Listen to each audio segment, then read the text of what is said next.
Hello everyone, it's me, the Crystal Dreamcatcher Light. We're back here playing Genshin Impact again. So hopefully you guys have a great day. I'm sorry if I haven't live streamed just a bit late. Long story short, I was doing some stuff and some stuff happened, so I kind of don't want to talk about it. But we are back here again to play Genshin Impact. So, meaning, bro, let me send most of the stuff. But, bro, hopefully all y'all are doing great. I'm doing good. So, we're doing Act 2 of the Archon Quest. I don't know how long it's going to be.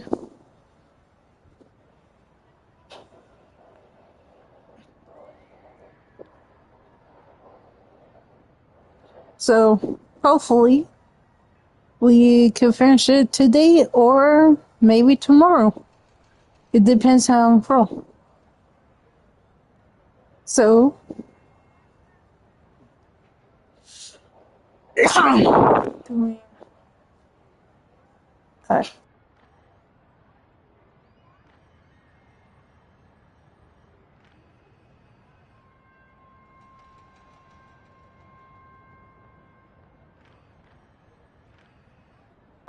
sorry if I move the camera.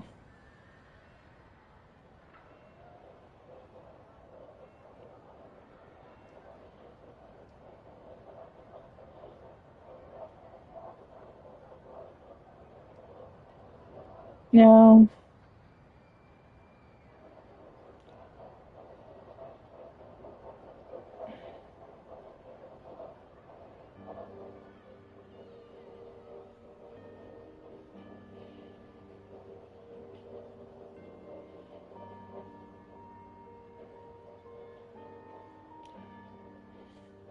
Not weird.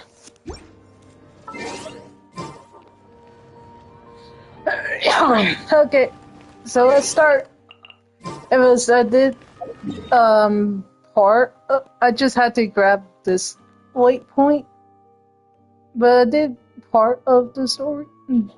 Not the part of the story, but part of the place. Yeah.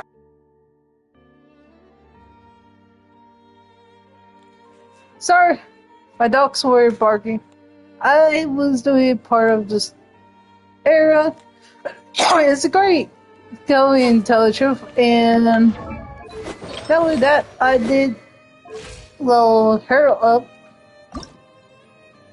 So I'm still need to get some materials for her. But bro, I don't know. So let's do this.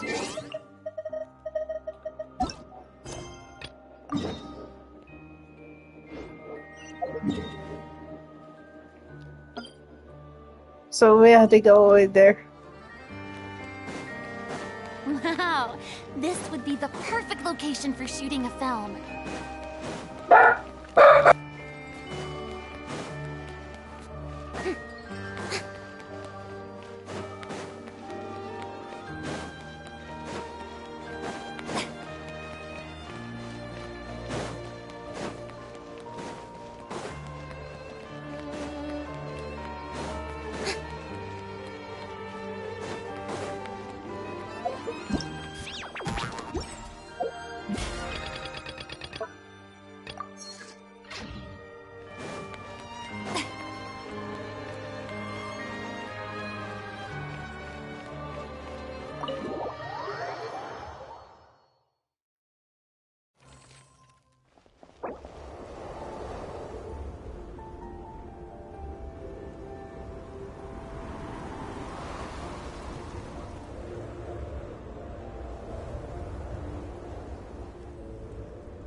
Alright. I tell the truth, I do not know how long we're going to be doing. Holy crap! Go the jump!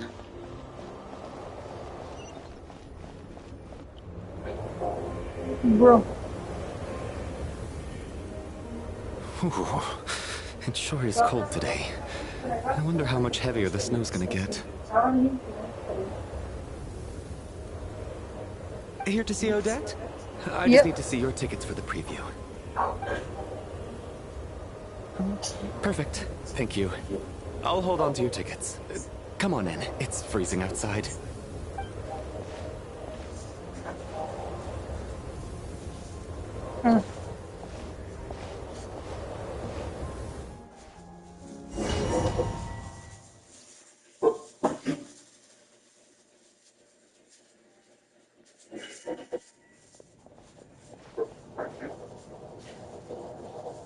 I think I'll leave the Lelet question until after the show's over. Then I'll go find Odette.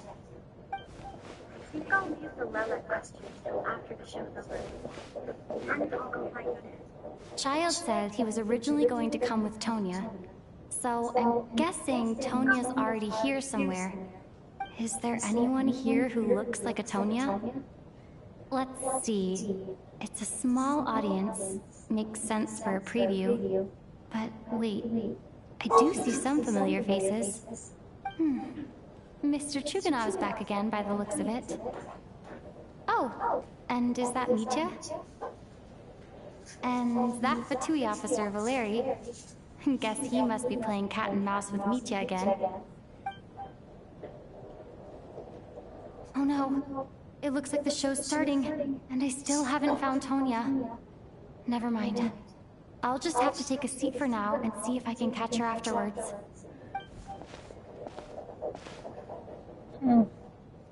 So we're still looking.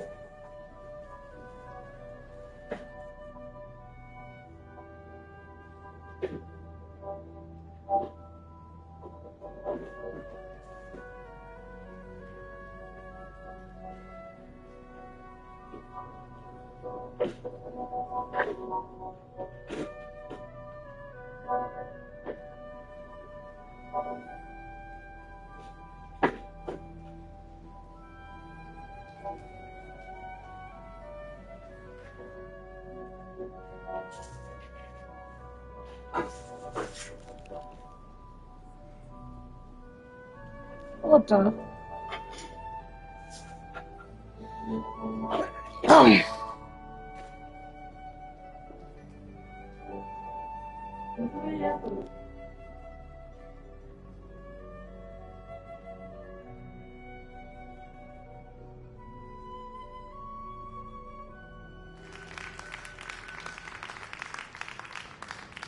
Hello, members of the audience. I'm a staff member here at the theater. Today's performance was a very special one for us, as it marks the first attempt in a long time to revive the classic Snezhnayan ballet, Spirit Seeker. To commemorate this occasion, we would love to take a group photo of the cast, crew, and audience members present today. Could I kindly ask the audience to please come up onto the stage?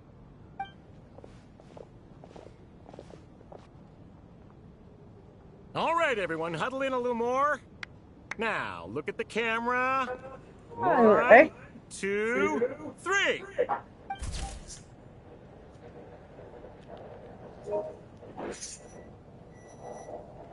It looks nice. Are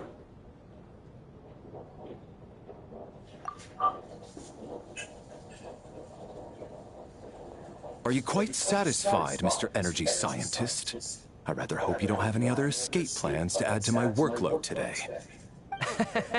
What are you talking about, Sarge? This was simply my way of inviting you to watch Miss Odette's new show with me. And wasn't the performance spectacular? In the future, I heartily encourage you to take a leaf out of my book. Find some soul-nourishing pastimes to enrich your time outside of work. It was indeed a fine performance, but I must correct you on one point. This is not time outside of work. These are working hours.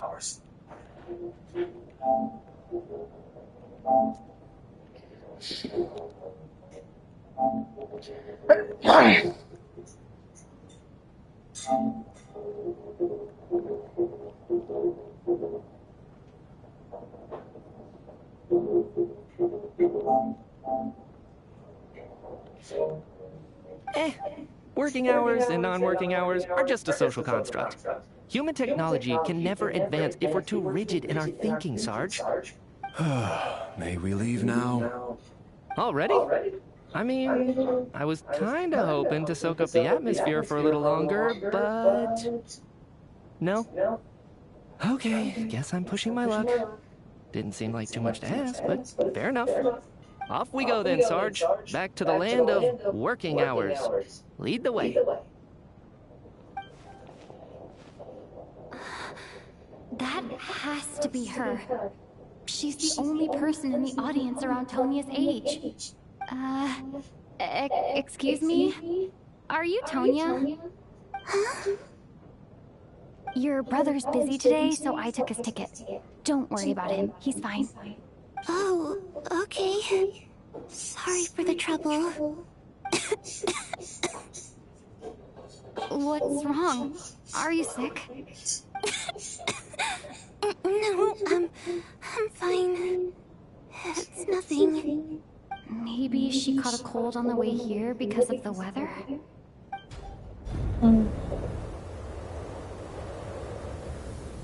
I haven't seen snow like this in a long, long time.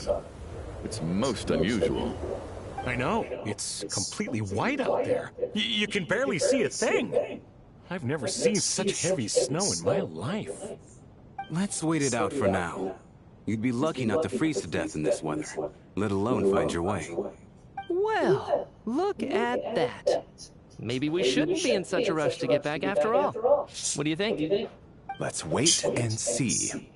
Why do you need to take it so seriously? Fate has given us this wonderful chance to take a break.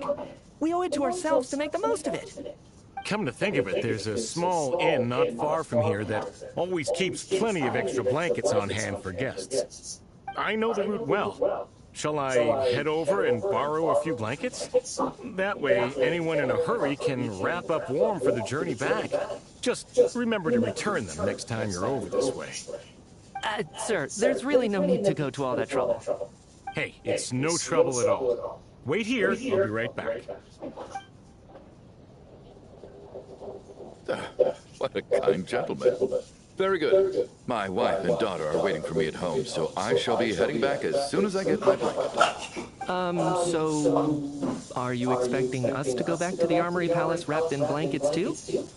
Don't worry about that. I made arrangements in advance. Should I not return to the Armory Palace within 3.5 hours after Operation Showtime begins, an armed squad will be sent to collect us. They will escort us back. You are one of our key military personnel, so any weather-related risks must be eliminated. Operation Showtime? So, wait. Every single time you drag me back to work when I sneak out, it's a whole official operation? I gotta say, you've really turned this into quite a moral dilemma for me. It's snowing pretty hard out there. I think you should stay here for now. You seem a little under the weather. Sure. My brother might come pick me up in a bit anyway. Time to get to work. I should head backstage and find Odette. I need to look her in the eye and ask her about Lelek. Excuse me, are you looking for someone? A fan, I'm guessing? Today is just a dress rehearsal, so Miss Odette won't be meeting with fans. She's taking a well-earned rest right now. Sorry, but that area is currently off limits to everyone except the cast and crew. Huh. Bad timing, I guess. Well, I might as well stick around. I doubt Odette will be leaving before the snow lets up in any case.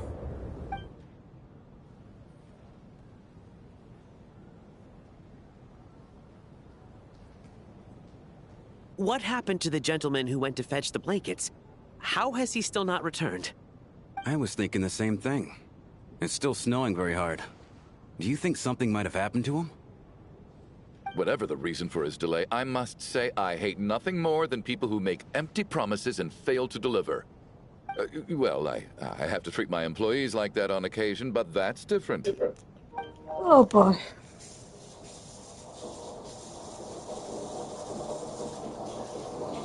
You seem anxious, Mr. Valeri. It's been nearly 4 hours since I left the armory. The army should have arrived to extract us by now. They know how much I despise tardiness and disrupted plans. There's simply no reason that they shouldn't have shown up by now, barring exceptional circumstances. Surely a snowstorm like this one counts as such. Few things in this world can stop the Snezhnayan army, Mr. Mitya. And a snowstorm is certainly not one of them. Why don't you go out and take a look? They might be right outside, waiting for your orders before they dare come in. An absurd hypothesis. I have no intention of leaving your side for even a moment until I have escorted you back to the Armory Palace. This doesn't look like an ordinary snowstorm to me. That guy who left earlier, it looked like he just vanished into thin air. Either that, or my eyes were playing tricks on me. A man-eating snowstorm? Come on. Night hasn't even fallen yet. Spare us the ghost stories.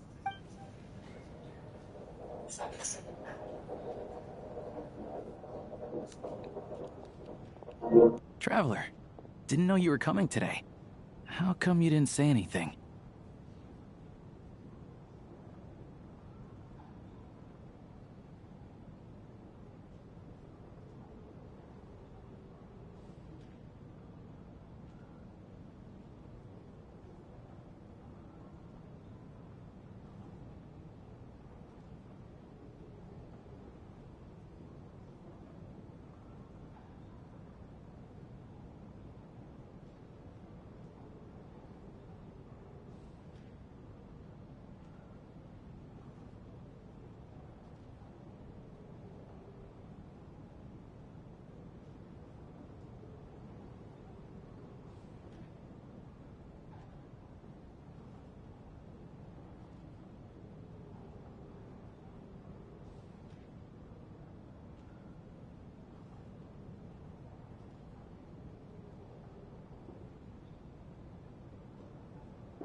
Oh, right. I assumed you were looking for me and Bo didn't. Sorry, I still left. backstage. Whoa, that's quite a snowstorm out there. I've been working backstage this whole time, so I didn't even notice. No wonder the audience hasn't left yet. Huh. Is weather like this rare, even in Snezhnaya? Yeah, snow like this. I'm sure I've seen it out in the wild before, but never in the city. Actually, I take that back. I don't think I've seen snow this bad even in the wild. This is something else. It's not normal. I'll tell the truth, it does. Even Alosha thinks snow like this isn't normal. Could it have anything to do with that monster people have been talking about? We can't stay cooped up here forever. Someone needs to go out and take a look. Should I go with you? No need. I have plenty of experience with snowstorms. Besides, I work here while you're an audience member. I should be the one to do it. Don't worry, I'd be... Everyone by the door. Careful not to let the snow soak into your shoes. In a snowstorm, you gotta look after your toes above all else. Heading out, my man? Be careful. I've been told the snowstorm eats people alive. Thanks for the advice. I am planning to be careful. I just want to take a quick look at the situation out there.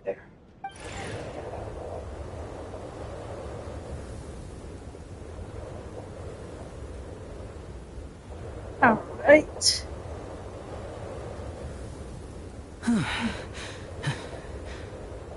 He's back! He's back! How was it?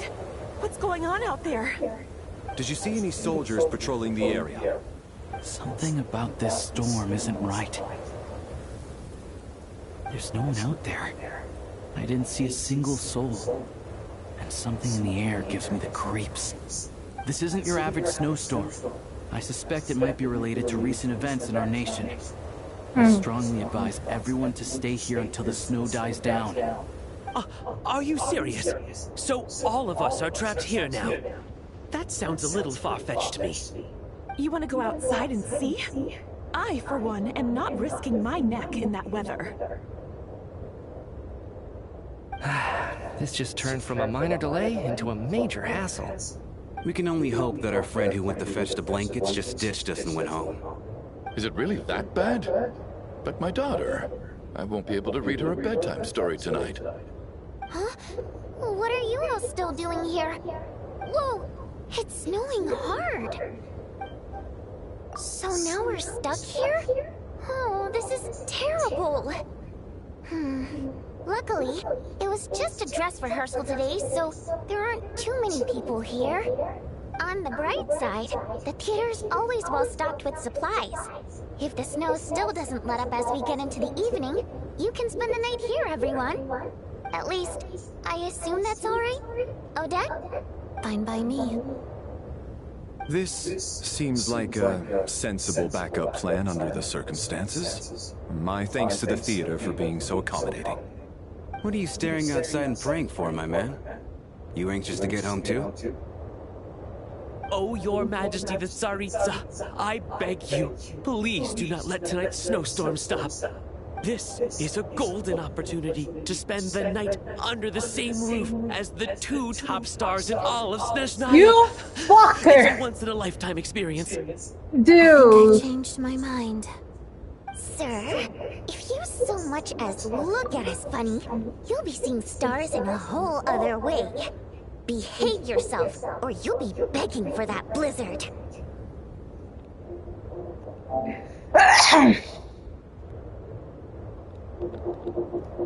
Little Merch is too scary. It's getting colder. We need to keep the indoor temperature up. Close the door and lock it tight. Let's head somewhere warmer.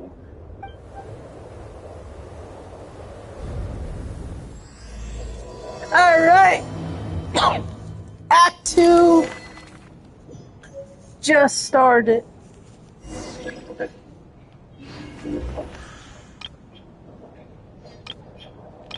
There's my son, me, my wife, husband, these characters. There we go. Oh, well, look at that. We might be stuck here forever.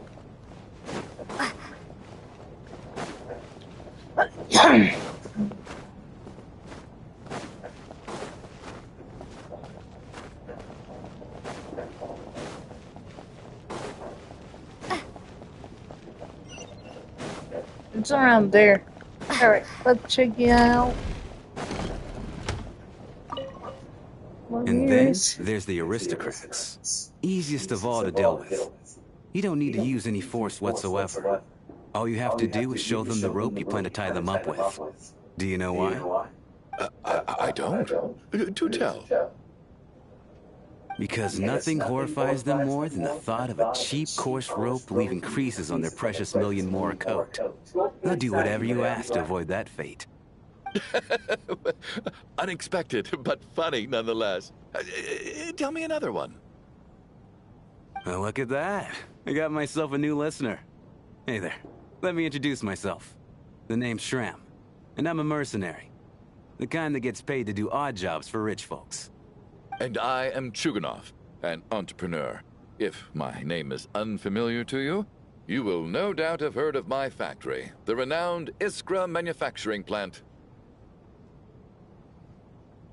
Are you really that famous, Mr. Chuganov? How come I've never heard your name before? Excuse me? Is that a joke? Or are you being serious? Oh, I'll have to ask my rope later. He's probably tied up more entrepreneurs than I've ever heard.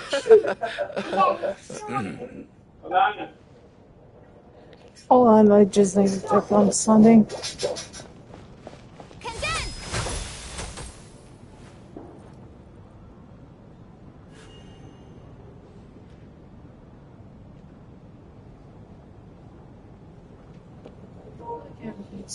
Good. My husband has major trust issues. To him, I doubt even this snowstorm is a good enough excuse for me to stay out all night. That's the price of marrying into wealth. You'll get used to it. I'm not about to stop you if you want to leave. But don't drag me along. Hello? Can I help you?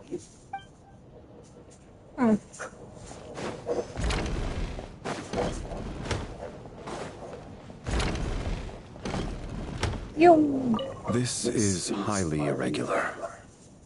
A delay of over an hour during an operation like this theoretically warrants a Harbinger-level response. I wonder what the issue is. The storm, or something else. Sarge, the day you learn to let go and just enjoy moments like this is the day you'll finally understand the meaning of life. Why, hello, ma'am. I believe you were the one sitting at a nearby table back at Podvorye restaurant. Any friend of the theater's star performers is a friend of mine. It's a pleasure to meet you. I'm Mitya from the Energy Commission. Greetings. Major Valeri, head of the Special Assignments Battalion. Armory Palace Royal Grenadier Guards, 1st Regiment. I am here to ensure Mr. Mitya's personal safety. Please let me know if I can be of any assistance. Miss Traveler, I cannot help but notice that Miss Odette is stealing glances at me. Any idea what that could be about? I've racked my brains, but I can't think of anything I might have done to offend her. Perhaps she noticed me spacing out during her performance? So, Mr. Mitya, is your work related to Project Suja? Yes, that's right. The higher-ups in the Fatui transferred me from the Energy Commission to the Armory Palace because they wanted me to... Really? I can't even talk about that? Pretty sure it counts as part of my private life.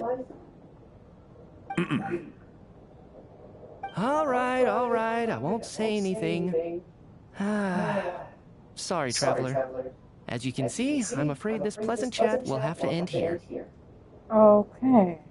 So they are stay silent about it.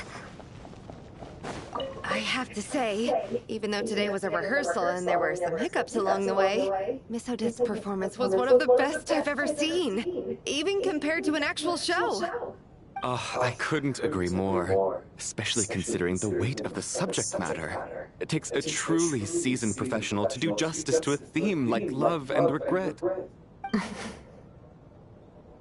Do you think we were coming on too strong? Odette's ignoring us again. What about you? What did you think of today's performance?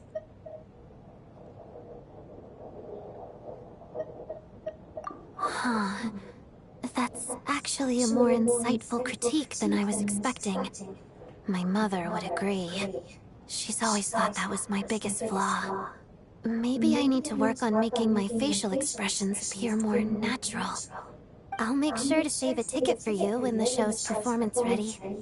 This doesn't seem like the time or place to bring up the subject of Lilac. I need a chance to speak with her in private. So unfair. Talk about double standards. And now it looks like I've been spotted.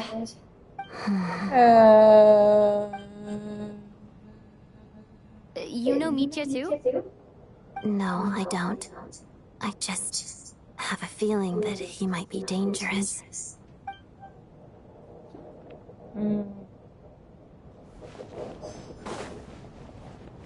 There's my son.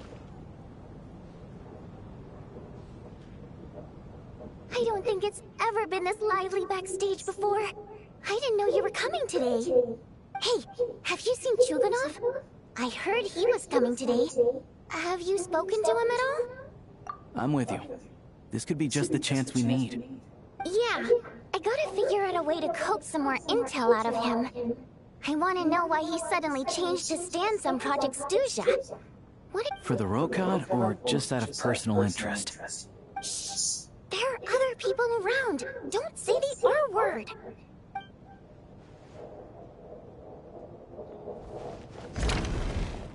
Alright, there's one I haven't checked on. I have a feeling is... Yep. How are you feeling, Tonya? I'm fine. Sorry to worry you. She's so used to it by this point. I take medicine for it. My brother usually helps to get it ready for me. Child must take great care of his sister. He's never mentioned Tonya's illness, though. You know, I actually find this whole thing kind of exciting. Stuck in a strange place thanks to a snowstorm. Having to spend the night with a bunch of interesting characters. It's pretty cool, don't you think? I'm sure most kids share that wish. Kids, huh? My brother always says I'm not mature enough. Maybe he's right.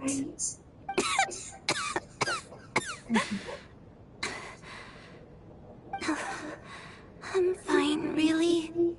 Just got a little overexcited. Look after yourself. Otherwise, your brother will come after me. Gotta, yeah. How's it looking, Alosha? No change from this afternoon. Heavy snow with no sign of slowing down. May I have your attention, please?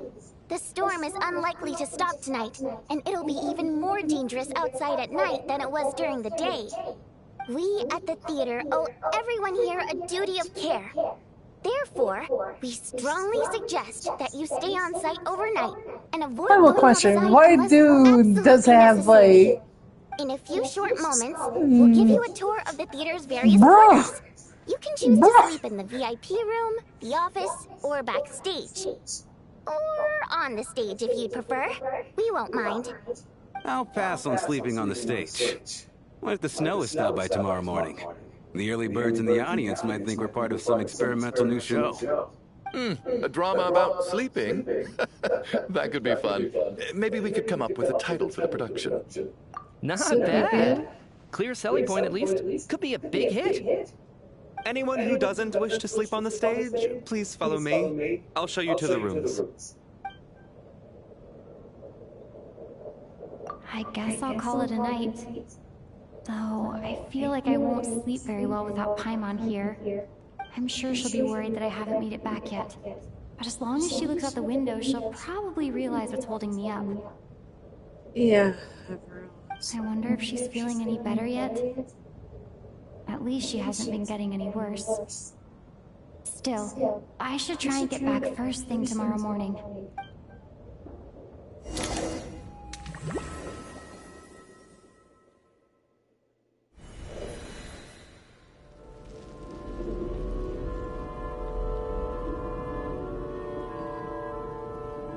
Let's go.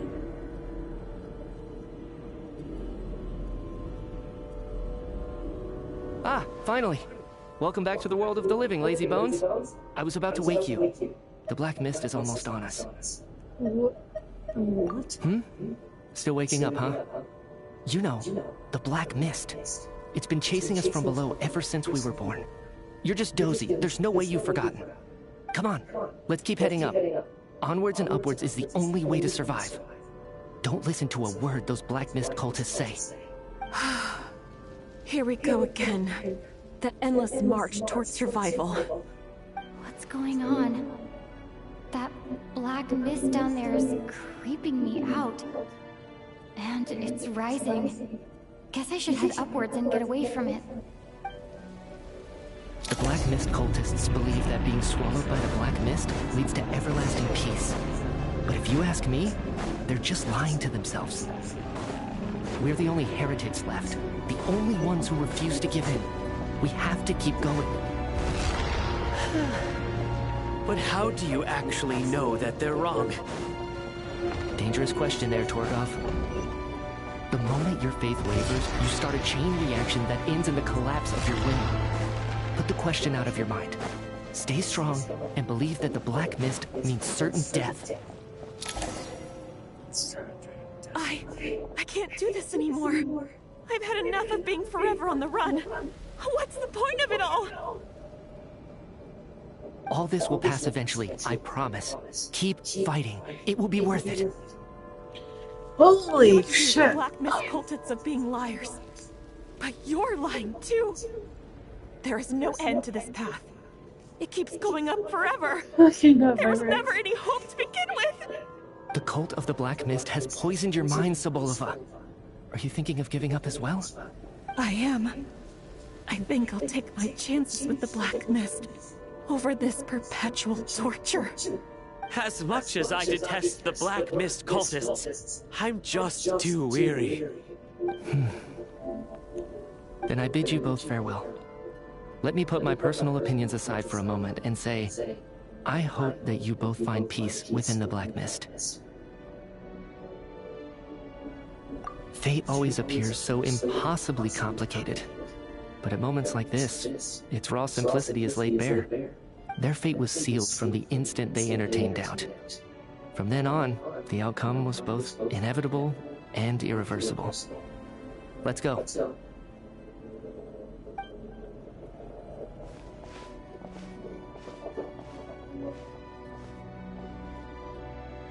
Torgov and Sobolova are gone. I never thought the day would come when even they would be swallowed by the Black Mist. It's just you and me now. Yes, it looks like it's satisfied. For now. This happens from time to time. But it won't be long before the Black Mist starts chasing survivors once again. No one knows how to stop its advance for good. Well, we should make the most of the precious moments of rest that those two bought for us.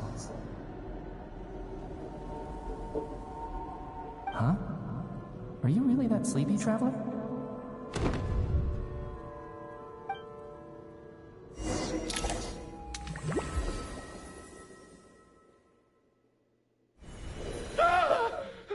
Help! Somebody, come quick! What is it, Chuganov? What's wrong? Huh? Is it morning already? What's all the commotion? Okay, it was a dream. Sounds like it's coming from next door. I should check and see what's going on.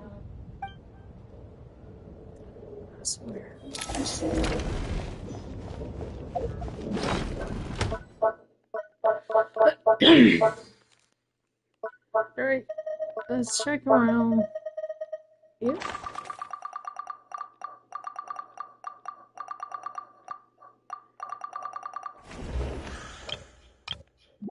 Nothing wrong here.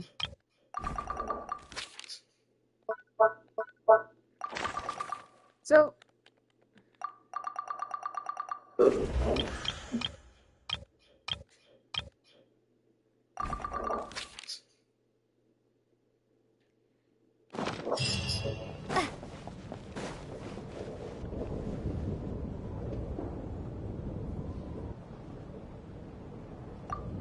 Don't look, Miss Tonya. Stay here.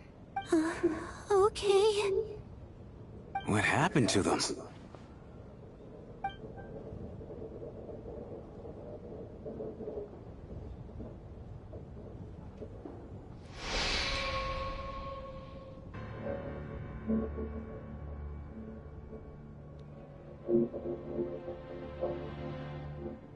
These two people have passed away.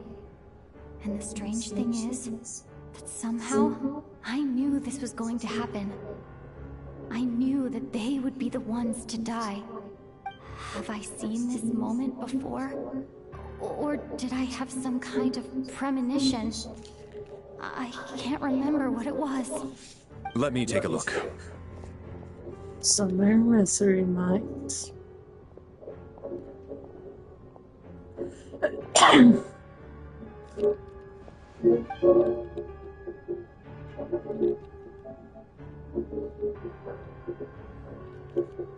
No vital signs in either of them. They're dead. The cause of death, however, remains unclear. So No I wounds on am the dealing bodies, with a no murder signs of mystery. a struggle, and no skin discoloration caused by the buildup of toxins. But just last night, they were chatting and joking away. This is so sudden. Could they have had pre-existing medical conditions? Even then, the odds of them both dying of sudden complications on the same night are extremely low. It's hard to believe that they died of natural causes, nor does this appear to be a suicide. Who was the first to discover the bodies? It was me. But these deaths have nothing to do with me, officer. I got up early because I wanted to see if the snow had stopped. Then I noticed that the door to this room was open, and it looked like there was a man and woman inside. I just went over to see what was going on. I had no idea they were... I can corroborate this. I was doing my morning exercises near the stage. When I saw Mr. Chuganov heading this way, I followed him. I can also confirm that I didn't see a single person approach that room before him. Still going now. There's no way someone could have come in from outside, correct? You mean an intruder? No, not possible. I slept by the door last night as a precaution. There's no way I wouldn't have noticed if anyone had tried to open it. Everyone, split into pairs and search the theater for anyone in hiding, or any signs of suspicious activity. I'll follow up with a full search of my own shortly. Go, there is no time to waste. Alright. Nothing on your end either? Backstage is clear. No signs of suspicious activity. We checked the basement. Also clear. I don't think there's anywhere here that a living person could hide. Are we certain that the theater doesn't have a back door? Or any tunnel or passageway wide enough for a person to fit through? No, there's nothing like that. If people were sneaking in through some secret tunnel to avoid buying a ticket, we'd have sealed it off ages ago. I also checked the windows. All of them are locked from the inside, and there's no sign of anyone entering or leaving. It sounds like we can safely rule out the intruder theory. If anyone came in during the night in this weather, there'd be no way for them to avoid leaving footprints or water stains. This can only mean one thing. It's like one of those murder mysteries you see in novels and plays, isn't it? The ones where the killer is one of us. We can't quite jump to that conclusion just yet. If you guys expect me, I played Among Us before, so I can fucking fuck you all up. During a snowstorm, a murder takes place and the killer is among us. So there is a killer. Trope that it seems unbelievable.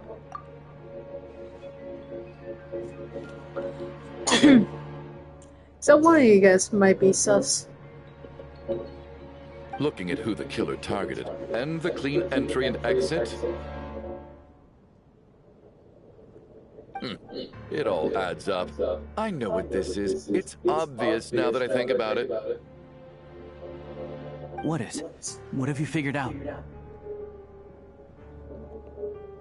Both victims were wealthy, well-known local merchants. And the door was deliberately left open, so I would discover the bodies and witness the crime scene first thing in the morning. Such ruthless methods. This was your doing, wasn't it, Lelik? Lelik? You mean Lelik is among us? And he's the killer? Lelik. I know this code name. Member of the Rokot, anti-Project Stuja. Always works alone. I've read the case files at the Armory Palace. Walk me through your reasoning, Mr. Chuganov. What do you know about Lelik?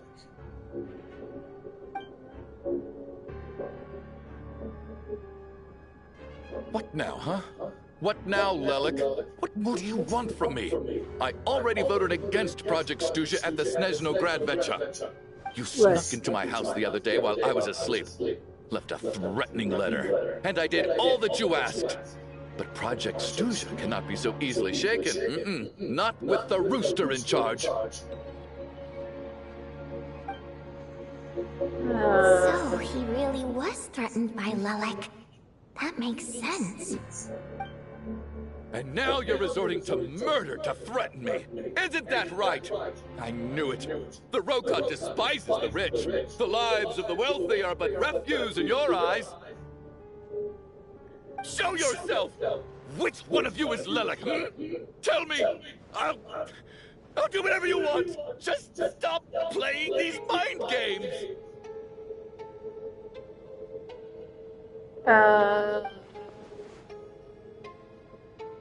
Was this really Lelek's doing?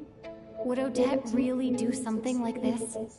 If Odette really is Lelek, this seems out of character. But then again, how well do I really know her? I'm probably the only one here with a compelling theory about Lelek's true identity. But if I reveal it now, I'll be putting Odette in the line of fire. What should I do? I don't think it's likely that Lelik killed anyone. At least from the stories I've heard, he's never killed anyone before. And his name has never come up in connection with any murder cases. Besides, even if Lelik did want to threaten you, why resort to such an extreme and roundabout method? It's not his style at all. Vodianitsa doesn't know that Lelek might be Odette, but her assessment is pretty much identical to mine. Miss Vodianitsa, why do you suddenly feel the need to speak in Lelik's defense? Defense? Oh, no, it's just... I'm worried that we're jumping to conclusions here, so I wanted to share my point of view. Also, I don't think the Rokot is as bad as you're making it out to be. Well, if you think I'm so wrong, what's your theory then, Why don't you tell us who the killer is? The case is still evolving, Mr. Chuganov. Please do not prevent others from expressing their opinions so early on in the discussion. I'm dealing with a murder mystery. The recent threat received by Mr. Chuganov may well be an important clue. Murder mystery? Yeah. So there's still a good There's an imposter among us. Right here among us. Yeah, I already know who. I can't do this anymore. I don't care if it's still snowing outside. I have to get out of here. It was I kind of asked him to murder me. Whoa. Oh, for fuck's sake! We all know it's far too dangerous out there. Even the soldiers couldn't get to us. Go out that door, and you might not live to tell the tale. Is and whoever this I'm Lelik sorry. is, they're surely not going to murder anyone in broad daylight. Be sensible, my man. You're safer inside. As much as I regret having to say this, I'd like everyone to cooperate and refrain from exiting the premises until further notice. Because as things stand, every one of us is now a suspect. If one of you guys vent, I'm going to pull you guys out and take you right into the snow. But make sure you don't go off alone. Alright. So, there is an imposter.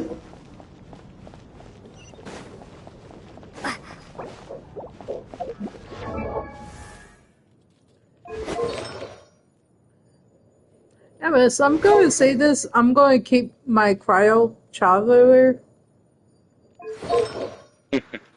Because hands out, that's what reason why, again, I play as the females and Joanne is, so Joanne is a snow wolf, so I feel like I'm going to cryo now. I did got the weapon from the traveler. I think that's gonna be there on your story. Yeah.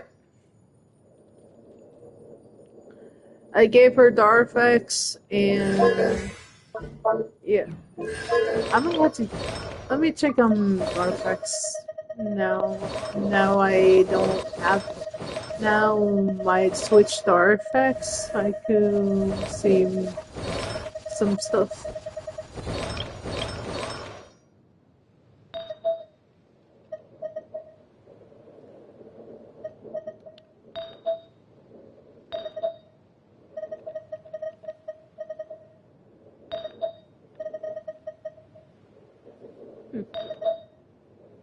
Seem like I might not need those artifacts. Unless... maybe... well, I forget I might need those for Kinich. If I did.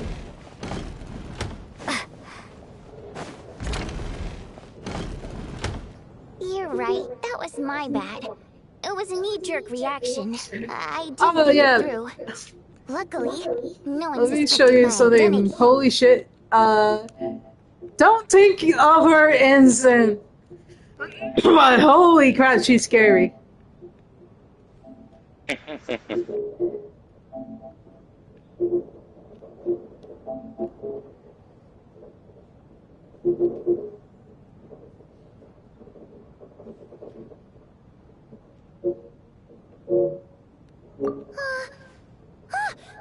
Oh, phew. It's just you. I thought someone was eavesdropping. Since Vodianitsa and I were on the same page earlier, I think I should share my thoughts with the Rokot members first.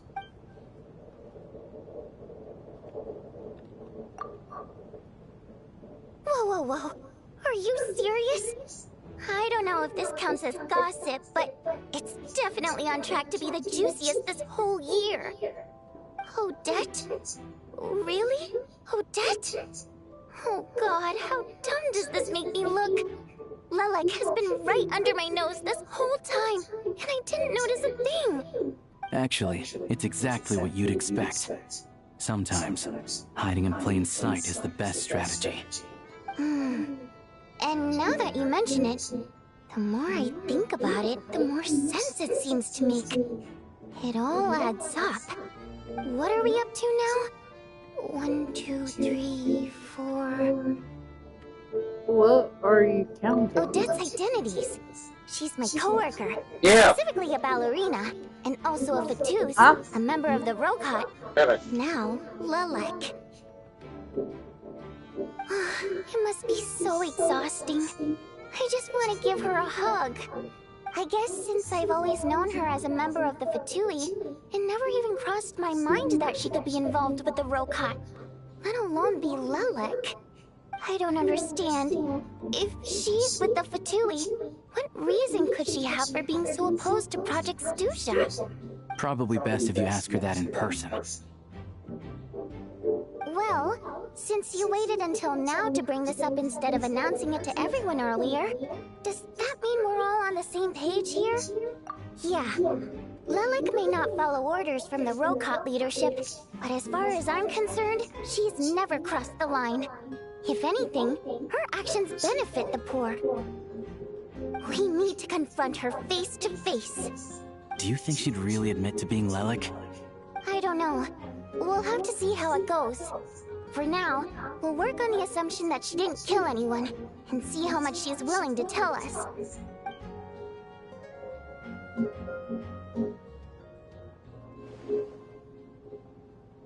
Now's her chance. Odette's alone. Let's go. Hey, Odette. What is it, you guys? Shh. Keep your voice down. We need to talk. So, you're Lilac, aren't you? Alright, fine. You don't have to say anything or explain yourself. Just hear me out first. None of us believes you kill innocent people. Whoever murdered those 2 people last night, it wasn't you. The Traveler was the first to figure out your identity, but she kept quiet during the discussion just now. Still, it's clear where the group consensus is heading. Everyone believes Lilac is the culprit. If your identity is exposed, you'll be in a really bad spot. We're your colleagues, and we know what kind of person you are. I don't want anything bad to I happen. made a new challenge. Yo. From Minecraft. They made a new channel for Minecraft. What? Just the usual, but everyone shares the same helper and hunger. Oh, shit. That would be crazy. So everyone, if you, let's say, a zombie hits you, everyone's gonna feel that hit. I think Natasha will be raging. I smell. Do I go be the one that I smell that somebody's gonna get mad? Do I go and do it? But if I do it off guard, yeah, Drag will find out what the fuck. Oh my god. So if one person drop, so let's be aware. My creepers can't fuck us up here. Yeah.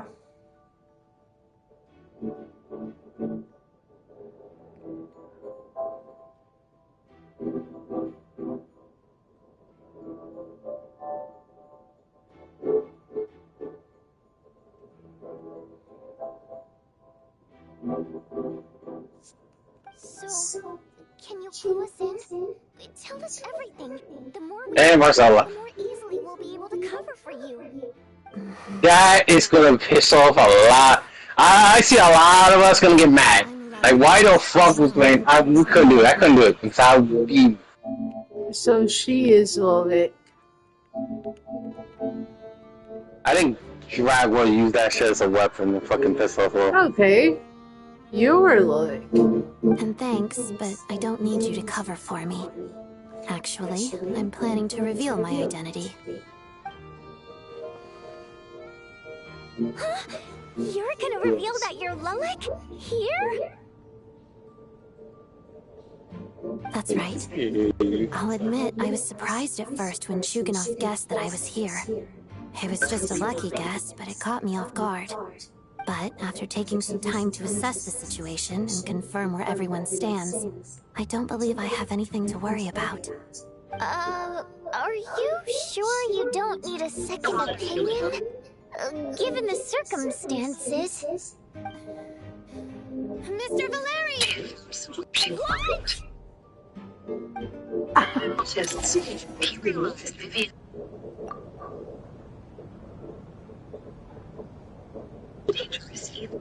So, Odette is Lilac? I don't know what game you're playing, but you've got a lot of nerve. It's just one identity. So what if it's exposed?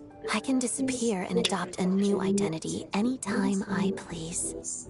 I made my peace with this when I chose to become Lilac. But more importantly, I promise I am not the murderer, which means that someone else is. So, if anyone still insists that I did this, you'd best produce the evidence now. Otherwise, I suggest that you bite your tongue. Because if you really believe I killed two people without making a sound or leaving a trace, pointing fingers at me would surely only make you my next target. Is this really the truth, Miss Odette? Tell the truth. I will vote That's skip. confidence, all right. I trust I her. believe you. A real no-nonsense attitude. I can see why Marionette said that she's on track to inherit the title of the Fair Lady. Are you seriously buying this? Hey, officer! That's true. She just admitted to being Lilith. Aren't you But going to do something about this? I can say she is a lovely lady. Then sure. I do have one question, Miss Odette. Why have you chosen this moment to come forward and reveal your identity? If I didn't say anything, everyone would be focusing all their efforts on finding Lilac. And that is exactly what the real culprit wants. I don't want to be the scapegoat who lets the murderer get away with this crime. Despite all the accusations, she made the smart choice. A remarkable display of rational thinking under pressure. Clearly, Odette's talent extends far beyond the art of dance. She thought so far ahead. Why do I always feel like I'm one step behind her in everything? You've convinced me. Dealing with the murder case remains the top priority right now. Let's put the name Lelik and all related incidents aside until further notice. Nevertheless, the group still considers you the prime suspect. I assume you have no quarrel with that, Miss Odette. I understand. You're welcome to keep an eye on me around the clock. I have no objections. Mr. Chuganov? For my wife and daughter's sake, I'll let you off the hook for now. But don't think you're forgiven for breaking into my house and threatening me. Just wait till we get out of here, Lelik. We'll settle the score then.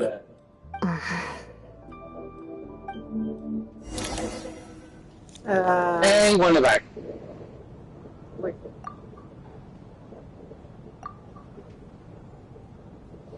Hey, Good work, Alice. Lelik guard team, and Lelik too. Here, have some hot water. Turns out Valeri knew about my exploits, so now I've been told I have to guard Lelek with him. Shouldn't you be facing my way if you're guarding me? At the moment, it looks more like you're my bodyguards.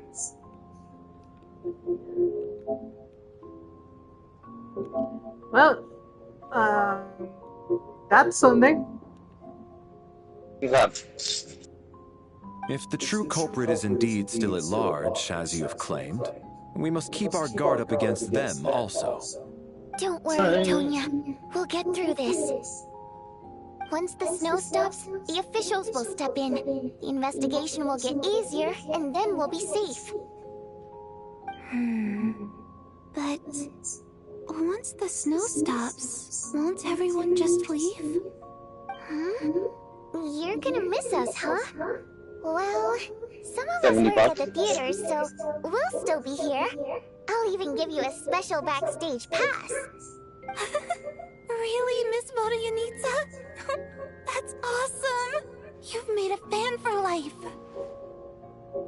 Aw, you're so cute, Tonya. Why haven't she might delay? Let's swear to it. I promise to give you the pass, and you promise to never change your mind about being my fan. She is sick, Don't indulge so her, Tonya. You don't have to swear an oath over things like will that. be swearing. You really do get carried away sometimes, don't you, Miss Vodyanitsa? Hey, mind your own business. Girl, she is adorable. And she's singing. Don't be nervous, Miss Water Imp. Everyone's here.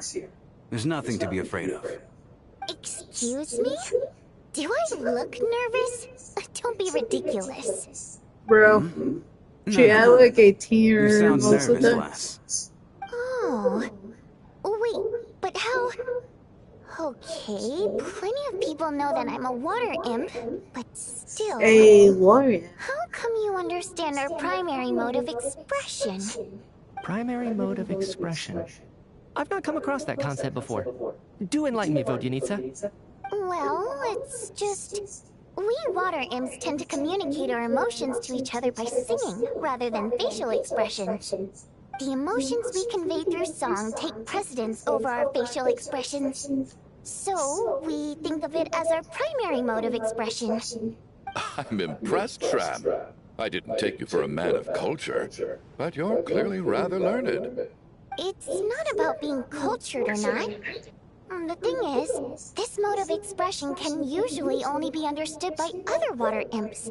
It's not a simple case of a song sounding happy or sad. And yet, you're clearly human, Mr. Shram. It's really not the big deal you're making it out to be. I think I just have a knack for it.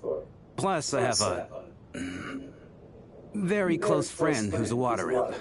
A delightful lady. But keep that a secret. Anyway, we spent so much time together that before I knew it, I noticed I could understand her expressions. Oh, I guess that makes sense. Still, the fact that you have a water imp friend is even more surprising. I'd better watch what I'm singing when I'm around you from now on. Hey, what are you implying? You're not secretly insulting the audience in your songs, are you? Heavens! Why would I do a thing like that? It's getting late. We should discuss our sleeping arrangements for tonight. To guard against the killer, someone needs to keep watch. I suggest that we don't sleep in separate quarters tonight. It will be safer if we all stay together. As long as someone keeps an eye on Lelik, I'm quite sure he won't have any trouble. Are you saying that you wish to bet your life on Miss Odette being the killer? Nonsense! Of course not. Then I propose the following arrangement for tonight. The Traveler, Odette, and I will form the Night Watch. We'll sleep in shifts, but 2 of us must be awake at any given time. Fine by me. I could be all night. An excellent idea. This allows us to handle the Night Watch while also keeping an eye on Lelik. Meanwhile, the rule of taking shifts in pairs resolves the other issue. Namely that we can't necessarily trust the Traveler or I expect this plan took quite some time to come up with, didn't it? Motherfucker, what do you mean? Did you think I'd kill? Outlines a similar approach. The scenario there involves guarding prisoners overnight during field operations. That being said, I must clarify that I harbor no disrespect towards If I kill someone, I will be a liar. In fact, Lelik's numerous covert operations make fine textbook examples for military agents. I care less about respect and more about the fact that you just robbed me of 2/3 of my sleep tonight. I'm calling dibs on being the first to rest. Good night.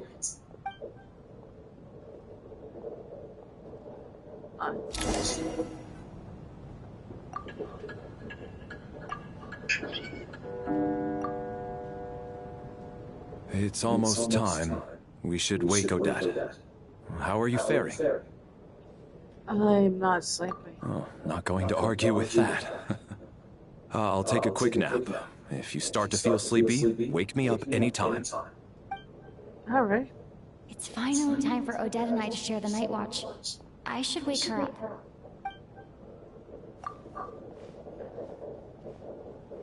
I came here to get information from her in the first place. Maybe I should think about what questions I want to ask before she wakes up. How long are you gonna keep staring at me? You're awake? Couldn't sleep. My mind's been running haywire. Plus, there's something I've been meaning to talk to you about. I had a hunch that you wanted a conversation too. Let's take this chance to clear the air, shall we?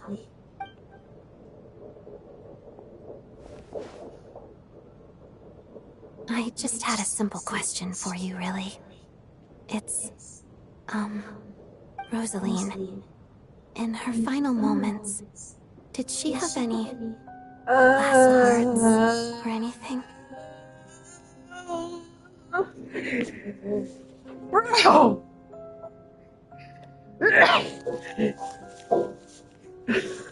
It happened so fast. I see. Well, that was all. I have no other questions. Do you miss her? No. She was utterly ruthless in pursuing her goals. That kind of person should be hard to miss.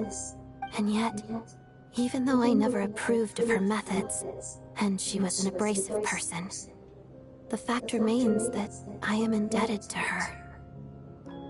I hear a little about that from Senator Frohman. Oh, she told you. I guess that makes sense. I think she and Rosaline were on pretty good terms. That's true. I don't really... Yes. Rosaline wasn't the kind to gossip about this sort of thing. Not that it's any huge secret to me, though. When I was a child, I had to join the Fatui for the sake of my mother and me. I trained under Rosaline. It was extremely grueling, and it didn't exactly come naturally to me. All I could do was try to ignore the biting cold and practice.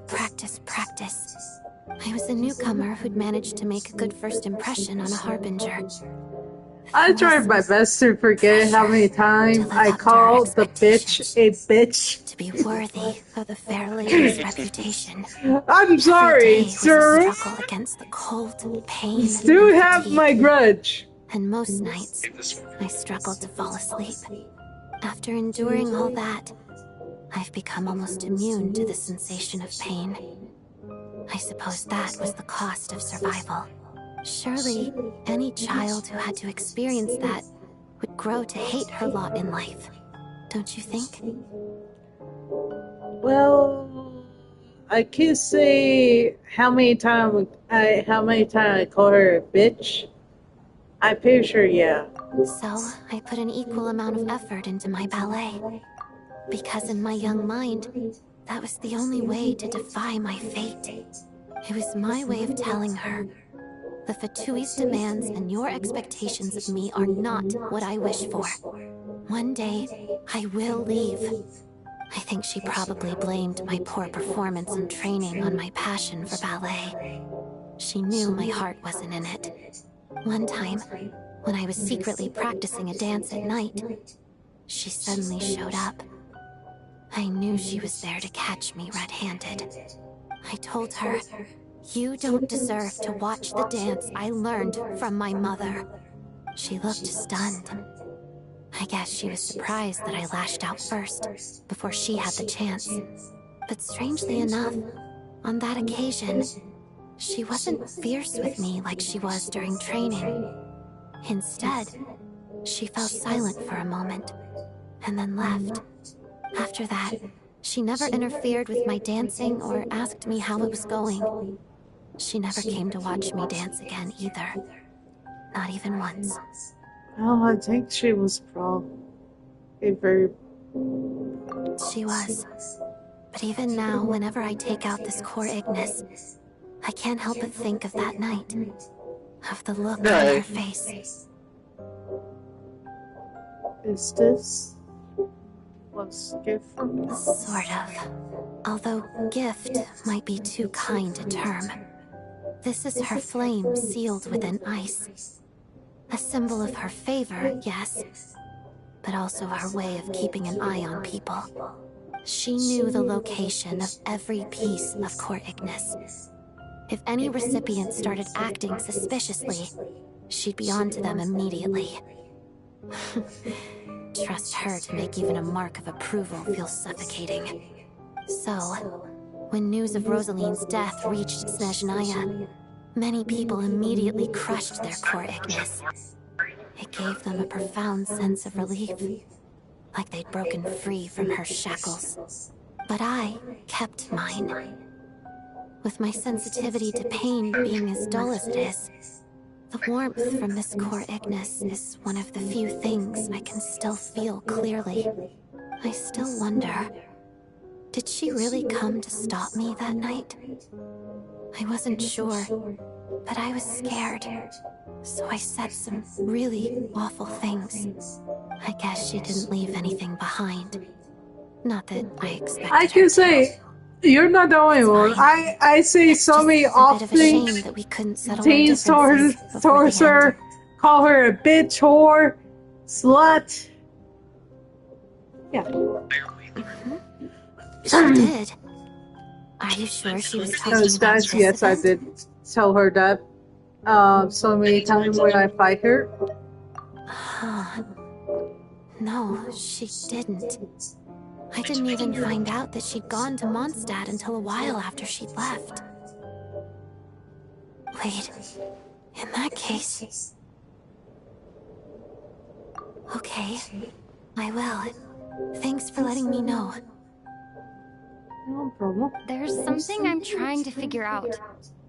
I'm beginning to suspect that Paimon's mystery illness is being caused by the energy research behind Project Stuja. Paimon's very important to me, so I have to get to the bottom of this. I figured that since you're Lelek, you might know something about all this. The ultimate goal of this energy experiment is to create a weapon for the final battle. The weapon's construction was completed in Nodcry.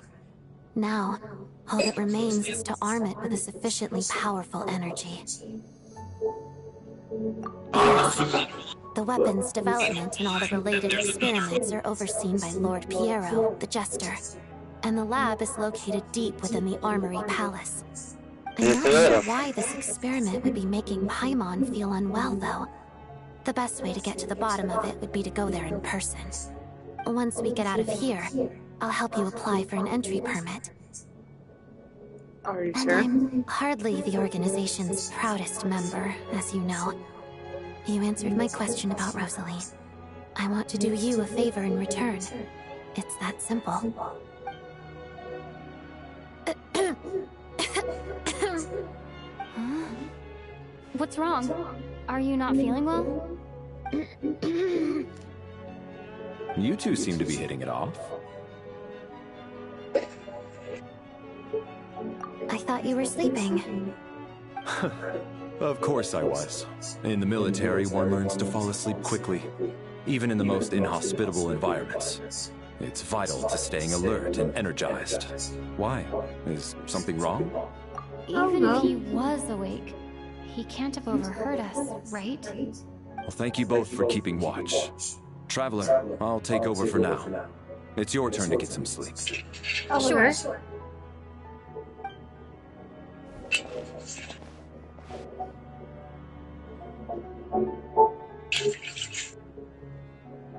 This is our second night here, but at least I found out a little more about Paimon's condition. I hope she's been sleeping well the past couple of days. Huh. Why do I feel like I'm being watched?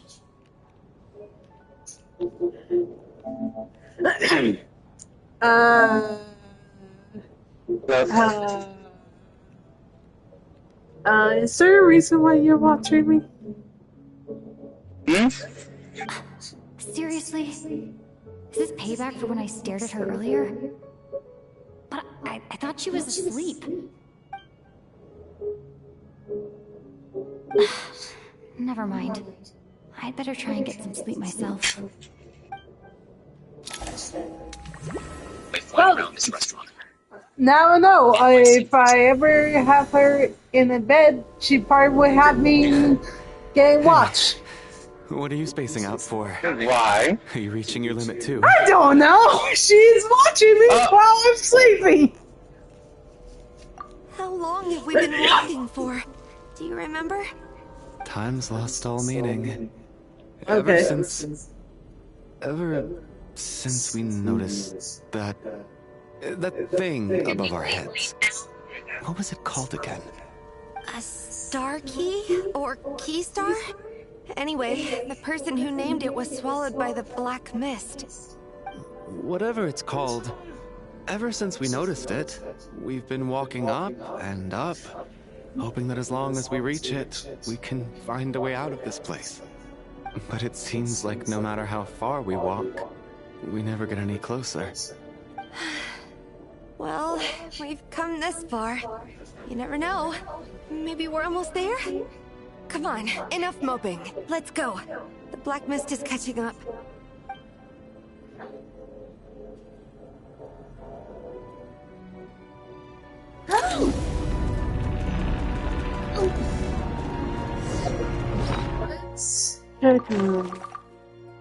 Yep. Seemed like two people crossed. Helped.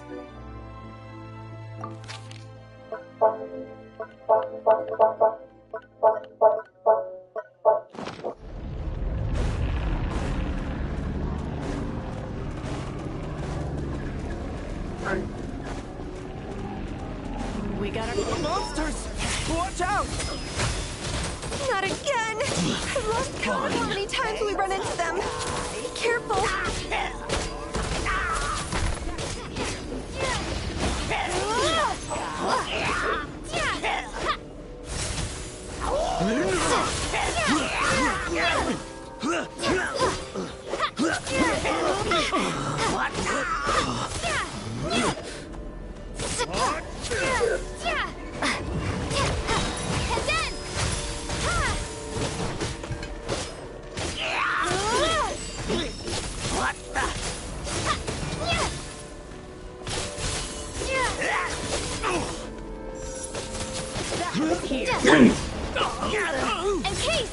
Should've run faster.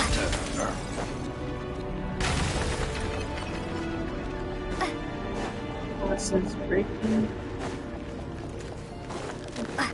Here they come again! Get ready!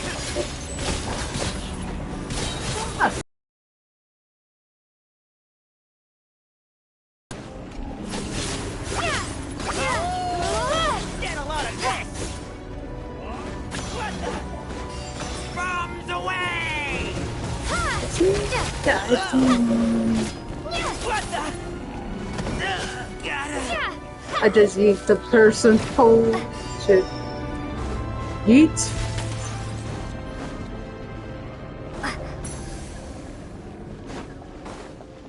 Monsters ahead of us. The black mist behind us. It feels like there's no escape. Fine.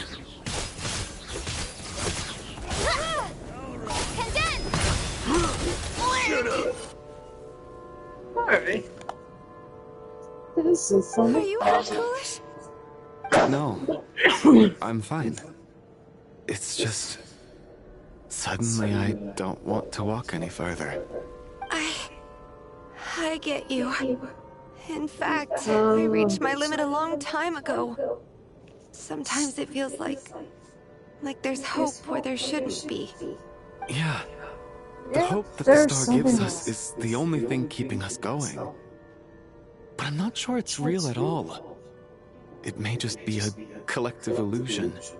Otherwise, why would it always be out of reach? We know you mean well, but you're only saying that to try and encourage us to keep going, aren't you? Thank you, friend. But enough is enough. Please don't give me any more false hope. Hope is poison in this place. You're going to continue, aren't you? I admire that. Yeah, right. I've given up, but I wish you the best. May there come a day that you catch up to the star and leave this godforsaken place.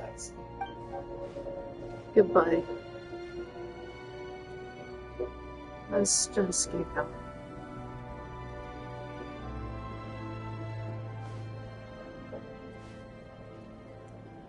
It's not an illusion. We really are getting closer to the star.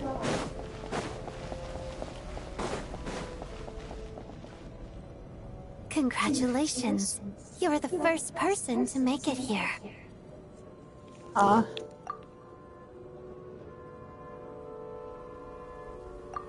the star's envoy. The black mist has stopped rising. Its hunger is satisfied for now, having devoured your two companions. This is a good opportunity. I'll let you get some rest. Katrina, okay, Are we going to leave? What do you mean, leave? This is now represents dead. the starting point. It's the waypoint for the beginning. You're not Congratulations a on bitch. reaching the starting point. Once you are ready, we will head out and walk upwards. Oh, bitch! Huh? What's wrong? Hey, don't give up before the journey's even begun. You're not my wife!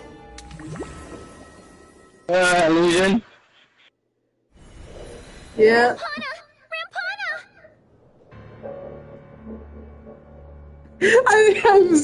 I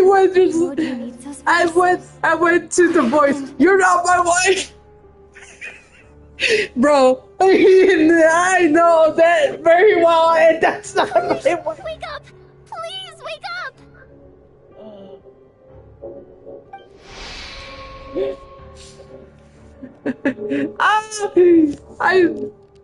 Like she sounds so different. I'm like, and then I fall down, and she's just like, she's talking. I'm like, you're not my wife.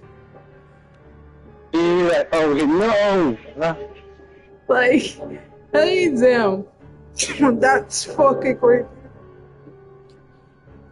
Bro, I watched Miraculous. Yep. The situation Four is people identical or to that of the two smart? casualties yesterday. We cannot ascertain the cause of death. At least there are some elements that we can rule out this time. They slept on the stage with everyone else. So I suppose the surrounding environment can't be a relevant variable. Rampana. Coolish. Weren't some of us keeping watch last night? 3 of us, in fact. How could you not notice something was wrong? I'm as confused as you are. Certainly nothing unusual happened on my watch. Likewise, and from what I've observed so far, both Miss Odette and the Traveler can be trusted. To be honest, I didn't get a wink of sleep last night. I couldn't help but think I was the target, so I just laid there with my eyes closed. I heard the Traveler and Lelik chatting, but otherwise I don't recall hearing any commotion during the night. Me too. I didn't want to wake everyone up, so I was concentrating hard, trying not to cough. I hardly slept at all. If anything had happened, I'm sure I would have noticed. Bro, Then what could it's possibly going to be cause hard. this? I feel like she's going to die. I can't believe it happened again. I worked closely with Rampana and Coolish for so long. I never imagined that one This day is they'd going to be deep. end on this stage of all places. Florianitsa. 4 victims in just 2 days, and we still don't have a single lead. I need to get to the bottom of this as soon as possible. And above all, keep Tonya safe. I'd never be able to look Child in the eye again otherwise. Yeah, do go and fucking shoot a bow or arrow before I have a spear. Yes, I just checked. It's working out. Still no sign of anyone So outside. I have to keep So we only have Ginger ourselves to boy, sister. If you ask me, this killer can Safe. clearly strike whenever they please. The Night Watch was a useless endeavor from the start. Lelik must be an expert in poisoning. Anyway, so I'll be right back, Clearly she guys. used some poison I that need to can't go be to the detected on back. corpse.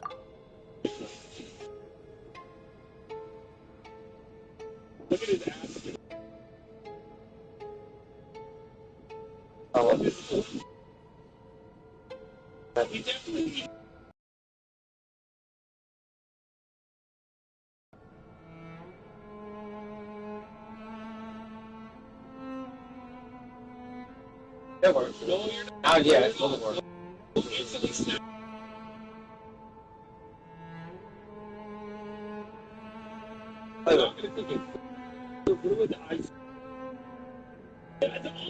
Yeah, back.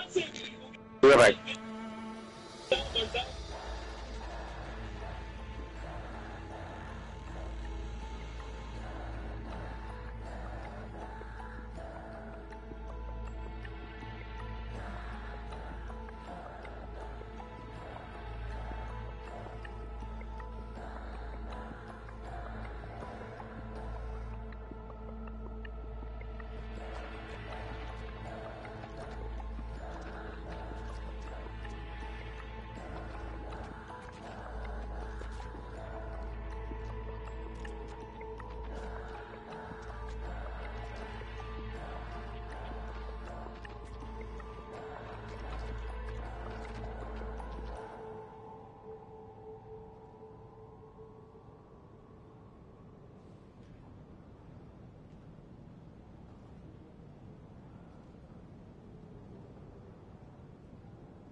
Here we go again. Listen, I was already thinking to myself last Alright, night. I'm Was back. Lilacs' reason for revealing her identity the real story? Well, now I have my answer. It most certainly was not. She's been playing us for fools. You get off on this, don't you? Revealing your identity, only to carry on with your killing spree? That's a hideous thought. One that only a hideous mind like yours could dream up. How dare you! That's enough! Yesterday, you named Lilac as a suspect because the victims were both wealthy merchants. Lilac might have had a motive then, but today's victims were just ordinary people. Not to mention that they were colleagues of Odette and mine. What reason would she have to murder them? Let me guess, just to scare you? Who knows? Maybe you don't know her as well as you think. I implore you all to ask yourselves, how many people are there really in this world that have what it takes to kill another person? Not many, I'd wager. Lilac is well known to be a ruthless operator, and now she has revealed her identity. How could it be any more obvious? Everything you've said so far is still just conjecture, which doesn't constitute a concrete lead. You need to back up your claims with some evidence. How can you defend her, officer? What did she say to you while you were on night watch? Maybe I shouldn't be so surprised. You military types are always colluding with criminals to target the rich. I swear I will fucking knock this motherfucker.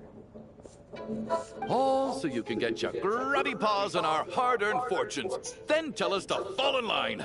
The Fatui, the Druzhna, and the Rokot. Thugs, the lot of you. Hit him, hit him, hit him, hit him! Damn it! Sir, but you were the one who told us not to stop other people from expressing their opinions yesterday. 4 people have already died. Only yesterday I was chatting with Mr. Coolish. Then we woke up in the morning and he's... Turning against one another is the last thing we should be doing right now. Little girl. Even if Mr. Chuganov is a puffed-up, pig-headed windbag who doesn't have a clue what he's talking about, he's still one of the victims here, isn't he?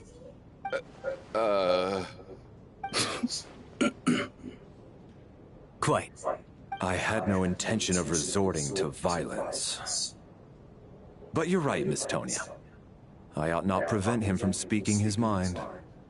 In any case, I believe Mr. Chuganov has calmed down a little now. We may resume our discussion. I don't think there's any need for that. What is there to discuss? Nothing about this situation is normal. Did you have an idea, Mitya? You're the brainiac here, right? Come on, clue us in. I've been mulling something over. All the leads we have so far concern things from outside the theater. Miss Odette's alter ego, the threats Mr. Chuganov received.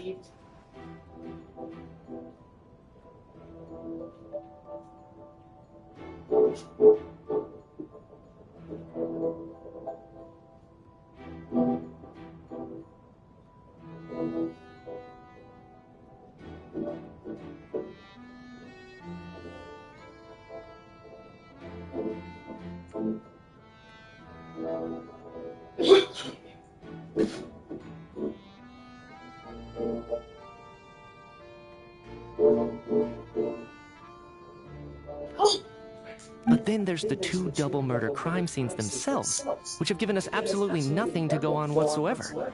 So what are you suggesting?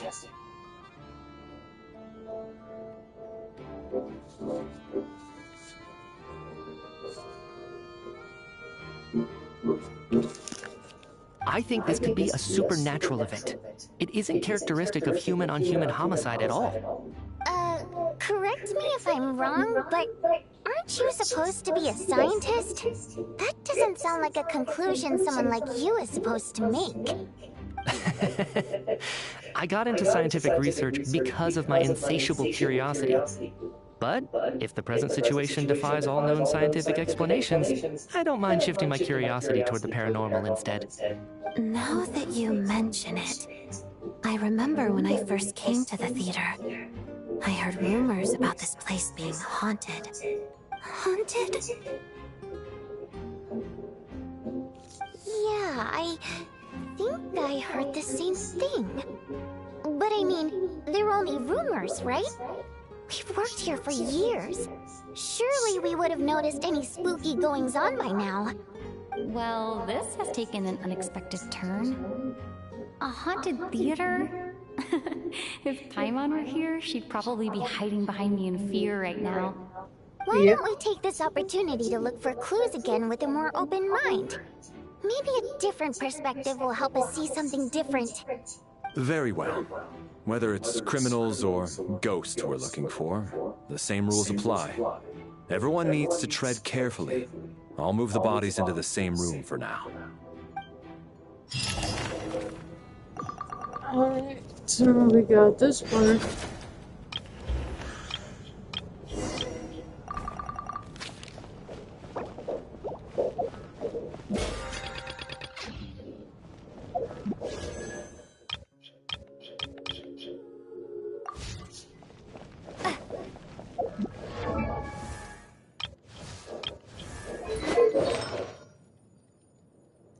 So we get artifacts for her.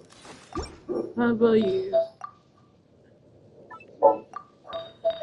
Yeah, I still need to get artifacts for these characters. For weapon wise for him.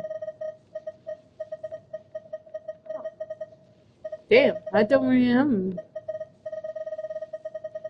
So, see, like with Minecraft weapons. Wait. Huh. Huh.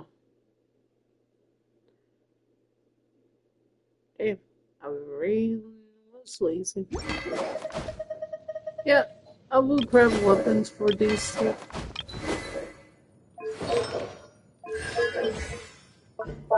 Oh, think about it. I think I haven't had weapons for it.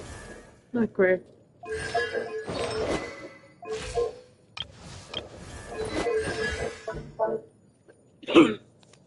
So, stuff.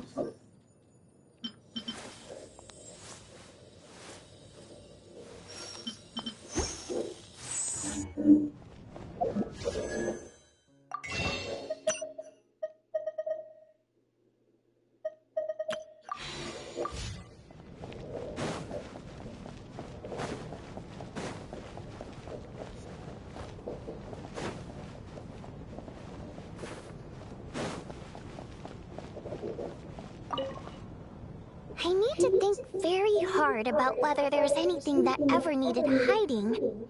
After all these years, there must be some things even I've forgotten about.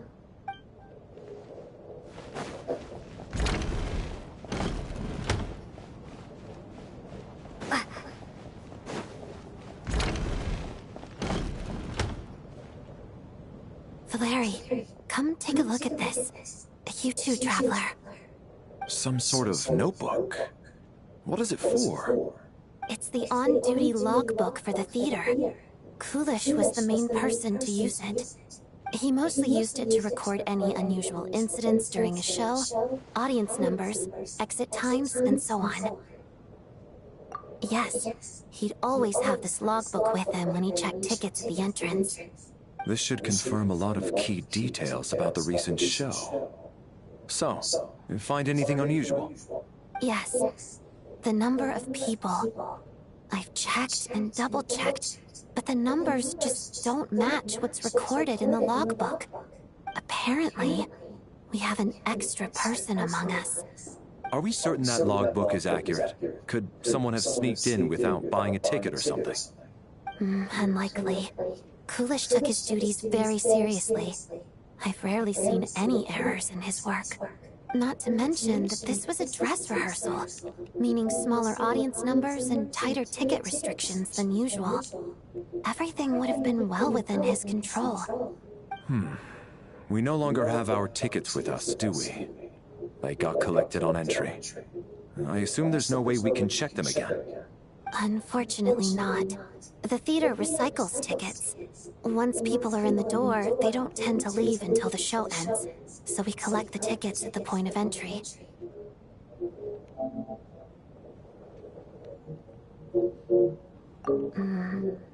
Still, I'm inclined to believe that this discrepancy in the head count is significant somehow. Did an extra person just materialize out of thin air?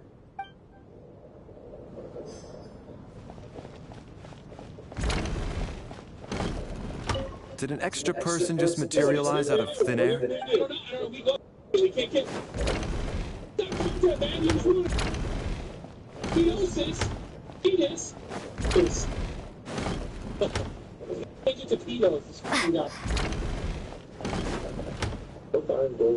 Tonya?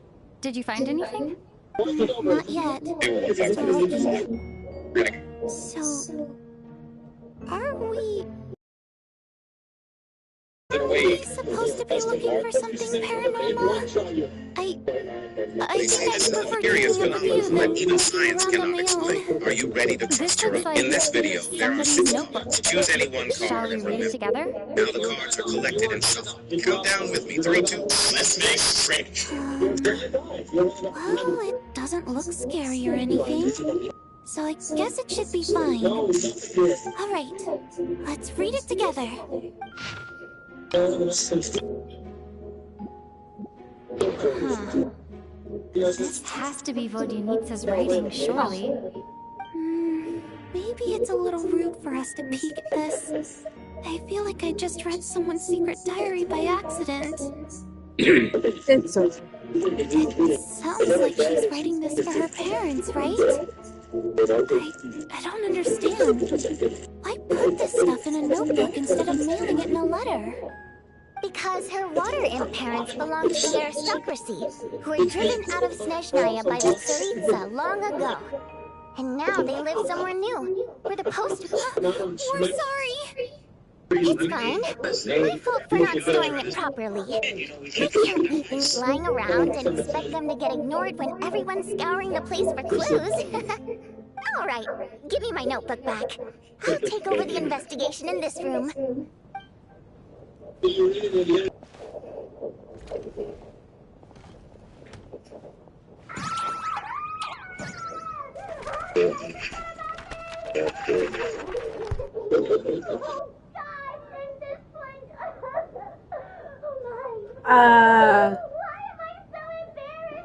Yes? Well, that happened.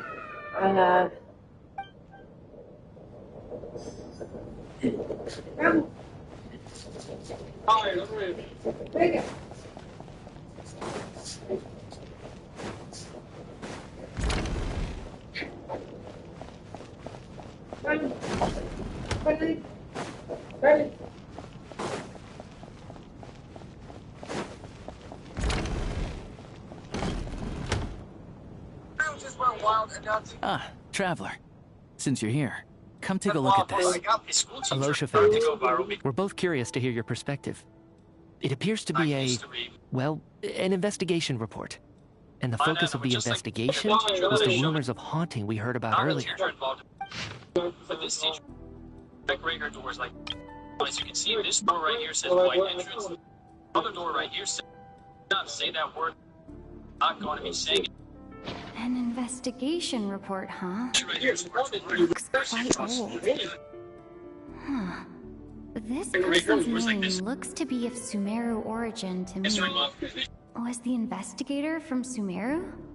The theater manager must have hired an investigator once specifically to look into this issue. It doesn't look like anyone ever looked at the report. Presumably, the manager wanted to know if the supposed haunting was dangerous, while also being fearful of word getting out in case it affected the theater's business. Anyway, the bottom line is, the haunting is actually real after all.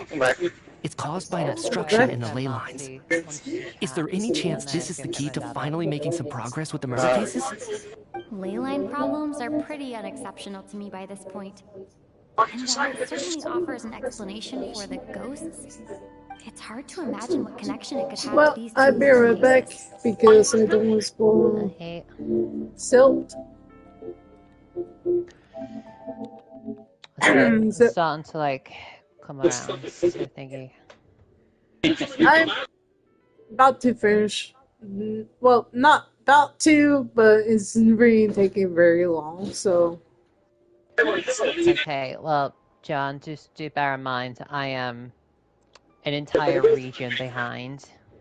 Yeah, I know. So I'm going to get off of the call for a sec and finish this up. And plus, I'm live streaming right now. Oh, okay. Hi, chat. Yeah. So I will be back.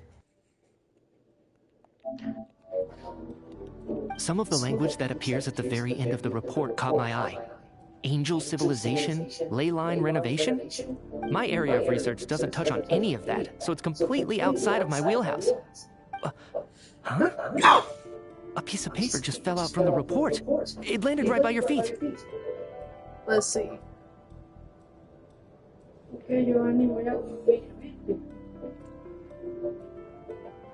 Death is near. I just got goosebumps. Goosebumps. How unnerving. It was tucked inside the report, so it must be a note left by the author. Death is near. Is that supposed to be what's going on here? With us, in the theater? But if so, how did the author foresee it? Could he predict the future somehow? Maybe things are more complicated than we thought. No, wait a second. If we take the report and the note at face value, they completely contradict one another. The report definitively concludes that the hauntings in the theater are harmless and cannot affect the real world. But the note seems to be warning of potential danger. The question is, what exactly does the note mean by death?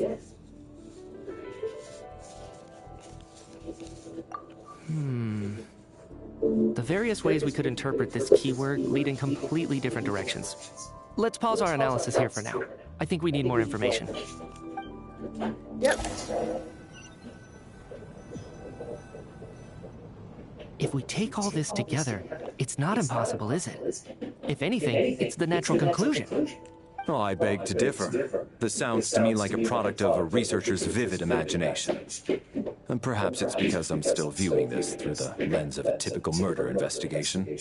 But still, I'm struggling to be persuaded by your theory. Does it really sound that far-fetched? All right, well, let's treat that as speculation for now. I do agree with what you've said, so let's go with your idea for now. Good.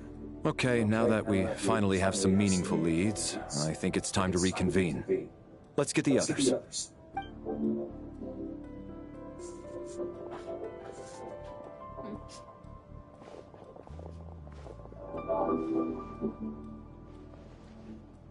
So, that's about everything we've discovered so far. I'll share my theory first. Based on what we've learned from the logbook, I believe the extra person among us is most likely the killer. If the killer had simply bought a ticket, it would have greatly increased the risk of their identity being exposed. I expect he or she either hid in the theater ahead of time, or found a way to slip past the ticket inspection. They then blended in with the group and waited for an opportunity to strike. What about the note found in the investigation report? Any thoughts on how that fits in?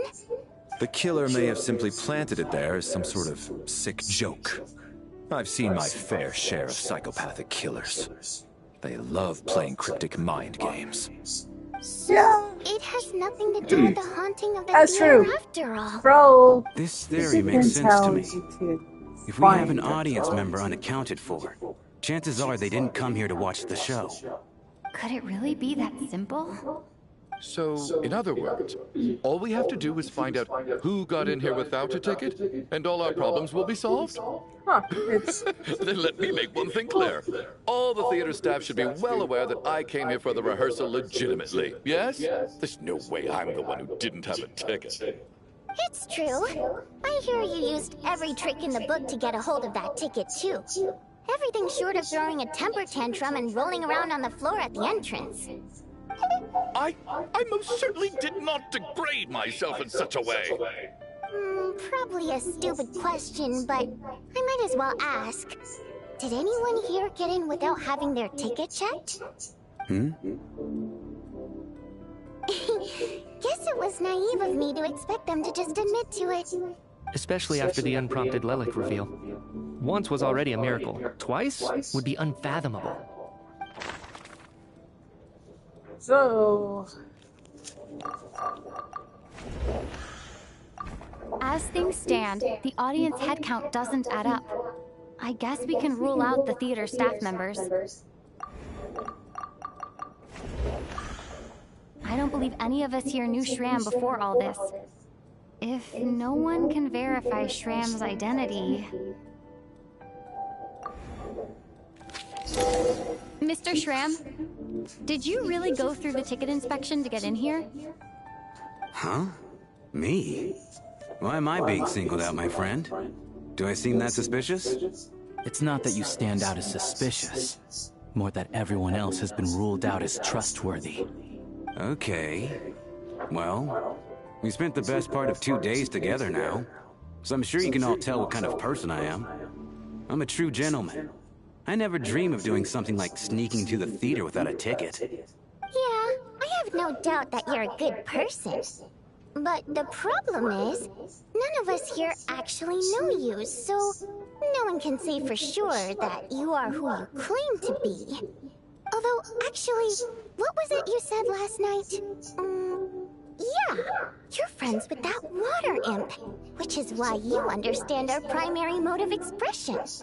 Last time I checked, there were barely any of us remaining in Snezhnaya, since most of the water imps left. Could you tell me a little bit more about your friend? There's a good chance I actually know her.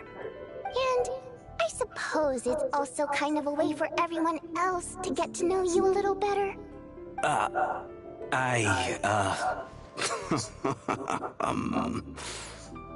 Good grief. Are you blushing? Pull yourself together, man. Stop giggling like a teenage boy. It's revolting. Hey, revolting is a little strong. All right, fine. I'll admit it. That water imp friend of mine, the truth is, we're dating. I was just a bodyguard hired by our family. But the stars must have aligned, because sparks began to fly between me and their daughter. Never in my wildest dreams did I think I'd get so lucky. We don't need details. Just get to the point. Okay. I'm just a little hesitant to reveal her name, that's all. You know how it is. These are delicate times. Even with me to protect her. If word gets out that she's dating a human, both the Fae and human factions will give her a hard time. Really? Wait, no. That can't be. Huh? Shram, what the devil are you talking about? Why is everyone looking at me like that? Surely you can understand where I'm coming from. Delicate times? Factions? Yes? You know, the Civil War? Last time I checked, the Fae and the humans were still at each other's throats. If I'm not mistaken, the last significant civil war in Snezhnayan history was over 400 years ago, when Her Majesty the Tsaritsa had just taken the throne and was consolidating her reign. What do you mean, 400 years ago? What's going on here? Is Shram from the past? All right, Mr. Mitya, you win this round. As far-fetched as it is, it appears that your theory may be correct. I'm just as amazed as you are. I didn't even believe it myself, to be honest. Is someone going to explain what's going on here? From the look on your face, you figured it out too, haven't you, Traveler?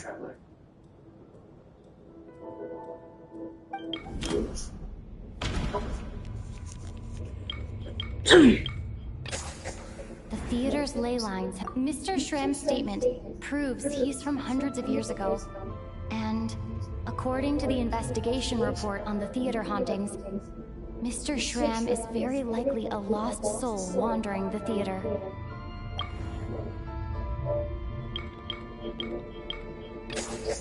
For some unknown reason, the soul that has been wandering the theater due to the ley line issues has joined our group and blended in. Yeah, that must be the immediate reason why the ticket count doesn't match the number of people present. The contents of the investigation report have been verified. There are indeed ley line issues and wandering souls in the theater. Death likely symbolizes the deceased. Mr. Schramm, for instance. Death is near. Huh. That must mean that there's a dead person in our midst. That's the truth, isn't it? Yeah, the logic is clear now. The investigation report said that there would be souls stuck wandering around the theater because the ley lines were cut off. Mr. Schramm must be one such soul who died in the theater a long time ago. In which case, that also makes him our extra person. So when the note said death is near, it must have been referring to death as in the deceased, people who died a long time ago. Someone who died a long time ago. In short, there's a dead person among us. The extra person we've been searching for is a ghost from the past. You mean I'm a ghost? No. Don't make jokes like that, my man. There must be some mistake. But even if I was dead, I know for a fact I didn't kill anyone these past 2 nights. Yeah, even if all that's true, the report also said the souls inside the theater can't affect reality, right? They're harmless. Then what if the problem isn't the souls at all, but the ley lines themselves? The ley lines have a powerful ability to attract and devour souls. Let's say that the ley lines are like a black hole, constantly seeking to engulf souls. But the souls that don't want to return are trying to avoid being sucked in. Huh. Why does this analogy sound so familiar? What happens when the black hole can't achieve its goal? I'm only speculating here, but what if it ended up swallowing innocent souls by mistake, or intentionally taking other souls to compensate? That could explain why we weren't able to determine a cause of death. If you're right, and their souls were devoured by the ley lines, it does make some sense. It does seem to explain a lot of the things we couldn't make sense of. Does that mean it's true? Except there's no concrete evidence. Mitya is relying on a lot of logical leaps. Still, it seems like the best explanation we have under the circumstances. All right, so how could Schramm not know that he's dead? Seems a little unlikely that he hasn't noticed anything unusual even after several days interacting with us. On the contrary, it's perfectly normal for a soul to wander the theater for centuries without questioning their existence or reason for being there. It's simply what's natural for them.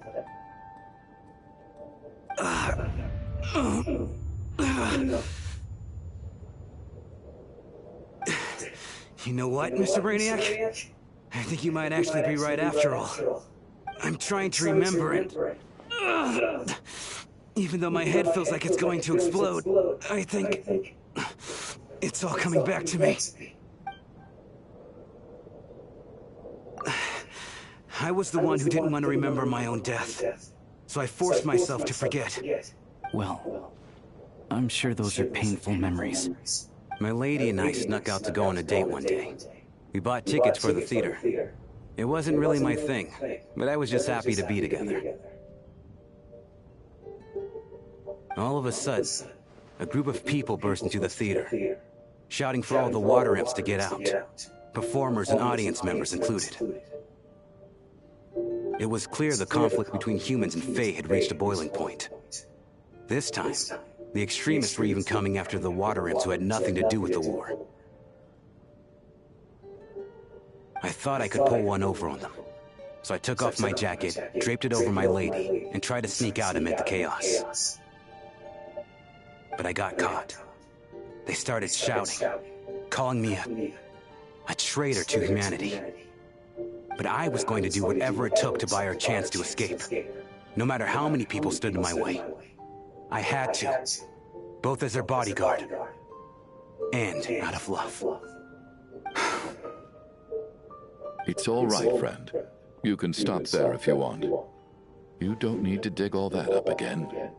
It's just... Even now, I'm still struggling to accept the truth. How could I be dead? I'm sorry, everyone. If I'd known I was a dead man walking, I wouldn't have dragged you down with me. If I'm the cause of all this death, then punish me however you see fit. But, Mr. Shrim... No. I refuse to be a burden. I know what I have to do. You said I've been wandering the theater for centuries, right?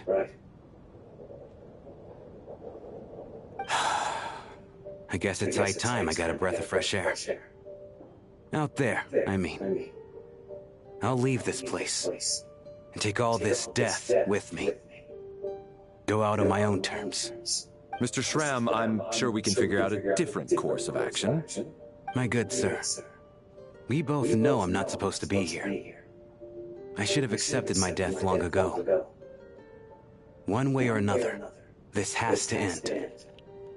Unless you're saying this goes against another one of your military principles somehow. No, I'm speaking on a personal level this time. Let it go, man. Oh, wait. One last thing. Miss Wateramp. My lover. Her name was Litia. Litia Ozarova. Do you know what happened to her? Ozarova. Oh, Auntie Ozarova.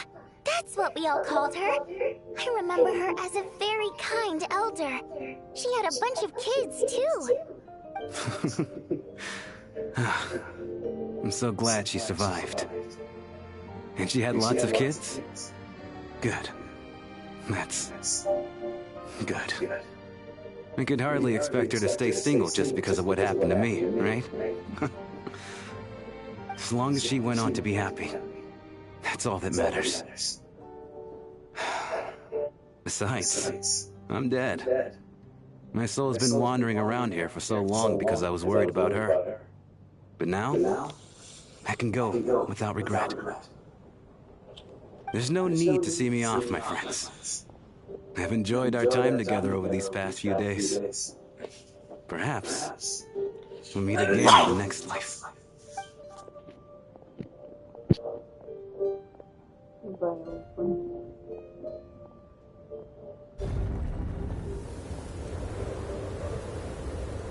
Take care, my man.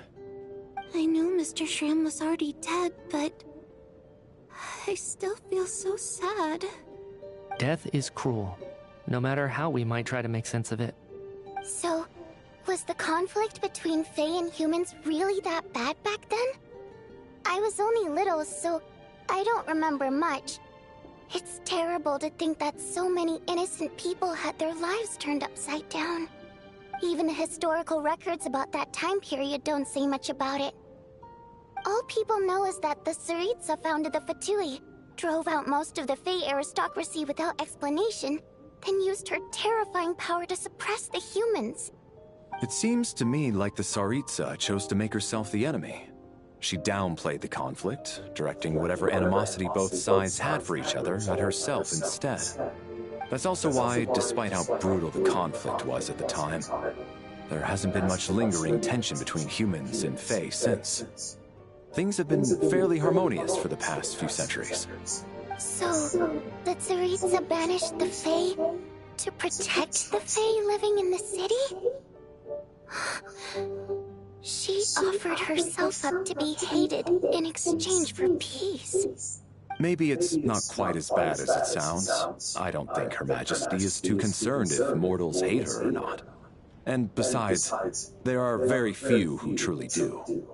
All this time, I had no idea. All right. If Mitia's theory is correct, then I think we can consider this matter settled. Let's all take a break.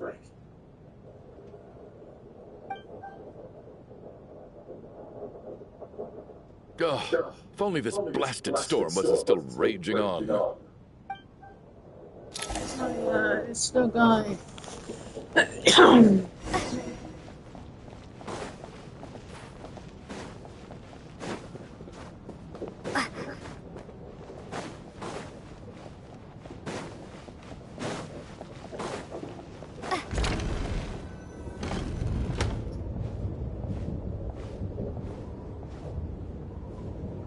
Looks like now we can just rest until the snowstorm stops.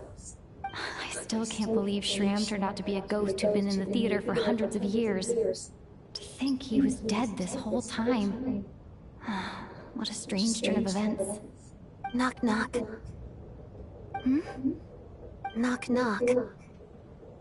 Who's there? You know the door isn't closed, right? You don't have to knock. Think of it as a signal then. When I'm entering someone else's room and I knock, I'm here as Odette. If I don't knock, it's Lelek. Thanks. So, why did you come to find me? Is there something I can help with? Vodyanitsa said you knew about my secret identity from the start. But when everyone was discussing who Lelek could be, you were worried that revealing what you knew would be unfair to me. So you kept it to yourself, right? Yes. I'm extremely grateful for that. It's nothing. I mean, you didn't hold what happened with Senora against me, so I should thank you for that as well. Actually, there's something else as well. I found myself in a situation similar to the one you were in when you helped conceal my identity. So I thought I'd come and ask you for advice. It's about Mitya. Before all of this, the last time I saw him, he was dead. As I'm sure you know, my goal as Lelek was to stop Project Stuja. Well, when I found out the tech lead for the experiment behind Project Stuja was Mitya, I immediately started planning to track him down and threaten him to back out. I often saw him around the theater, but I soon concluded that making my move there would risk exposing my identity. So I decided to infiltrate the Armory Palace and go directly to his lab. That way, the threat would be much more effective. Well, I suppose there was a bit of luck involved. But I am a Fatus, so I already had some familiarity with the building's layout. But when I finally made it to his lab, Mitya seemed to be dead. I checked his breathing and his pulse. He had no vital signs whatsoever. I'm certain of that. I thought maybe another anti-Project Stuja activist had beaten me to it, and chosen a much more brutal method. So I made myself scarce. That's why you were so on guard around Mitya that first night here. Yes. When I saw him sitting in the audience during the performance, I could barely contain the shock. To me, it was a miracle. Somehow, he'd come back from the dead. But then, the murders started happening and things got so complicated that it wasn't really at the front of my mind. That is, until Mitya himself said there must be a dead person among us. Then, I couldn't ignore it any longer. And yet, you thought that bringing it up right away would single Mitya out. Just like when everyone was suspecting Lelek. Exactly. I thought there could be something I was missing. Besides, we soon figured out that Mr. Shram was a ghost. And we knew there was only one extra person. So we thought he had to be the one.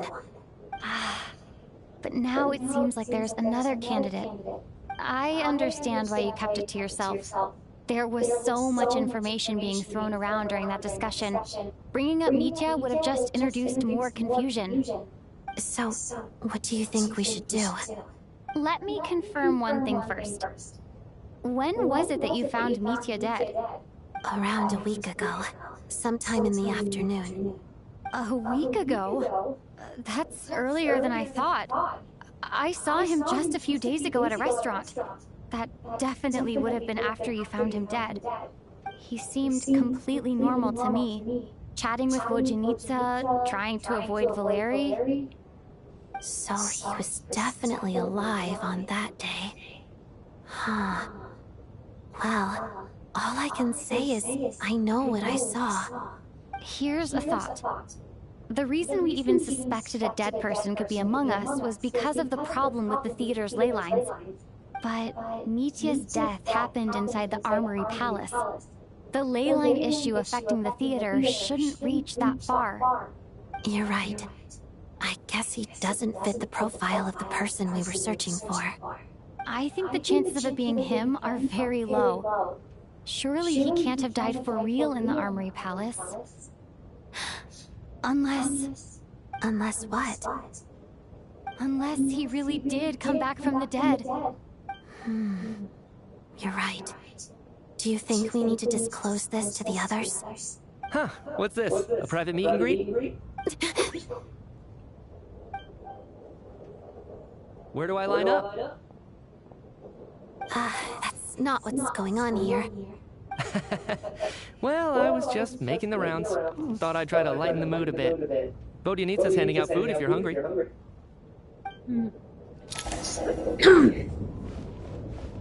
Weird. And weird and scary at the same time.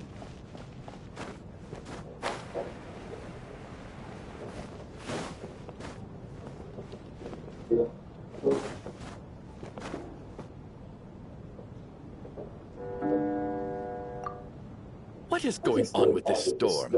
Could it be connected to that monster that just arrived in Snezhnaya? I almost hope it is. Her Majesty the Tsaritsa left to vanquish that beast herself. We just need to wait for her triumphant return. Do you think people still feel the cold after they die? I'm wondering about Tram. Ew. Maybe we should have given him a coat before he went over there. Death itself is cold, isn't it? I'm sure the storm will embrace him. Well, I hope he has a safe journey.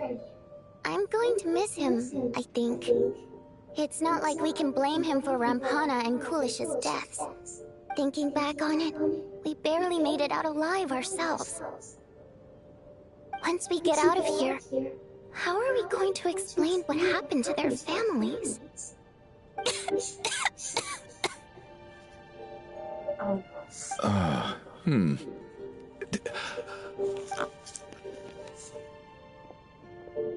Are you okay?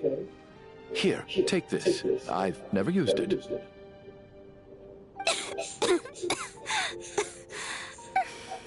Thanks. Look who's Mr. Nice Guy all of a sudden. Is it because Tonya stood up for you this morning? At least you know how to return a favor. Yeah, without Tonya, who knows how badly he would have been hurt. I told you already, I never intended to resort to violence. Bunch of rascals. Little girl? I was rather surprised when you spoke up for me this morning. I didn't think I had many admirers here, so, thank you. Oh, no need to thank me. I said some bad stuff about you too. I've been too embarrassed to admit it, but you remind me a lot of my daughter. So kind to everyone, but never lets her old man off the hook. Unless my wife and I are having a fight, then she's always on my side. Especially when she was little. Every time I took her out...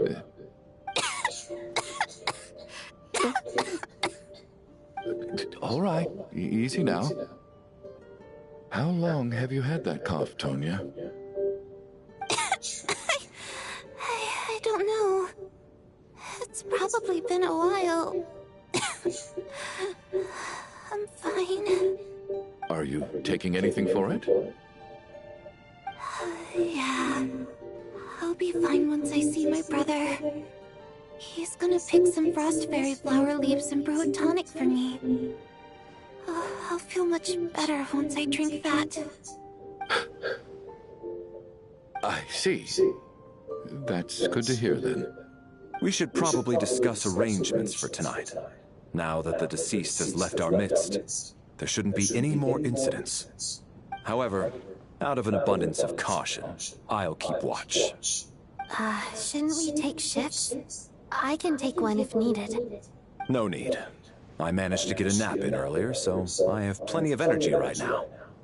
After all the tension of the past few days, everyone else should just focus on getting a good night's sleep.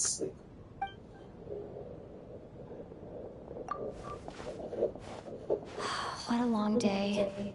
This whole situation turned out to be way more complicated than I expected. But Valeri's right. I should just try to calm down and get some rest. The last thing I want is to give myself nightmares.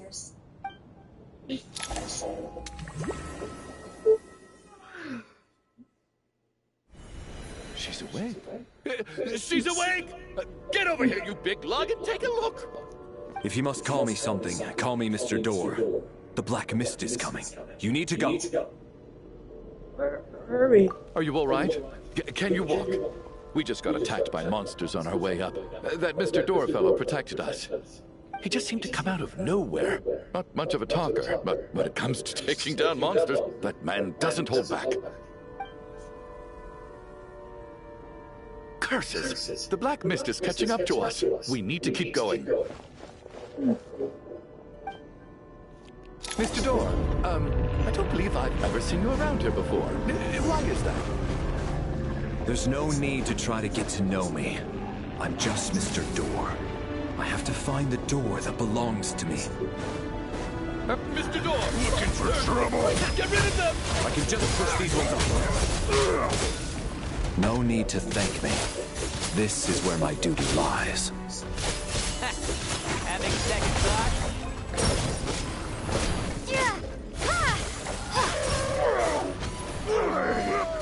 Get a lot of dead. What the?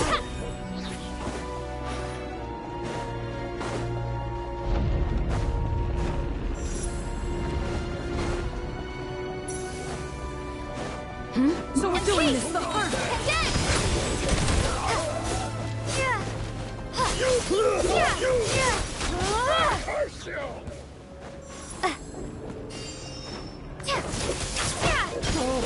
Remarkable work, Mr. Door.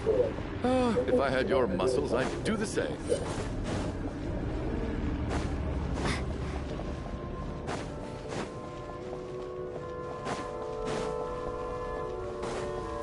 Are none of these doors the one you're looking for?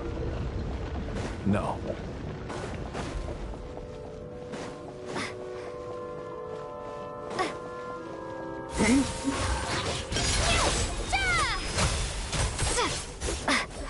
Ross? Sure! Come here closer.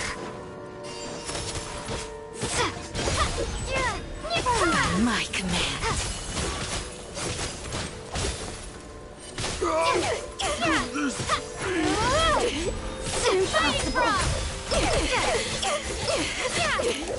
Impossible. I'm so exhausted. And the Black Mist is still rising. Oh. Wait, look! There's more monsters down there. Are they coming from within the Black Mist? No, no! They're gaining on us! Quick, keep going, or they'll be at our heels any second!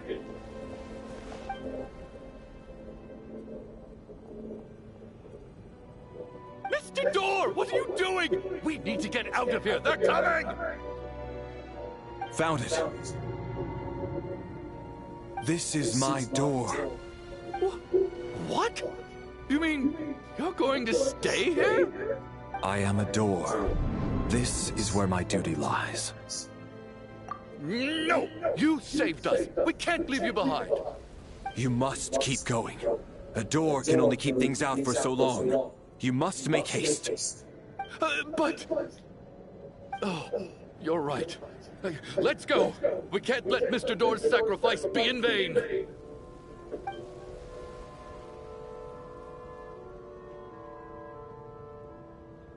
The Black Mist isn't moving anymore. Looks like both the monsters and Mr. Door are gone. I didn't just imagine all that, did I? Surely I wasn't so scared out of my mind that I hallucinated it. Oh, okay, good. There's no way we both hallucinated the same thing. Hmm? Getting sleepy? Well, looks like we're safe for now. Go ahead. Let's get some rest.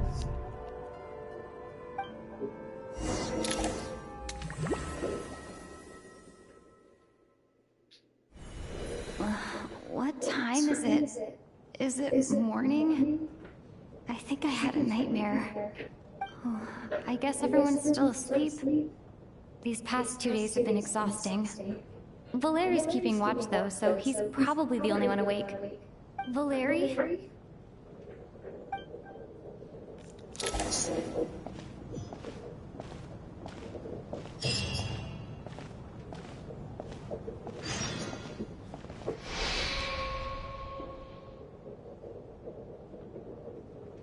Wake up! Everyone needs to wake up!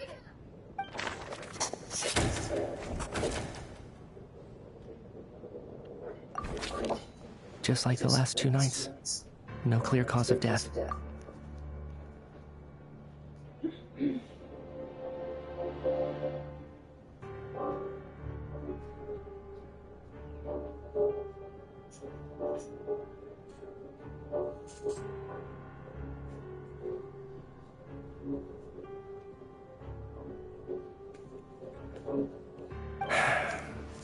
I've been a real thorn in your side, haven't I, Mr. Valeri? Now you can rest in peace. But for me, life will be all the duller for not having to run away from you, my friend. How's Tonya? Is she okay? I just checked on her, and it doesn't seem like anything serious. She's just exhausted from the past couple of days, and she's still recovering from her illness. That means Valeri was the only one who died last night. If Valeri was awake and keeping watch, it would have been impossible to kill him without waking everyone else up. That much is certain. This is so frustrating. Why has nothing changed since yesterday? I thought we already dealt with the dead person causing all this. Actually, one thing has changed. There's only 1 victim this time, not 2. Does that mean...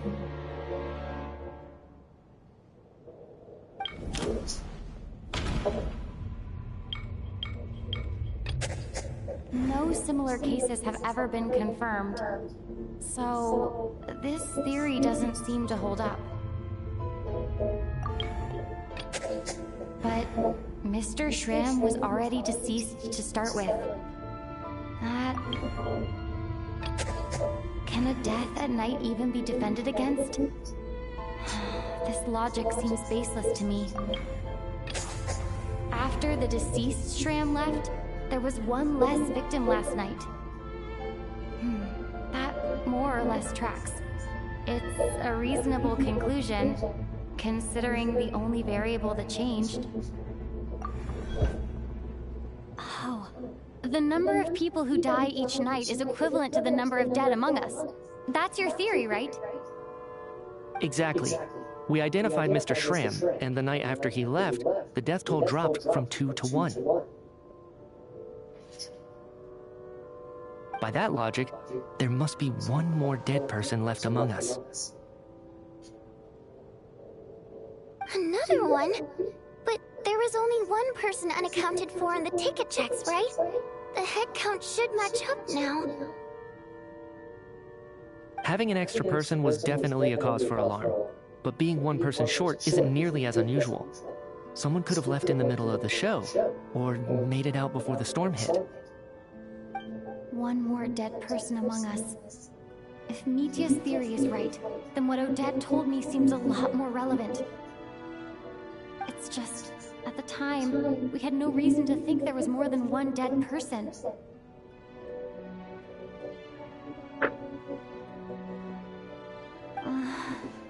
only we'd taken it more seriously as a possibility, maybe this could have been avoided. I'm sorry. This is my fault. I had information that could have been helpful, but I held back. I should have brought it up right away. I'm partly to blame as well. I was too quick to dismiss Odette's concerns. What is this about? What have you two been getting up to behind my back? Sounds like there's some big news you've been keeping from the rest of us. Well, we're all ears.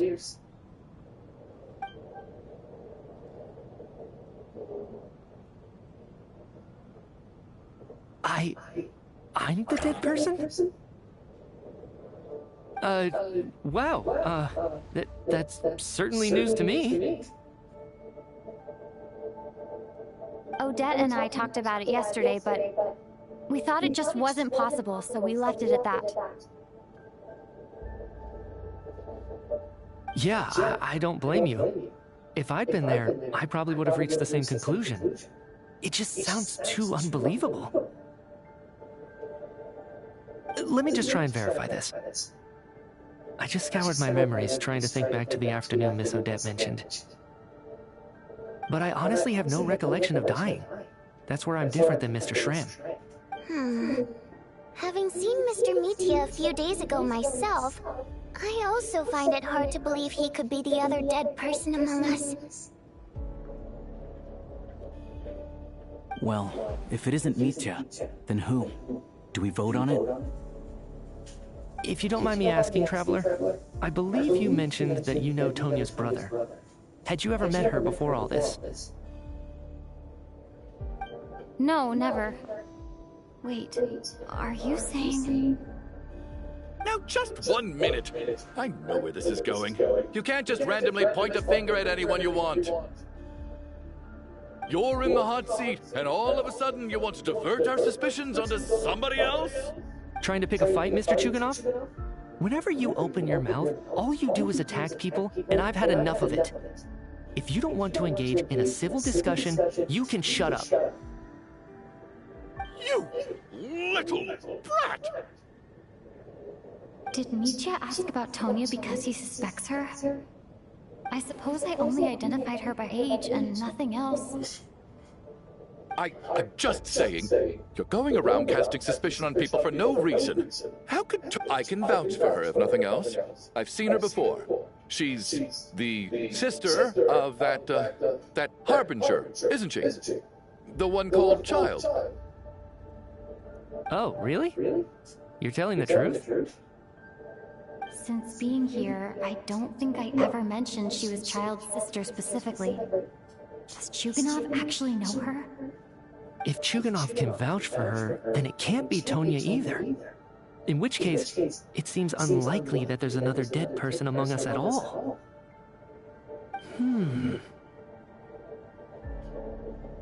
Miss Odette, could you go over that afternoon with me one more time, when you found me dead?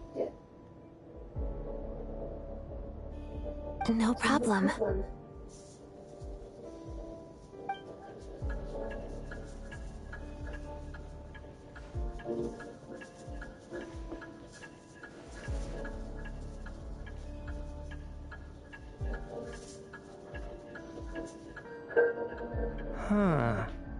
No matter how hard I try, I just can't remember anything about dying. But I do remember something else. Miss Vojanitsa, during our last meal together, I told you how some of the researchers were suffering from temporary memory loss. Do you remember that? Oh, yeah. You said it was hindering the progress of your experiments. You thought they were just under too much stress or something. Right. And even though I don't remember dying that day, I'm pretty sure I experienced something like amnesia. Some of my memories from that afternoon are missing. Are you suggesting you're missing the memory of your... Of course. How am I only just realizing this? Humans aren't necessarily aware of their own death. You mean being silently assassinated, or dying in your sleep? Situations like that? The researcher's amnesia. Suddenly it all makes sense. I must thank you, Odette. I think your perspective just helped me reach a breakthrough on a series of issues that have been troubling me for quite some time. All right. It's decided then. I'll be the one to leave today. Oh, leave? Hey, wait a minute. Aren't you rushing into this? What if you're wrong? You'll pay with your life. Come on, kid. Aren't you gonna fight for your life? This seems like a rash decision. I have other reasons beyond what's been discussed. I remember during Miss Odette's performance, while I was sitting in the audience stalls, a brilliant new idea for my research popped into my mind. But then, my train of thought suddenly cut off. I can't remember it now at all, and I didn't take any notes. I guess that must be another instance of temporary amnesia. No. Hold on. I see where you're going with this. You're suggesting that each instance of temporary amnesia is a death, right? There's a glaringly obvious flaw in that idea, no? How can one person die so many times?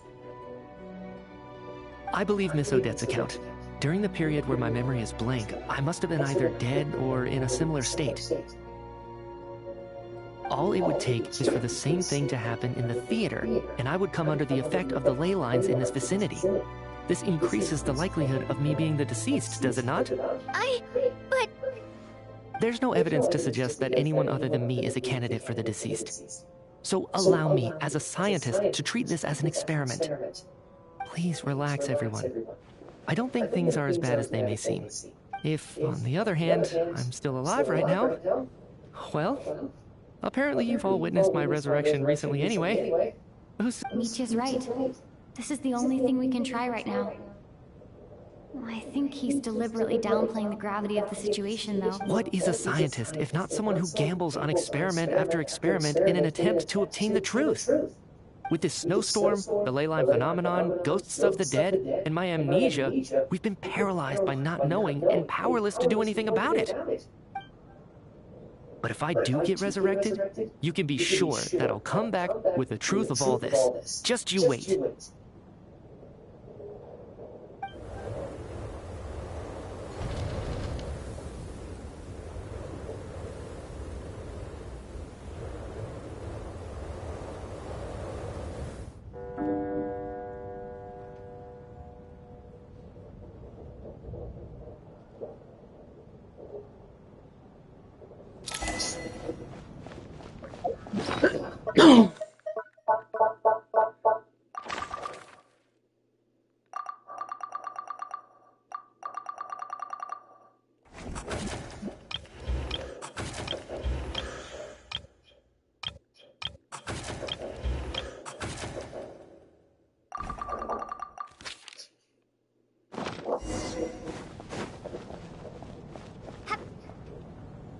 Poor Mr. Mitya.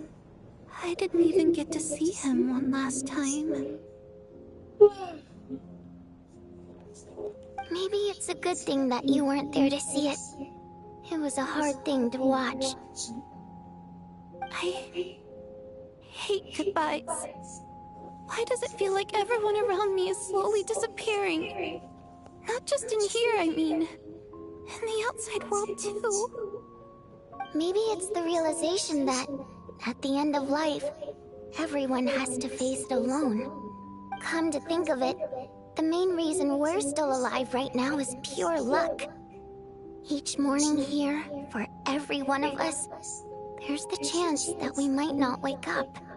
You could take it a step further and say that the same is true outside, too. Who can ever be 100% sure when they drift off to sleep that they'll open their eyes again in the morning? If I make it out of here, I'm going to cherish every moment that I'm awake and live without any regrets. Without regrets? I feel like a strange sense of anxiety has been quietly growing inside me over the last 2 days.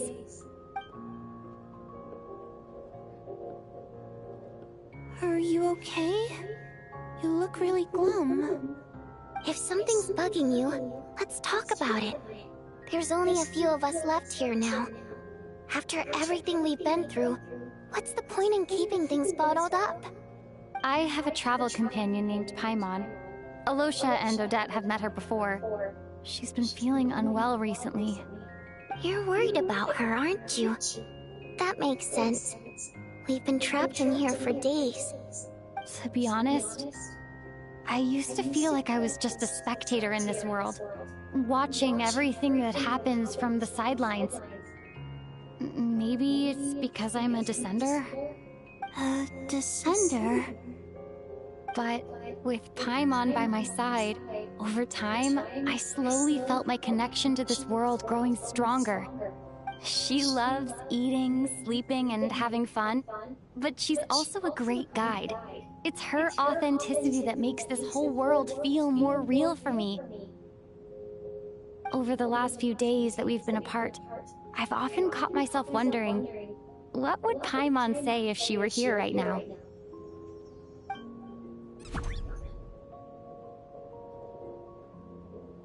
But by the time I snap out of it, the conversation has already moved on, and I'm still in my own little world. I'm trying to overcome this sense of detachment, but I really miss Paimon. I guess, in a way, she means the whole world to me. I bet she misses you when you're not there as well. Maybe you're her entire world too. I don't know if this will make you feel any better, but back when the water imps left Snezhnograd in droves, I also felt like the whole world was suddenly empty. I could be surrounded by people all smiling and having fun, and still feel completely separate from it.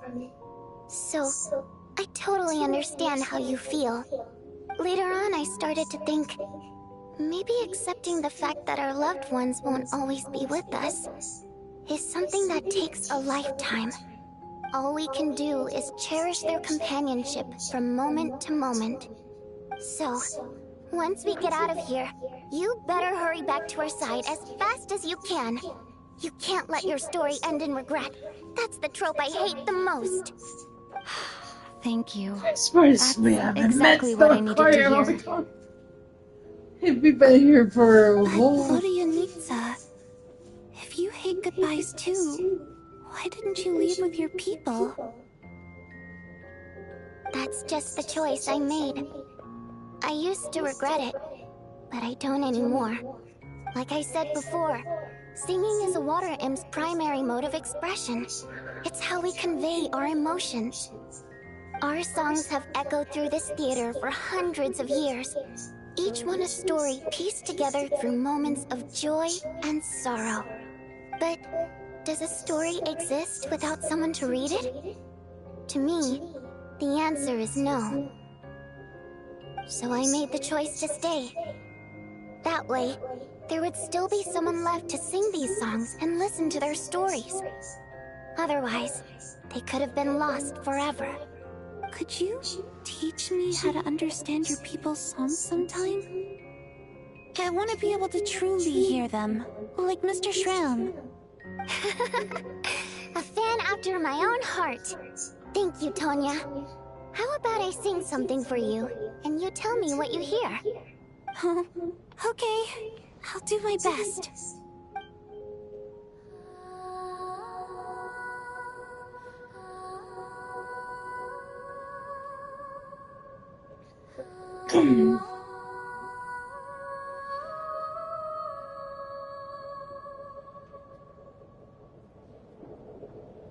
I've never heard that one before.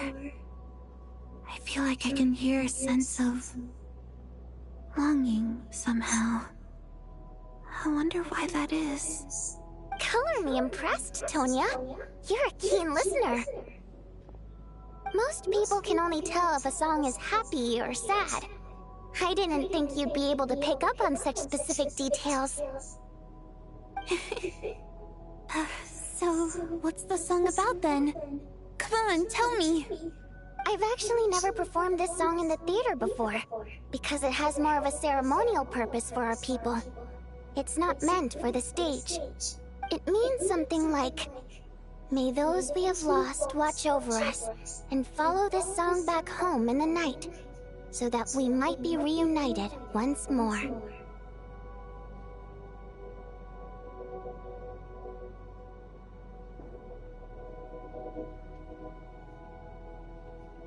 No wonder I could hear that sense of longing. You sing it for loved ones who have passed away. I hope it reaches them. It's getting late, Tonya, and you're not well. We should all turn in early. I suppose there's no reason to keep watch tonight. Okay. But, before I go to bed, could you sing that song a couple more times for me, Vodianitsa? Of course. Anything for my #1 fan.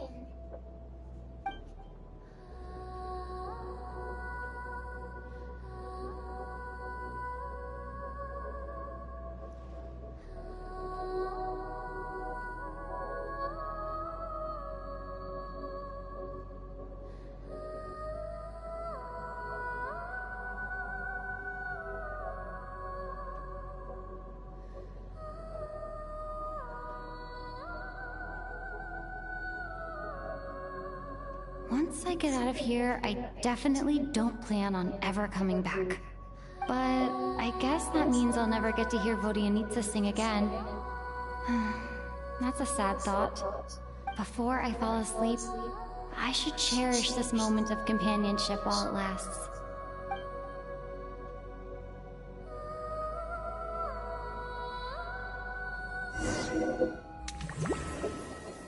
Am I... Are we back here again? So dark in here, and I feel kind of dizzy. What's that? Am I alone?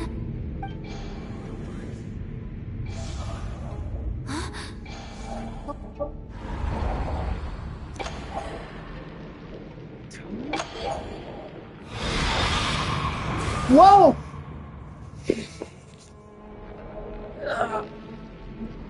Return, O spirits. Fulfill your oath of protection. What the hell? Holy shit! I'm alive? What just happened? No time for questions. Quick, over here. Turn on the switch. We need to bring back the light. Okay. All right, we're safe. The spirit just now is called Night Prayer. The light will subdue her, but she'll attack with, sort of. I know it's hard, but you can't let this place go dark, or she'll kill you again. She just kill me? Yep. Luckily, I was here to resurrect you. Otherwise, that'd have been a real bummer. A bit more than a bummer, I'd say. Wait, so you have the ability to resurrect people? Sure I do. I'm your guardian spirit after all. I specialize in soul recall. Oh, it's nice to meet you, by the way. Oh, thanks. It's nice to meet you too. Alright, there's no time to waste. The black mist is already catching up. We need to avoid it at Night Prayer at all costs. Come on, let's go. We need to reach the next switch before the place gets too dark. If we bring the light back, Night Prayer won't be able to get to us. Alright.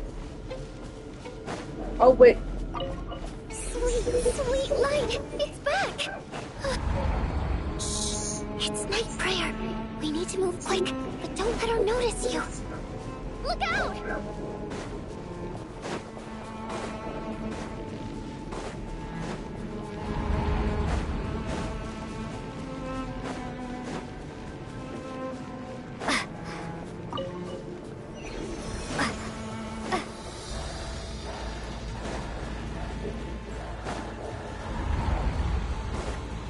The next switch is over there.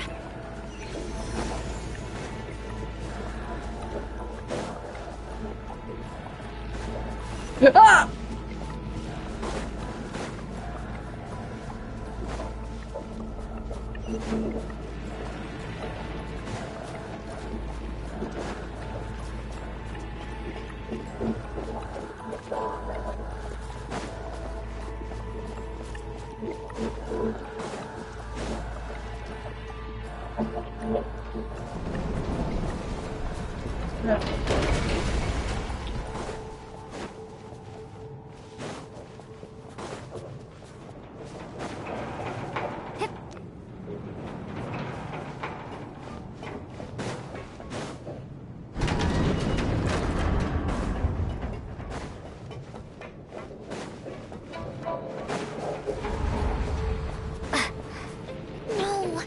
prayer is here too. This can't be the only path. Return, O spirits. Fulfill your oath of protection.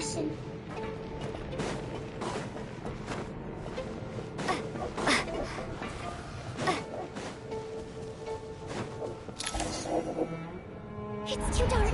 We're not gonna make it. Come on, faster!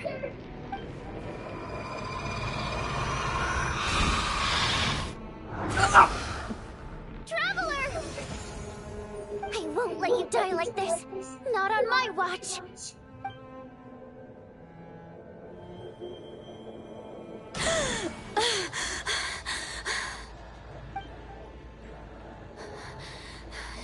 Even though it's not permanent, dying is definitely not a pleasant experience. Great. You're back. Yeah, thanks to you. Time for you to get out of here. Quick, before the light runs out. What about you? You're not coming with me? I can't. I've already been used up. A guardian spirit's skills are finite. I can only resurrect someone so many times.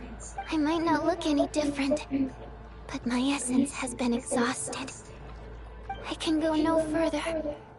The black mist is where I belong. Why didn't you tell me sooner? Because it wouldn't have changed anything. That knowledge would have just burdened you. But... Go.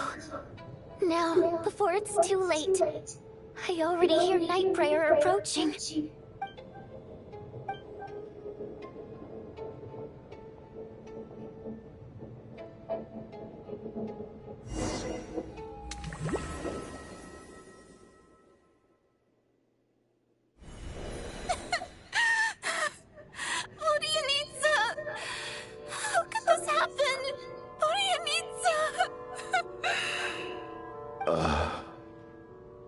Well, I guess there's no need to inspect the body.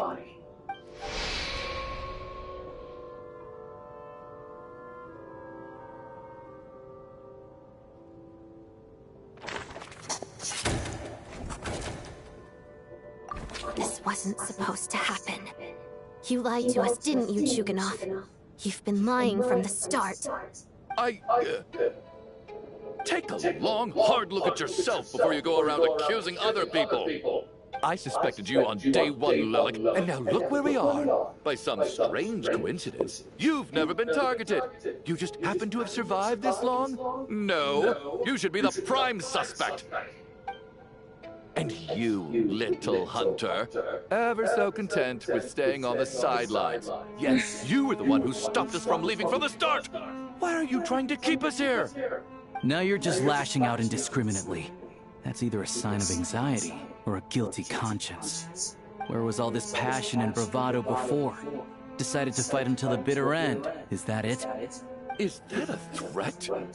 Fine, bring it on. You think I'm afraid to die after all this? You want to kill me? Go ahead. I'd like to see you try. After all the trauma of the past few days, everyone's been pushed to the breaking point. Valeri and Nietzsche aren't here anymore. Someone else needs to step up and take charge. But first, I need to think this through.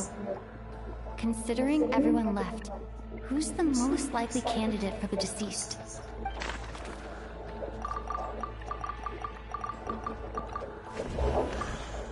Of those who remain, the only person we've never met before is Tonya. People are easily misled by first impressions. Now that I think about it, Child Sister was in fact a label I imposed on her due to my own assumptions. But Mr. Chuganov vouched for Tonya's identity yesterday, with basically no other possibilities left. Could it be...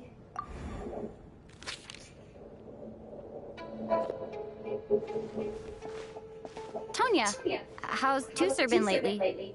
Tusser? Your brother Ajax must have mentioned me in his letters home, right? Did he say anything about a blonde traveler? No. And my brother's name is Razik, not Ajax. Chuganov, looks like it's your turn to do some explaining. Yesterday you said you could vouch for Tonya. Why did you give us a false testimony? I knew you were behind this, Chuganov. You've been lying through your teeth from the start. Everything about you is fake, down to the wife and daughter you're always talking about. Your entire family man persona is a charade, isn't it? That night, when I infiltrated your place as Lelik, I noticed you were home alone. Didn't think much of it at the time. Just thought everyone else was out. But thinking back on it now, that doesn't seem very likely. My guess is, you live alone, don't you? Even that was a lie? But why would he lie about having a family? Oh, curses. Oh, why is there no end to this blasted snowstorm? If it would just stop! I think I remember now. I know how I ended up here. It feels like a distant memory. The reason I'm always coughing is because I got sick with frostbite. The locals usually call it the snow cough. It's not a very common illness. It's partly genetic and partly caused by the cold climate, but it can be fatal. They sent me to the hospital as soon as they found out I had it. And I spent so long lying there in that hospital bed. After a while, I felt myself growing weaker and weaker. Nothing seemed to be working anymore. Neither the treatment that the doctors were giving me, nor the medicine my brother was brewing from frost fairy flower leaves. So one day, I told my brother that I wanted him to take me outside for once, so things could be like they used to, just for one day. I wanted to meet loads of friends, experience new things. He agreed. He snuck me out of the hospital, and we escaped. We got to the theater, bought tickets, and went inside. Oh, it was all so exciting. I remember the show very clearly. It was amazing. But I found myself getting sleepier and sleepier. Oh, Tonya. When I woke up, I couldn't find my brother anywhere, so I guessed he'd already left. But there's no way he'd leave me behind. So I decided to stay here and wait for him. At the time, I figured he'd probably gone to brew some more medicine for me. I was planning to chew him out for abandoning me when he got back. Tonya, it sounds like by then you'd already... Yeah, I know. I understand now. Dead, aren't I? This cough and feeling weak, it's probably just my body's memory. After all of that, it turns out I can't blame my brother after all. I was the one who abandoned him. I'm sorry, everyone. I realized this much too late. It seems like death skewed my perception. And now I've dragged you all into this mess. Your name probably isn't even Tonya, is it? Didn't that ever strike you as odd over the last few days? Well, when I was little, my brother and I read a storybook, and Tonya is the name of one of the characters. When we escaped from the hospital, our family and the hospital security were looking everywhere for us. So when you first approached me and said my brother had sent you, and called me Tonya, I thought he must have chosen a fake name that only the two of us would know. Because he was afraid of getting caught. No. It seems like that was just wishful thinking. At least your memory of death isn't painful. That is a small comfort. Now it's your turn, Chuganov. Talk to us. I believe no lie is ever told without a reason. You're right. I was lying. I happen to know that the Harbinger child and his sister Tonya managed to get tickets, so I lied to you and pretended I knew them. And yes, I was lying about my family too. The truth of the matter is, I lost them a long time ago. I just refused to accept reality. And now I've spent the second half of my life living a lie. I'm a joke. My daughter's name was Iskra. And before you ask, yes, Iskra, as in Iskra Manufacturing Plant. She also died from the snow cough. She was just 6 years old. If she were still alive today, she'd be around the same age as little Tonya here. After Iskra passed, my wife couldn't bear to face those memories either. So she chose to start a new life without me. One day when I came home from work and saw the empty room, I felt like I couldn't breathe. Subconsciously, I started to imagine that they were still there. I soon discovered that this was the only thing that made me feel any better, so I just embraced the delusion. Nothing more than a pathetic means of escapism, I know. But at least it's not a crime. So explain your false testimony, then. The night before last, when I was chatting with Tonya, she mentioned that her brother would brew medicine for her from frost fairy flower leaves. Combined with her various symptoms, I suddenly understood everything, including the fact that she was deceased. The snow cough used to be an incurable illness. I would pick frost fairy flower leaves to brew medicine for Iskra too. It took hours and hours on the stove. But the year after my daughter passed away, the jester of the Fatui announced that a cure for frost blight, also known as the snow cough, had finally been developed. It turned out that all previous treatments were completely ineffective. No better than random concoctions. That was the final straw for me. I just couldn't take it anymore. Just one more year. One more year, and everything would have been okay. So, more than anyone, I know full well that in this day and age, no one in their right mind would still be using frost flower leaves to brew medicine for the snow cough. Poor Miss Tonya, therefore, had to have been from an era when snow cough was still a terminal illness. So, you projected your daughter onto her? That doesn't make any sense. You knew she was already dead. What did you hope to achieve by protecting her? I just don't believe in your crackpot theories, nor do I approve of your actions. How can you just declare a living person dead and throw them out into that snowstorm? Mitia's gone. My good buddy Shram's gone. And now it's Tonya's turn, isn't it? The others I can make my peace with, but little Miss Tonya, here she is, standing right in front of us, alive and breathing, and fighting her own battles. Yet you're quite happy to say she's dead? I just want her to live. Once this snowstorm is over, the very moment it stops, I'm going to march out that door and find someone who can fetch the very best medicine for her snow cough. I'll be damned if I'm gonna let you cast her out into the snowstorm before I have the chance to cure her. Not again! Not this time! Not when the cure is right within our grasp! I'd never be able to forgive my— Mr. Chuganov, stop. I can't let you do this. Tonya. By the sounds of it, you've known I was dead since the night before last, right?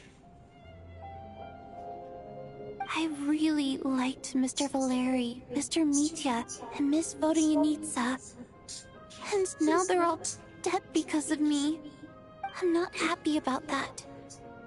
The reality is, you've been trying to fight your own demons through me. But all you've really done is trap me inside your delusion along with you. No! Listen to me. I want to save you. I do! Well, at this point, I'm quite sure that I'm dead. I don't need to be saved. The time I got to spend with all of you is more than enough for me. Despite all the bad things that kept happening, I got to meet so many interesting people and spend so many days and nights by your side. Since the day I escaped that hospital until now, this has been an adventure I never even dared to dream of. I'm very fond of you all. If it were only possible, I'd trade my soul to bring back the ones who died. If it meant things didn't have to end like this. And that's why I'm not fond of you at all, Mr. Chuganov. I'm sorry. It's them that you owe an apology to, sir. Not me. Well then, I suppose this is it. It's time for my adventure to end. I've caused enough trouble. You're leaving already? It's still early. Don't you want to stay a little longer? No thank you. Oh, and by the way... my name is Patoshka. It was nice meeting you all. Feels strange that we're only being properly introduced now that it's time to say goodbye. Toshka.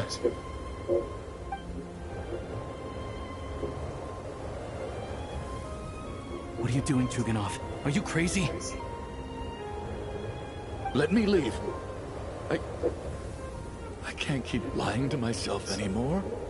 In your dreams. Don't think you're getting off that easy when you had a hand in the deaths of so many people. The Fatui have honed quite an array of enhanced interrogation techniques since they were founded. Once we're out of here, Lelik will personally give you a taste of every last one.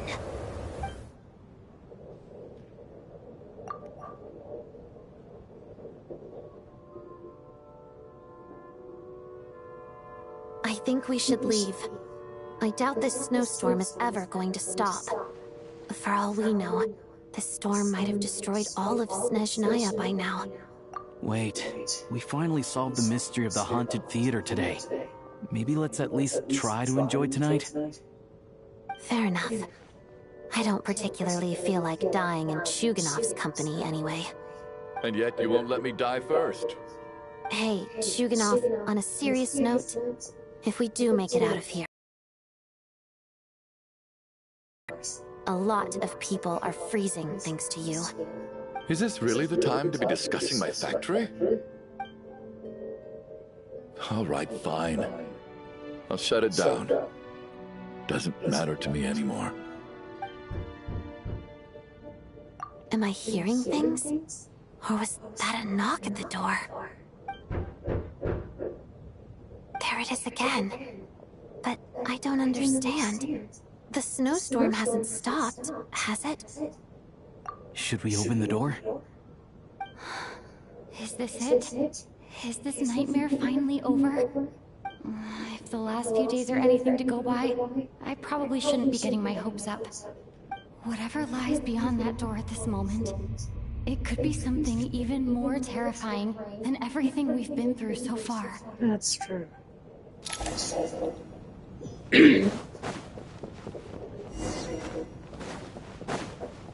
Where's that? I still feel sleepy.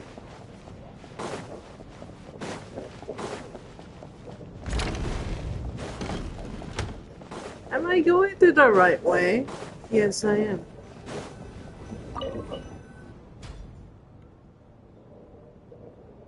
Miska?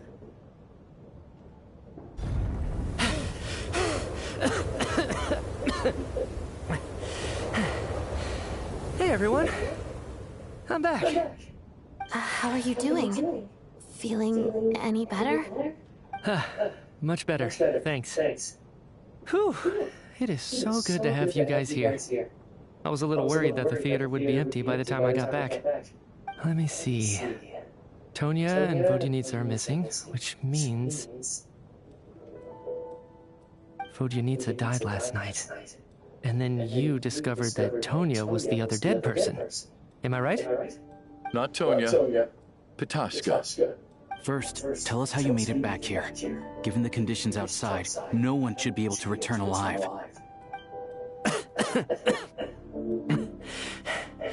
You're right. The thing that got me back safely was a song.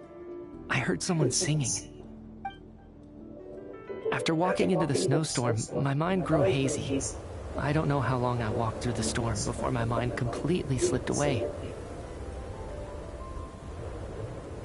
Then, suddenly, I heard the sound of singing. The voice instantly brought me back to my senses, and I regained consciousness. So I followed the voice, searching for the source of the singing. I searched and searched, until finally, just a few moments ago, there was the entrance to the theater, right in front of me. I've actually never performed this song in the theater before, because it has more of a ceremonial purpose for our people. It's not meant for the stage. It means something like, "May those we have lost watch over us, and follow this song back home in the night, so that we might be reunited once more." That must have been Vodyanitsa's Requiem. Who knew it actually worked? That song is meant to guide the souls of the dead. Mitya, that must mean that you... Huh. No kidding. Huh, seemed like I guessed right then. This is what I've been so desperate to tell you about. When I first stepped out of the theater, I was still quite lucid. My memory of it is still pretty intact. I remember the outside world being completely different than what I'd expected. It was like this was a world where only the snowstorm existed. There wasn't a trace of any humans or buildings ever having been there. I don't know how else to describe it, except to say that it just didn't seem like the real world. And as for the Requiem, if I was guided here by Vodyanitsa's song, it can only mean that I must already be dead. And this is my soul, not my body. But I didn't experience a clear moment of death while I was out there. Nor do I feel any different now than before I walked into the snowstorm. You don't seem any different to me either. In fact, this is something I've been wondering about for a while now. If souls aren't physical, shouldn't they lack tangible form? Both Shram and Patoshka were clearly deceased, and yet their souls didn't look or feel like ghosts at all. They were visible. This raises a truly terrible thought. Is that really what Mitya is suggesting? Mitya's soul was summoned back by the Requiem.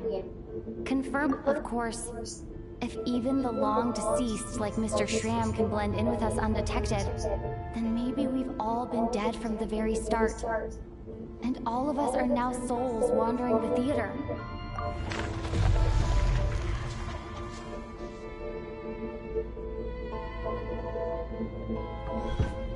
Yes. I think that this is probably the afterlife. What did you say?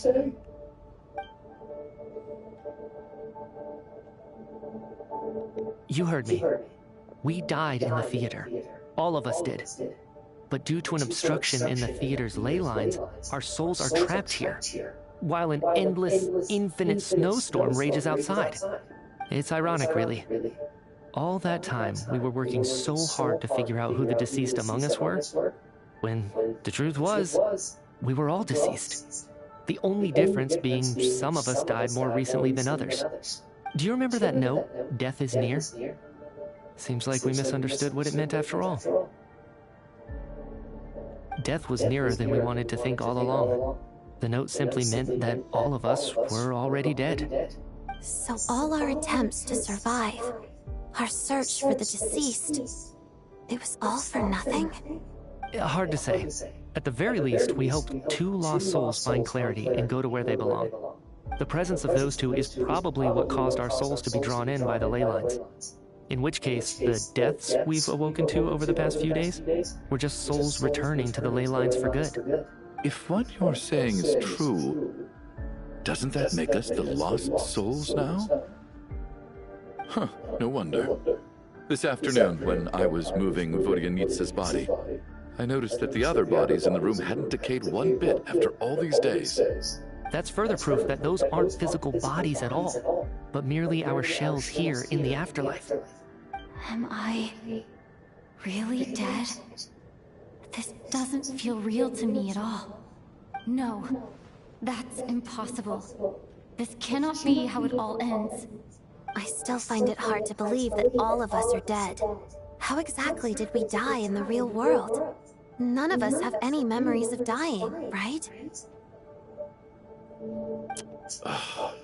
Not even knowing how we died is preposterous. Good grief! Surely there has to be some reason. Exactly. It's hard to rest in peace when you don't even know how you died. It gave me lots to think about as I strode out into the snowstorm. I racked my brains trying to remember the cause of my death, the exact moment I died, the root of all of this, right up until my consciousness faded. Wait. Hold on. Right before I lost consciousness, I think I saw something. I can't remember. And I think I lost my notebook and pen.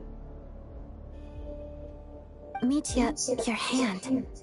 Is that blood on your fingers? Huh? You're right. There's blood on the fingertips of my right hand. Looks like it's already dried. When did that happen? What the?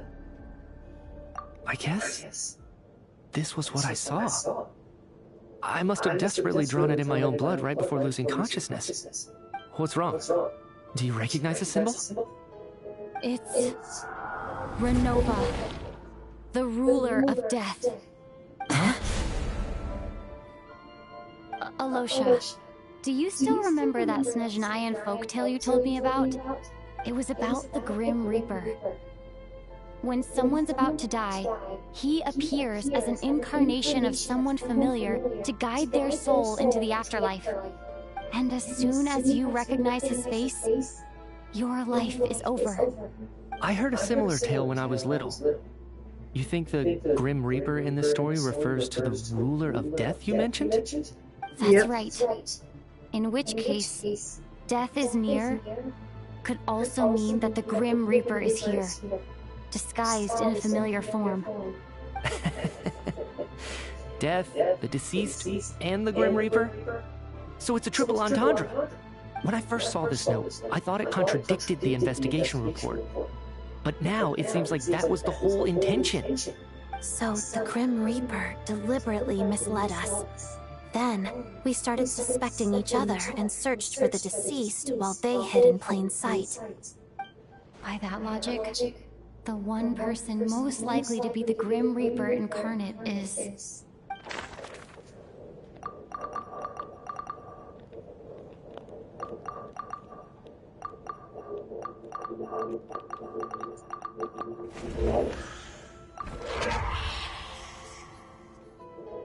No doubt about it. It's Alosha. Looking back at how everyone has acted over the past few days, Alosha is most likely the Grim Reaper lurking among us.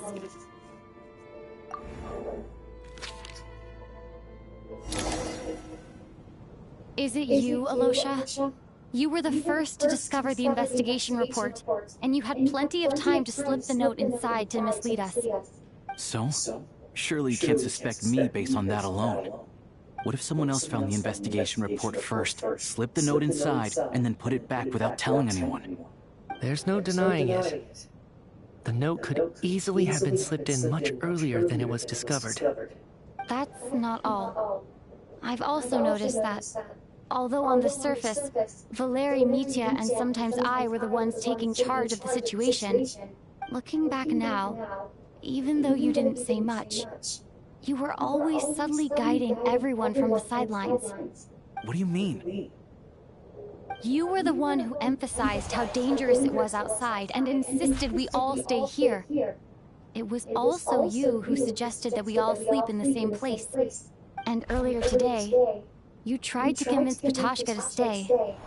I don't understand why, but it was out of character. So, you didn't understand my intentions, and now you're assuming the worst. Seems pretty unreasonable if you ask me. He still won't admit it? Fine. Let's see how he responds to the most damning evidence of all.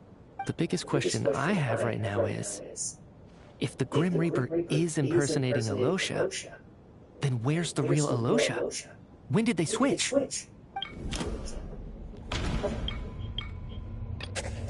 No. The ruler of death added a note.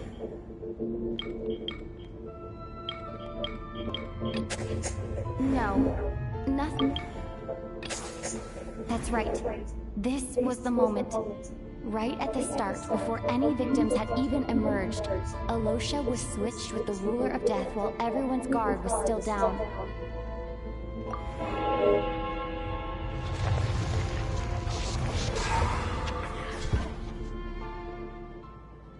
When all this began, right after the performance ended and the snowstorm began to pick up, no one suspected anything unusual. We just assumed we were snowed in. It wasn't until we discovered the bodies the morning after that we realized something out of the ordinary was going on. But it's clear now that the oddities actually started earlier than that, when Dimov walked into the snowstorm and never came back. Right. So Mr. Dimov was the first victim, not Sobolova and Torgov. And if we pinpoint that moment as the beginning of this incident, then one thing becomes clear. Alosha, you are the only person who walked into the snowstorm and came back without the help of Vojanitsa's Requiem. More precisely, Alosha never came back at all. The one who came back was the Grim Reaper. Not bad. Well, since you've backed me into a corner, I suppose there's no point in keeping up the act anymore. Alosha? You're the Grim Reaper? I am no such tired cliché. Mortals should address me as the ruler of death. Of course. Before being wiped out for good, you identified the two deceased, and even sensed my presence. A commendable achievement. Far beyond what I expected. I heard you can ferry souls. Those deaths each night. Were they your doing? Your initial conclusion was correct. Due to the existence of the two deceased, the ley lines yearns to reclaim those long-lost souls. Every night they devoured an equal number of souls to fill the void. This required no intervention from me. Though, of course, ferrying souls is indeed my authority. Here, take a look. No. No way. What are you doing? That takes care of today's two. Don't get so worked up. You are already dead, and your souls must return to the ley lines. I know we're already dead. You murdered us, didn't you? Murdered? No. Murder is when mortals usurp my authority. Death is my jurisdiction. If I require someone to die, I need not resort to such laborious methods as murder. Yeah. You simply met the criteria to trigger my curse of death. I know about the curse of immortality. So there's another death-related curse too? You cursed us? When? And why would you do such a thing? So often, humans pray to me, begging to know when their death will come, and what form it will take. But few people ask why. If you must have an answer, know that death comes simply because one's time has come. So you're not gonna tell us the truth? Hold your tongue. By all rights, you shouldn't even be allowed to speak with me. Those angels from the past are to blame for the reckless renovation of the ley lines here. It's made my work on this occasion infuriatingly complicated. Work?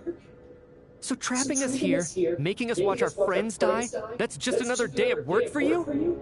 You clearly have a lot of questions. Fine. As a reward for your remarkable accomplishments over the past few days, I shall answer a few of your inquiries, provided they aren't too unreasonable. After the physical body dies, the soul must return to the ley lines for that person's death to be considered complete. My work encompasses the entire process of death, including, naturally, the guiding of souls into the ley lines, with which you are now so familiar. You must also be rather familiar with Natlan's Night Kingdom, I presume? It was I who supported the creation of the Night Kingdom.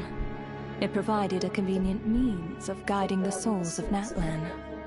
Here, too, the ley lines connected to the theater underwent some modifications.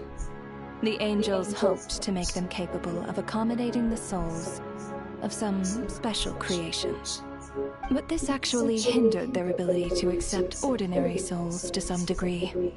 This effect manifested itself after you died from the curse in the theater, leaving you stranded in the afterlife, unable to achieve a complete death.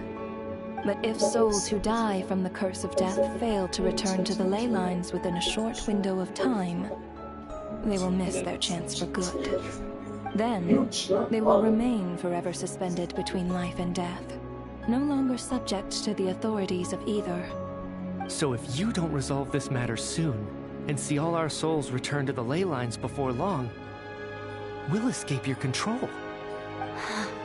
Mitya is sharp. This must be what Renova was worried might happen, and the reason she got involved to begin with. But if you have the authority to guide souls, why didn't you just show yourself and get it over with? Why hide among us in the form of Alosha? You seek to understand the mind of a god. Very well.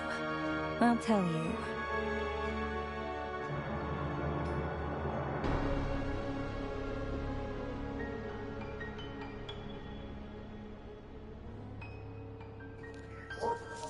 Alright, brother.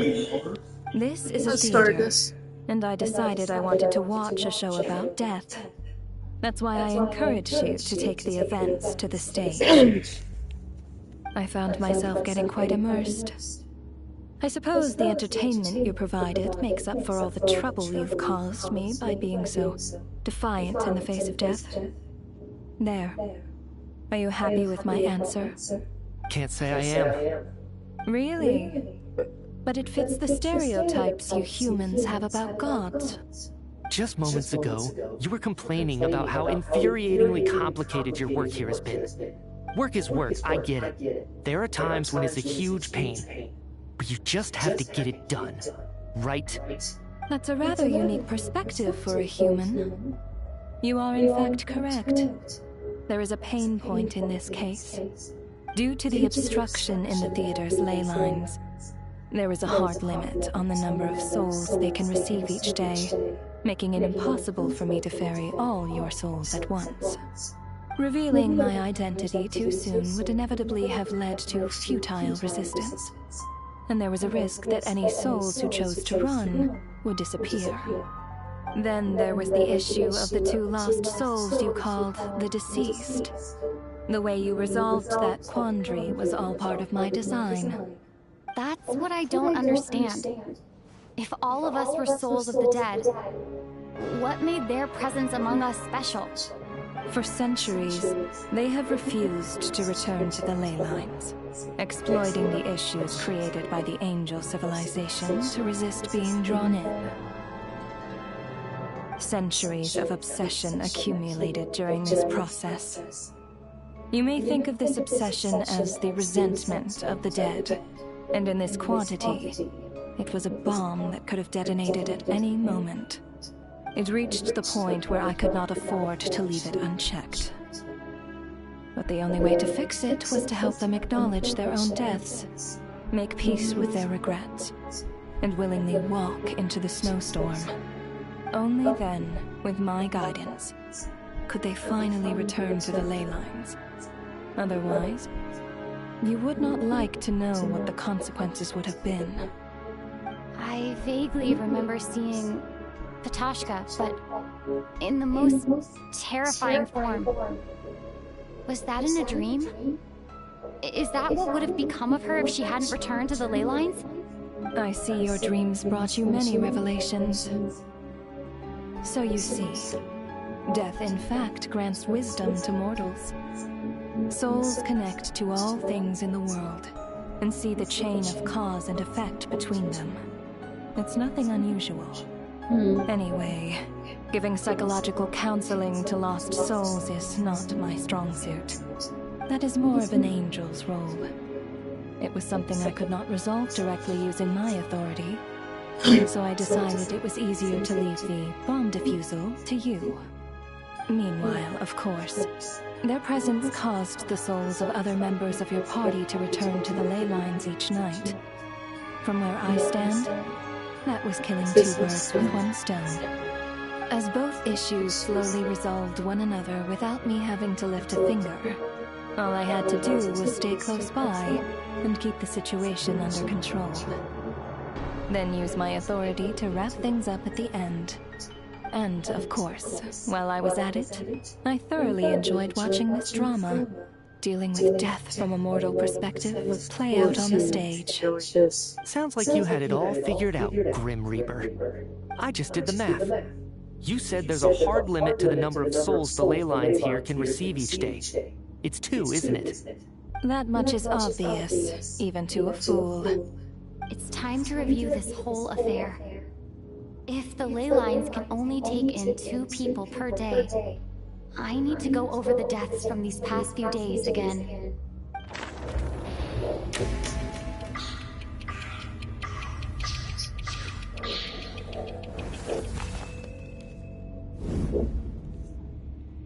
Looking back now, none of us had the faintest idea at the time. From the moment the staff member named Demoff walked into the snowstorm, the incident had already begun.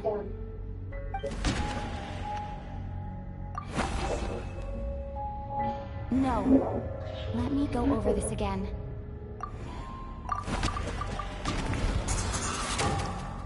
Alosha was the second to walk into the snowstorm after Demoff to investigate. During this process, the ruler of death assumed his identity, making him one of the victims.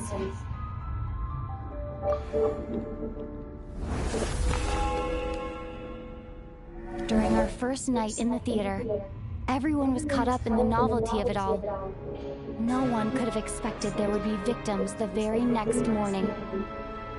Despite all the confusion, and with the help of hindsight, we finally began to realize that something was amiss with the snowstorm.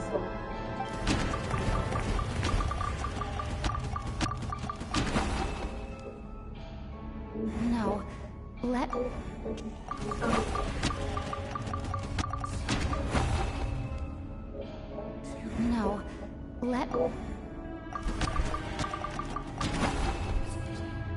Sorry, guys. No, I'm still trying.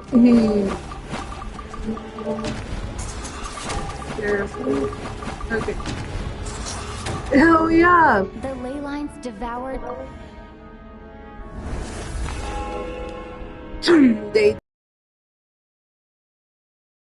3 people were on watch, but in the morning, we discovered that someone had fallen victim all the same.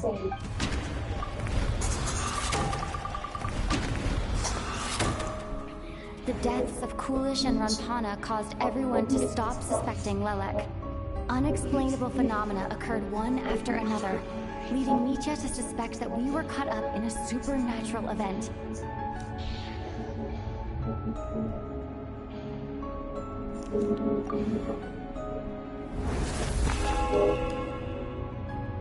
Later, we discovered that there seemed to be an extra person among us, and subsequently discovered the existence of the deceased.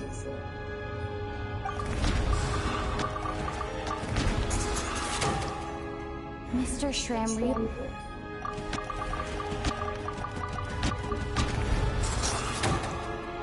We thought it was all over, but Mr. Valeri's death was a rude awakening for everyone. A lot happened today. Mr. Valeri's death led us to discover the connection between the number of deceased and the number of victims during the night.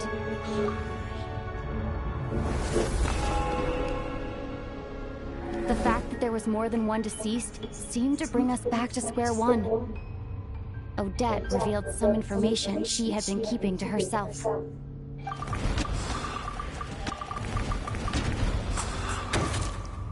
Vodyanitsa was swallowed by the ley lines in her sleep. but the requiem she sang before falling asleep was quite a game changer.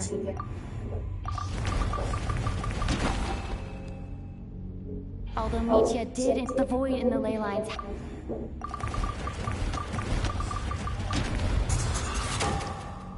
as it happened, Ptashka filled the void left by Mitya's return from the ley lines by walking into the snowstorm this morning. The girl I thought was Child's sister, Tonya, turned out to be another of the theater's deceased. Come to think of it, Ptashka was about to walk into the snowstorm at that time, and Renova, unaware that Mitya would return, was concerned that her soul would overflow from the ley lines. That's why she used Alosha's voice to try and persuade her to stay behind. Looking back, I suppose that was an early slip-up on her part.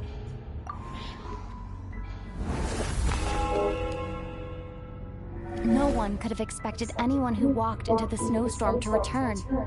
But just after nightfall, Mitya returned, bringing crucial information with him. Various truths began to surface, including that all of us were already dead, and that the ruler of death was here among us. Then, after revealing her true form, Renova callously claimed 2 souls.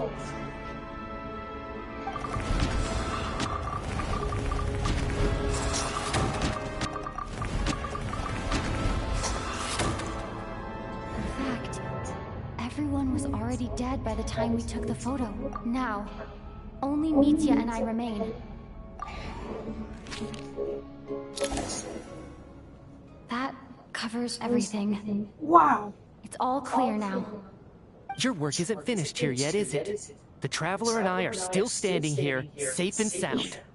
The water imp's song threw things off a little, but it is of no consequence. The ley lines have already anchored your soul, and the first ray of light tomorrow morning will take you back. I, meanwhile, need to review my attitude towards the water imp race. So the reunion in the night that Vojanitsa mentioned, I suppose that was never meant to be a permanent reunion. That just leaves you, Traveler. My power only allows me to temporarily separate your soul from your body. The ley lines of Teyvat would not accept you, and your soul is firmly anchored to your body by your will. For a descender like you, who is not bound by Teyvat's rules, your death can only be brought through the most violent of means, such as directly destroying either your body or soul. I have no interest in involving myself with Descenders, for now. Although, this may change if Asmodee remains missing, or you insist on interfering with our affairs. One last question then. All our struggles and sacrifices here, they were meaningless from the very beginning, weren't they? Death abides no reason. Besides, what you call sacrifice is merely a concept created by humanity. To me, it is nothing more than a self-indulgent charade in the face of death. Mere mortals fantasizing that their actions could reclaim something from my grasp. A truly laughable idea.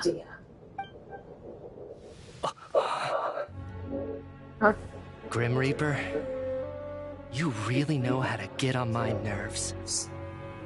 I'm not here to ingratiate myself with you. I kill merely because your deaths are necessary. Oh, you've made that quite clear. But humans don't take well to being scorned. Not even by the gods. Yep.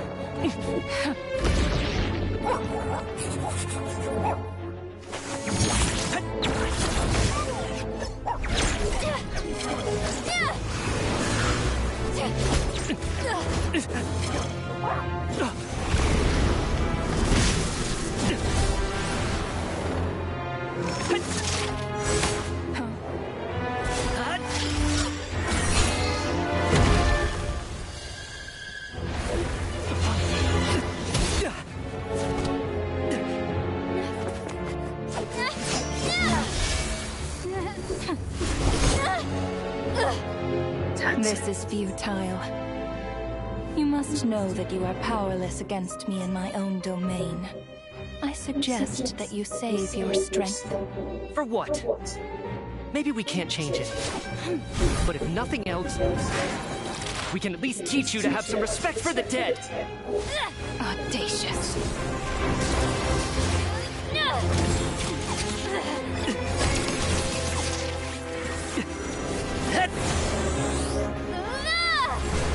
Definitely needs a 5-star. That's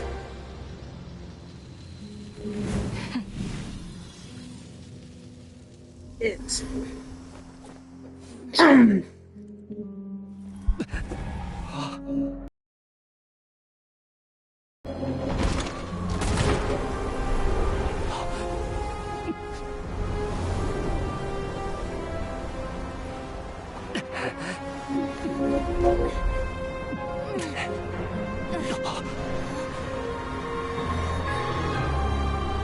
Holy shit.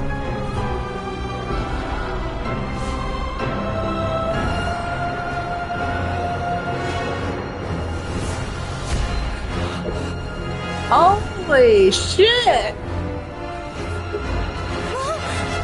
Oh, you what? Holy crap.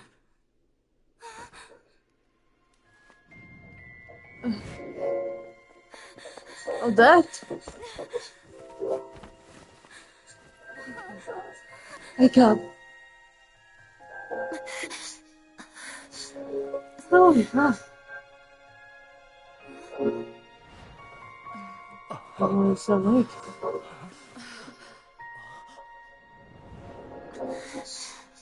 Yep. My body! Holy crap! Oh.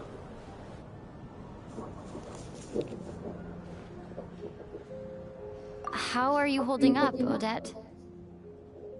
What happened to me? How much do you remember? What do you mean? Is the performance over?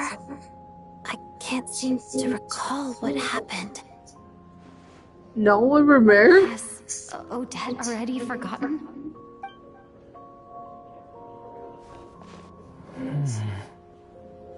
Mitya? Oh, I'm sorry. I guess I spaced out there for a second. Remind me who you are? Don't you remember anything?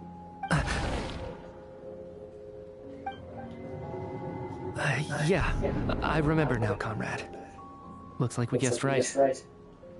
Just like me when Odette found me at the Armory Palace, for some reason, everyone killed by the Ruler of Death eventually came back to life. Just with one catch. They forgot what happened while they were dead. Odette and the others have already forgotten everything. Why were you able to remember this time? Could this be the reason? You said this is the Ruler of Death's symbol, right? I don't see anything there. You don't? Huh. Okay, I guess that makes sense. I carved this into my hand in the afterlife, so it's not visible in the physical world. Does that mean I carved this symbol into my soul? What an unsettling thought. Still, at least I get to remember what happened. I suppose it's a blessing in disguise. What about you, though? The Ruler of Death mentioned that you're a descender? Is that why you can remember? A full explanation would get complicated very quickly, but that's essentially it. Well then, now that it's all over, let's figure out what we've learned.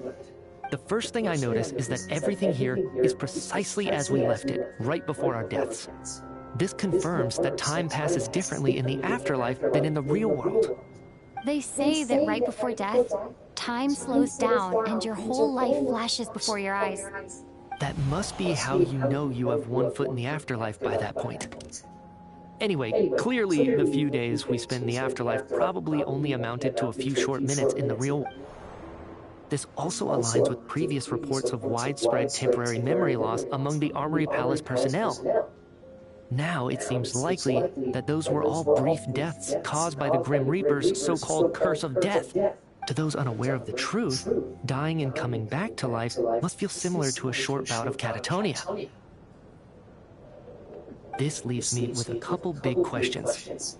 What are the conditions that trigger this so-called curse of death? And why are we resurrected after we die? If nothing else, I think it shows that killing us wasn't her ultimate goal. We still don't know her true reasons for subjecting us to death. Right. This time only got complicated because of the situation with the theater's ley lines. That's why she had to approach it differently. If the previous incidents of amnesia among the researchers are anything to go by, killing us is usually a pretty routine matter. Come to think of it, wasn't I about to note something down before I died? I can't remember what it was, but I think it was something related to my research project. Sorry, Traveler. I'll catch up with you again later. Right now, I have to make a trip back to the Armory Palace. Ma'am, if I may, no one of your description has ever shown up in my investigations into Mr. Mitia's friends. Yet, you two seem very familiar with each other. Could you perhaps tell me where he was in such a rush to get to? And, by the way, have we ever crossed paths? Forgive the presumptuousness, but I feel a vague and indescribable sense of familiarity about you. I can explain everything. Could you help me gather everyone in the theater in one place?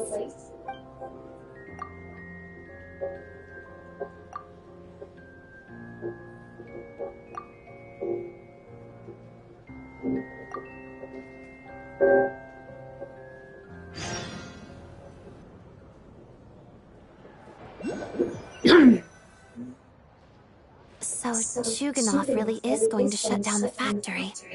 I guess this theater incident actually did us some good after all. So, you said I promised to take you to the Armory Palace while we were in the afterlife, yes? I believe you. I think I even have a vague memory of it. Agreed. Let's check in on her first. The whole reason for our trip to the Armory Palace anyway is to figure out what's going on with her health. Holy crap, that was a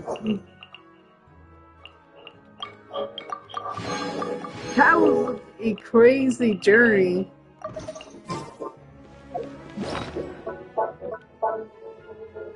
They were pretty good.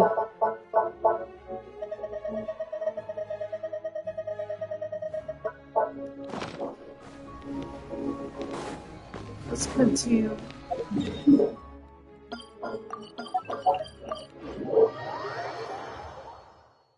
So, we dealt with that.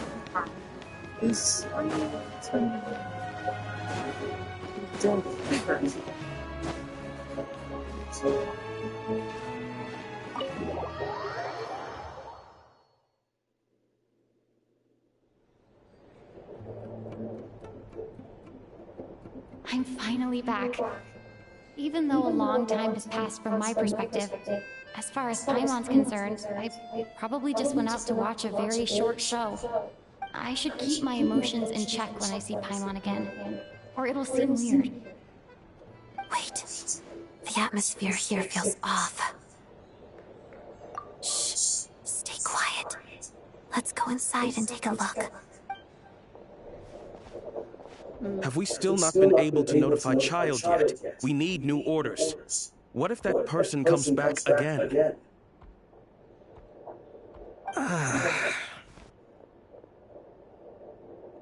I'm so sorry.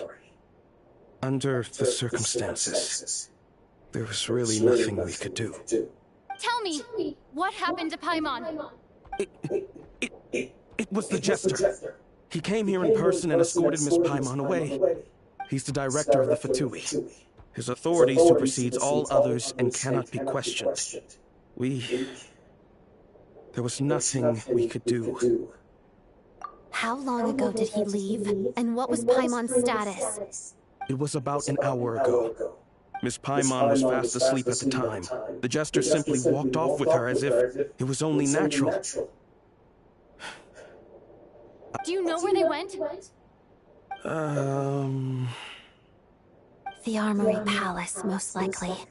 Lord Piero, the Jester, has been overseeing the experiments there lately, keeping a close eye on their progress.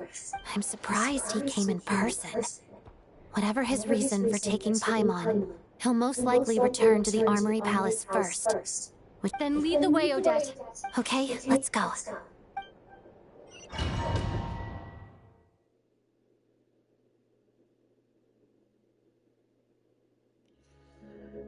It's just up ahead. Quick, let's get inside. No, I'll go alone. You know I'm planning to force my way in. You're with the Fatui, so you should stay outside. I was hardly planning on taking you through the official channels anyway. I'm here to force my way in, just like you. I may be a Fatus, but I'm also Lelik, enemy of Project Stuja. Paimon's safety is paramount right now. With me around, you'll have an extra pair of hands.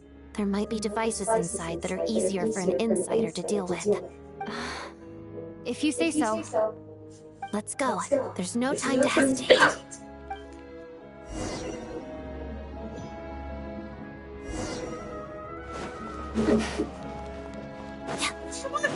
My dead. He's still there. Hey, alright. Who are you? This part of the Armory Palace is under restricted access. What do you think you're doing? No questions, please. We're short on time. Adorn my night! Time to go.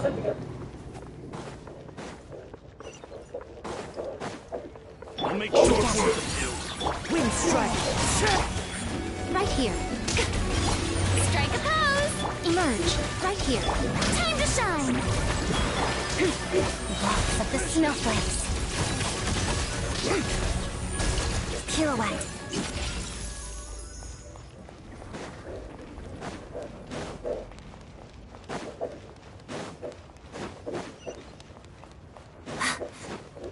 Fear the coming storm.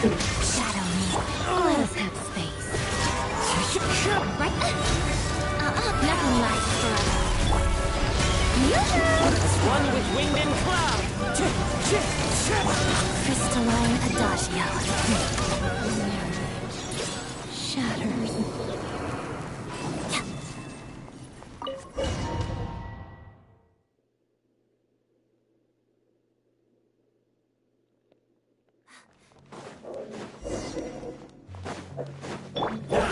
You have a pass? Where are you coming from? So, you're intruders, huh? Don't blame me for what happens next!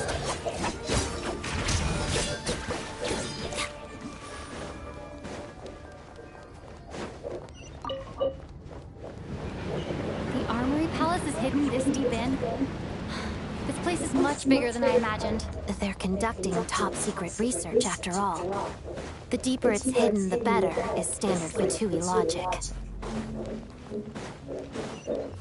The style doesn't really look like the Fatui's handiwork, though. They must have requisitioned some structures from a past civilization. It also serves as a bit of a disguise. Like we're in Intruders! Stay alert!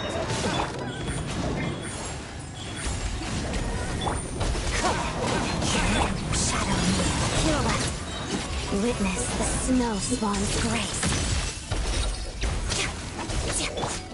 Strike a pose!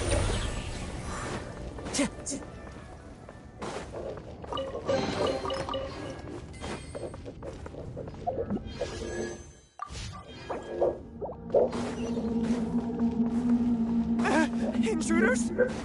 Don't come in. Just what are you guys trying to do here? I'm short work of yours. I'm always watching. Emerge. Right here. Wind strike! Together. Lots of the snowflakes. No one interferes with the Jester's work!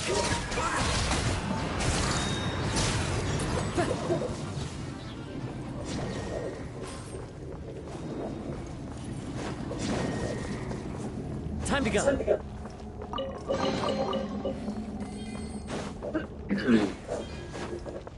Hopefully, third memory.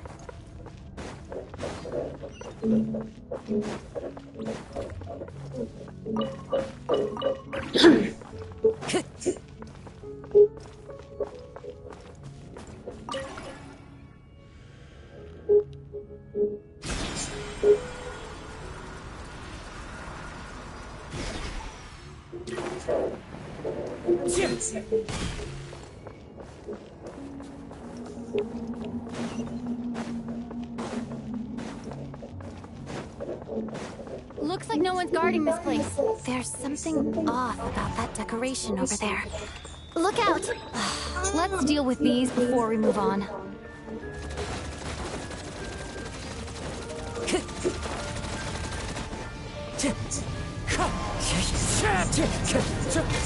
Strike a pose! Let's begin. Pas de deux.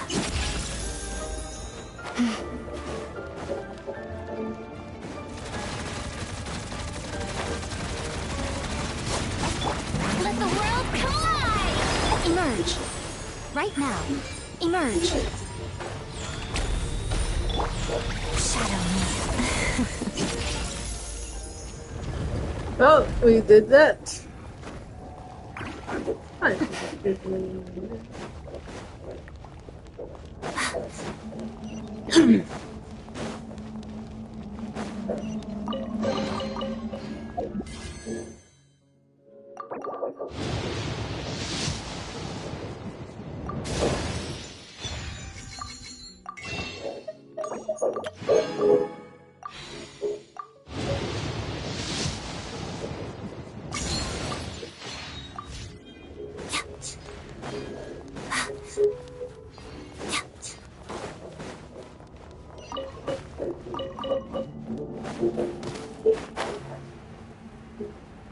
The researchers here probably don't know that we're uninvited guests.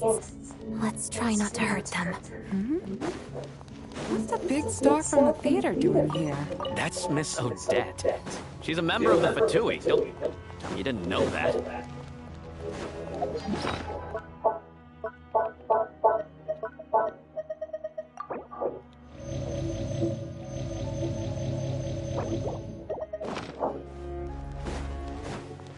Was the whole reason for Project Stuja to support the research here at the Armory Palace? Just what are the Fatui and the Tsaritsa planning?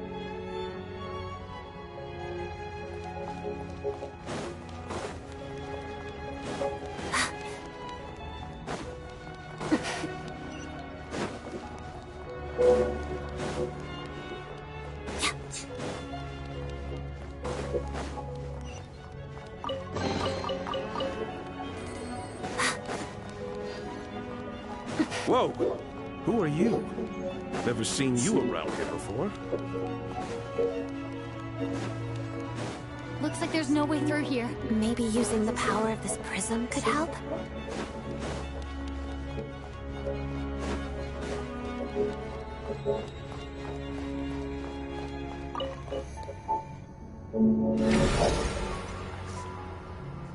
I think I see some images. It's the prism's power at play, causing images of the past to reappear, albeit only as illusions. Let's make our way through here. Paimon and the Jester? Is this another scene from the past? Yes. It looks quite old, though. I don't think it happened in the recent past.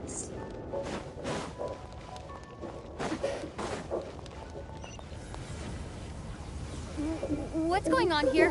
What happened? The source seems to be the Armory Palace. They must have started some large-scale experiment. Wait, what if this has something to do with Paimon? We need to hurry!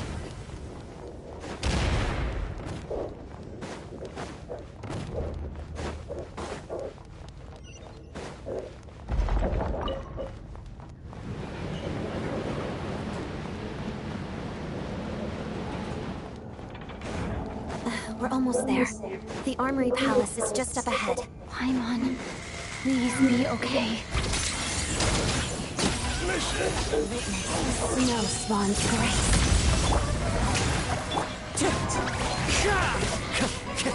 Fallen leaves, adorn my night! Time to go. together. Pirouette.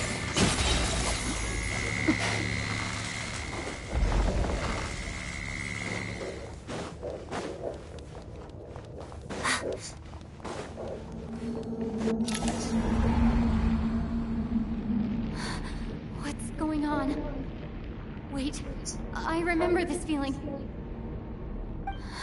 It's the curse of death. No, not now. Why is the curse of death striking again already? Odette?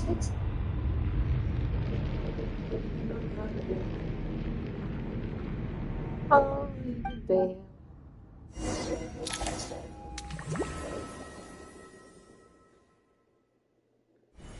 Is this the afterlife again? I need to find a way back to reality. Is that Odette's core Ignis?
Odette!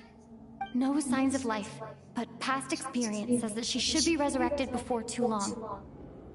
Right? Did Odette intentionally use her core Ignis to guide my soul? I thank you, Odette.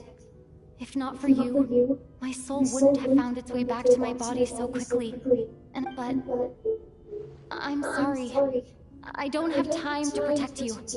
I have to use the time you bought me to get Paimon back.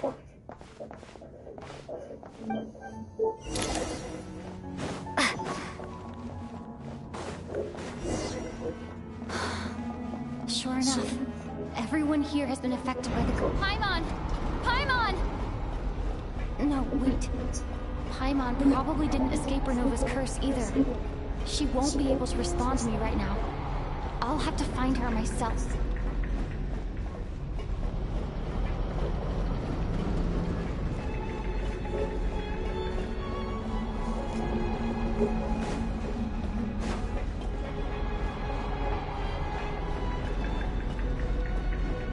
Nitya!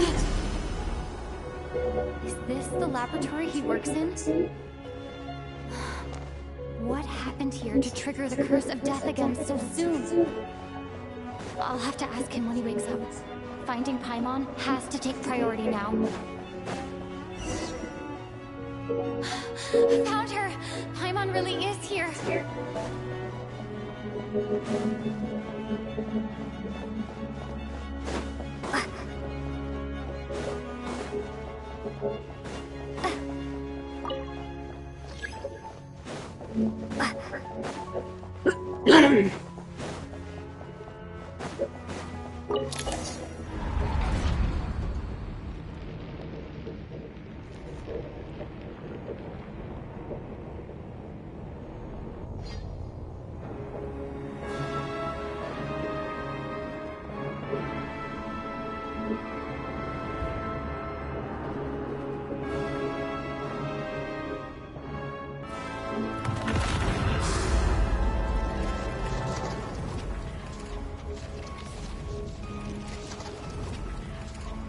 don't learn, do you?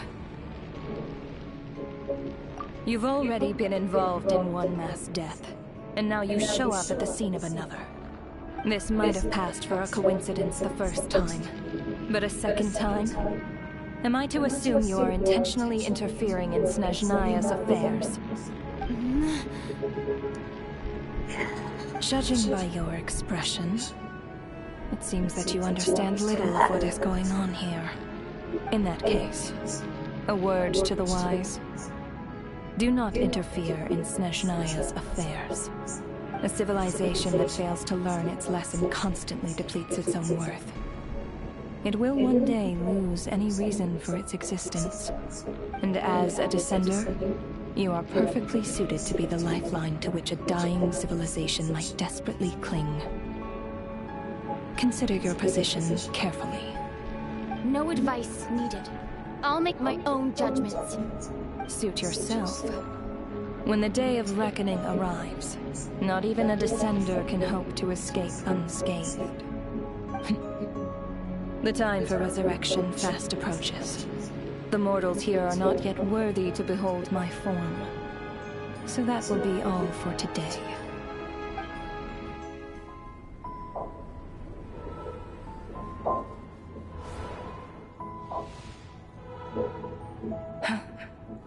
That thing is coming with me. Don't you dare!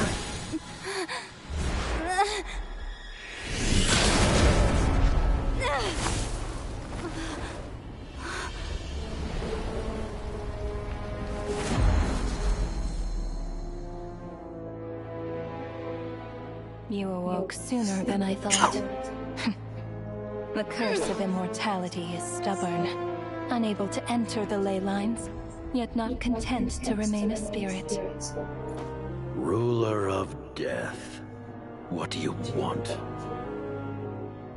You perplex me. Both you and you. That thing may be a creation of Celestia, but it possesses none of Celestia's power, let alone authority. Your obsession with it baffles me. No matter, the resurrection will soon begin. It's worthless anyway. I'll reclaim it next time.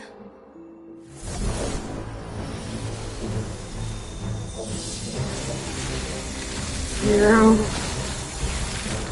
Hey, who says there'll be a next time? Next time. Bastard!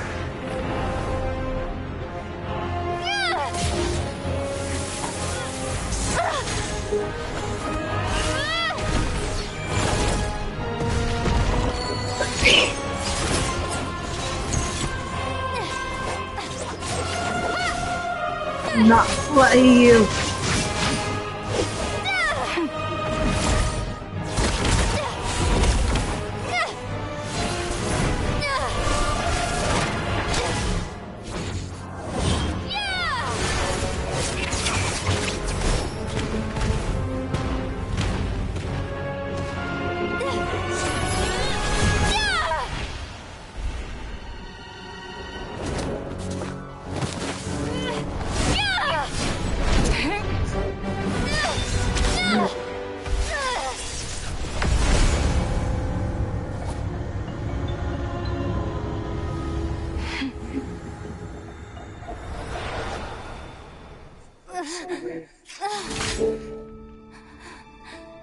Master.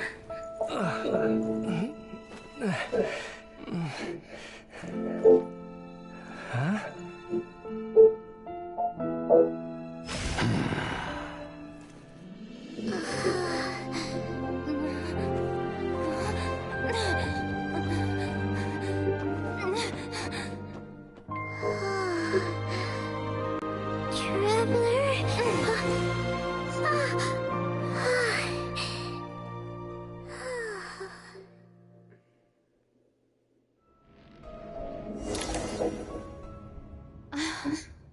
I missed you, Paimon.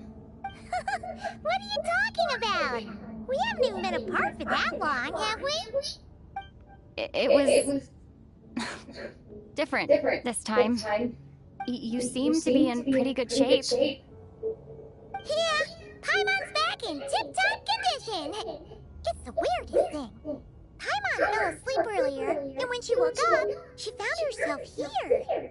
The jester and that guy talking to him used some kind of energy on Paimon, and she could kind of feel it canceling out that other thing that was making her feel unwell. So, Mitya helped too? Apologies for leaving in such a hurry at the theater earlier. I was in a rush to verify some theories. Rest assured that your companion is perfectly safe. We reversed the effects that the experimental energy had on her. The jester specifically instructed me to do so. I suppose this is our first official meeting, Traveler.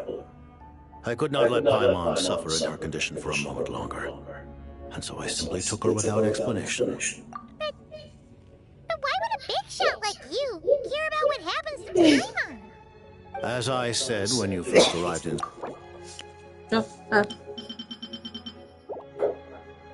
the distant past. Oh yeah, you did mention that. And Paimon did think you seemed strangely familiar the first time we met. I'm afraid the reminiscing will have to wait. Mitya, let us continue with the report. What conclusions, if any, did you reach from conducting the final experiment of our energy research ahead of schedule? The good news is, my hypothesis regarding the ruler of death has been verified. As for the bad news, I recommend we suspend the experiment and Project Mistelton until further notice.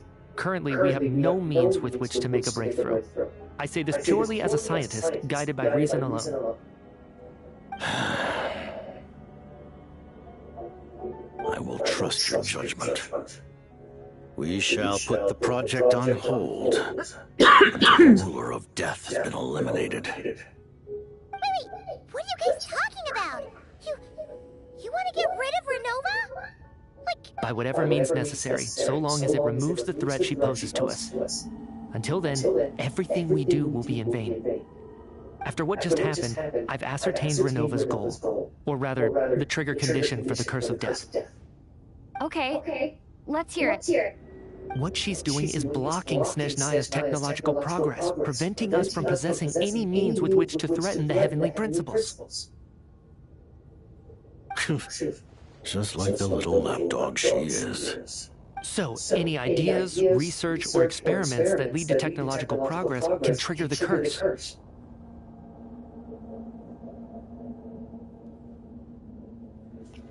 Just now, for instance, I was set to launch a final phase energy experiment ahead of schedule. If the experiment was successful, we could have achieved a crucial breakthrough. As expected, though, the moment the experiment began, all the researchers, technicians, and witnesses died from the curse. All that effort, not to mention the energy and materials we relied on Project Stuja to gather for us, went to waste. In the end, nothing was gained. Does that mean something similar happened when we were at the theater? That's right. During the performance, I thought of an important breakthrough regarding the experiment, and wound up dragging everyone into this. So the nature of the curse seems to be something like, when moments of technological progress occur, all life in the vicinity is taken away. What a violent method! Of course, that meant the curse was normally limited to the Armory Palace. Since outsiders are forbidden from entering, this mass death phenomenon went unnoticed. Until Odette came along. I believe she was the first witness. The Curse of Death was triggered just before she infiltrated the Armory Palace that day. But you mentioned something about a final stage experiment. Doesn't that mean you've actually made some progress?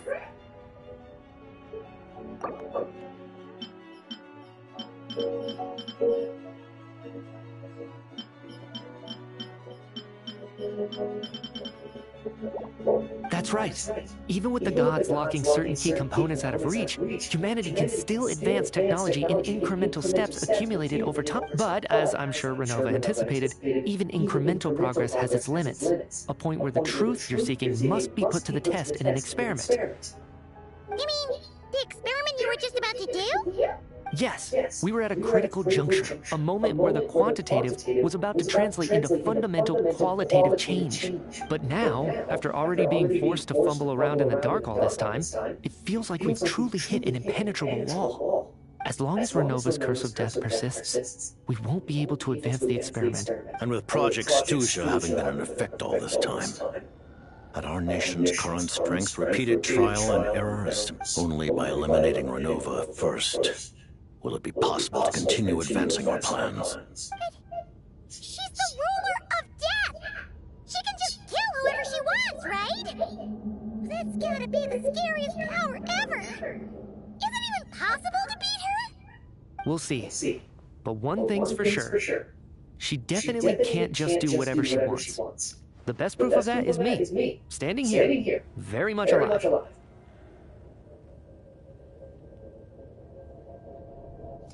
You're saying... Wouldn't it be easier to just kill all of us researchers for good? Why resurrect us over and over again? Why let us advance our technology to this point? So, you're saying even the ruler of death has limitations we don't know about? Exactly. And I think that's where the key to our breakthrough lies. Regardless, the ruler of death has always been an obstacle we must overcome. Indeed, we must face life, death, time, and space.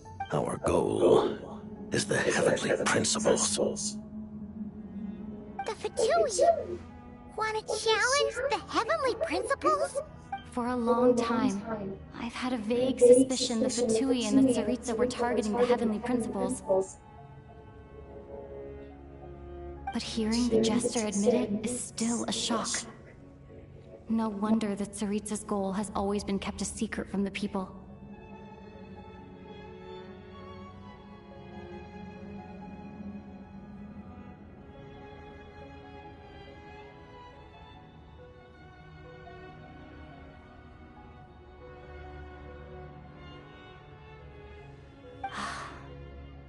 What kind of road will that lead Snezhnaya down?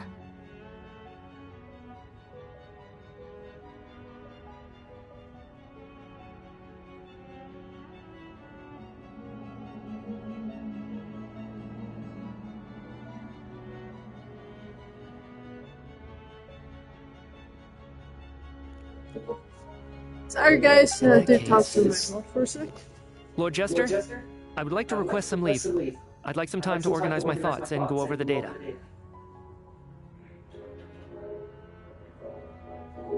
Granted. Get some rest, put the experiment out of your mind, and take care that the curse of death doesn't affect any civilians. Alright.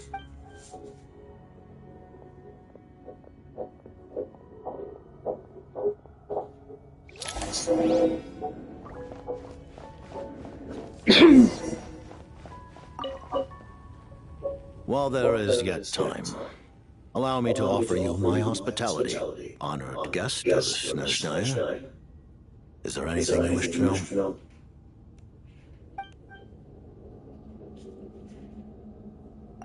I remember hearing the term Mistelton from Columbina. Yeah! Paimon wanted to ask about that when the name came up just now. What is it? Paimon's heard of Project Stuja, but not this one. As you know, Project Stuja is a series of measures enacted to consolidate our nation's resources, the greater purpose of which is to serve Project Mistelton. Many of the things you have encountered thus far are essentially for the advancement of that project. This includes the Kuvaki Experimental Design Bureau in Notdry. Researching Kuvaki was merely a facade. And that's a weapon built for the final battle against the Heavenly Principles, isn't it? Huh? How did you know that? I was given some intel, and I made some deductions. Wait, you must mean that thing over there. Kuvaki alone will not break through Celestia's defenses, let alone challenge the heavenly principles. The heavenly principles are no doubt accustomed to combating the power of the light realm, and elemental energy is simply the power of the human realm. For now, therefore, we have set our sights on the form of energy associated with the third descender and the stellar linchpins. This, you could say, that by reverse engineering the stellar linchpins to extract The Kulagi Experimental Design Bureau, Project Stusia, and the new energy. And it looks like your plan is almost complete. No wonder the ruler of death came after you.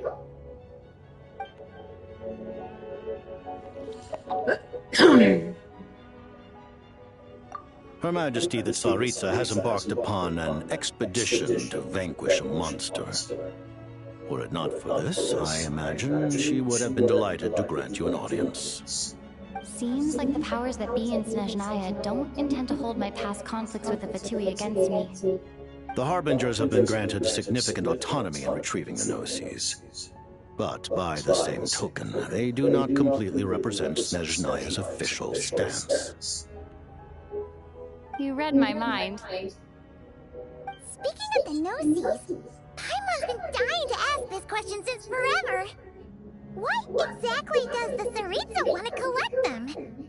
The Gnosis will undoubtedly serve as a key bargaining chip when she confronts the heavenly principles. Beyond that, you had best ask the Tsaritsa herself. I am not sure if this information is mine to disclose. What do you mean? Not sure. Don't you make the rules? You're the highest-ranking Harbinger. Taking on the heavenly principles is something most people wouldn't even entertain in their wildest fantasies. Why is the Tsaritsa so fixated on this? In Tevat today, civilization is nothing but an illusion. Something whose very existence can be negated at any moment. Our civilization may very well be destroyed in the struggle, but as things stand, the heavenly principles could choose to negate our existence on a passing whim. Only by changing the state of affairs, only by overthrowing the heavenly principles, can our civilization truly be said to have taken root.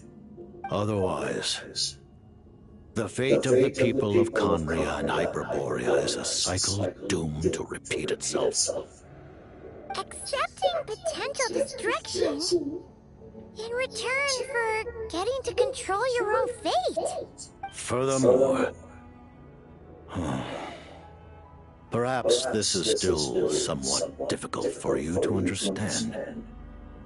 Are you aware that all the rules of this world are made up of curses? Huh? All of them? Paimon knows about the curse of death you mentioned, and the curse of immortality that you and Daneslip have.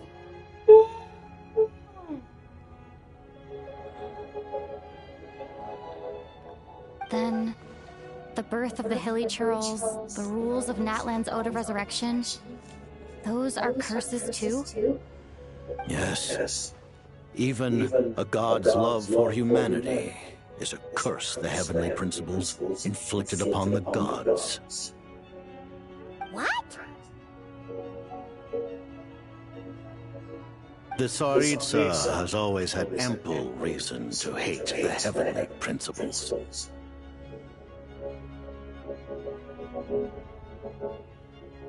If she can seize their authority, she will reconstruct the entire world, and when that time comes, humanity will be completely liberated from curses and lies. Look forward to it. It will be a world beyond your imagination.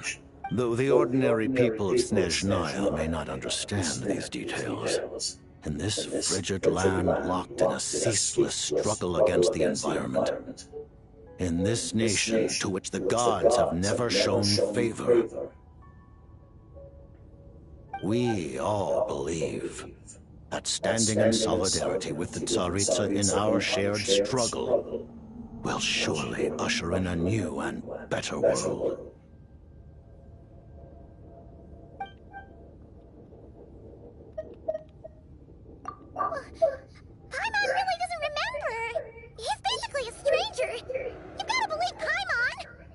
Allow me to explain.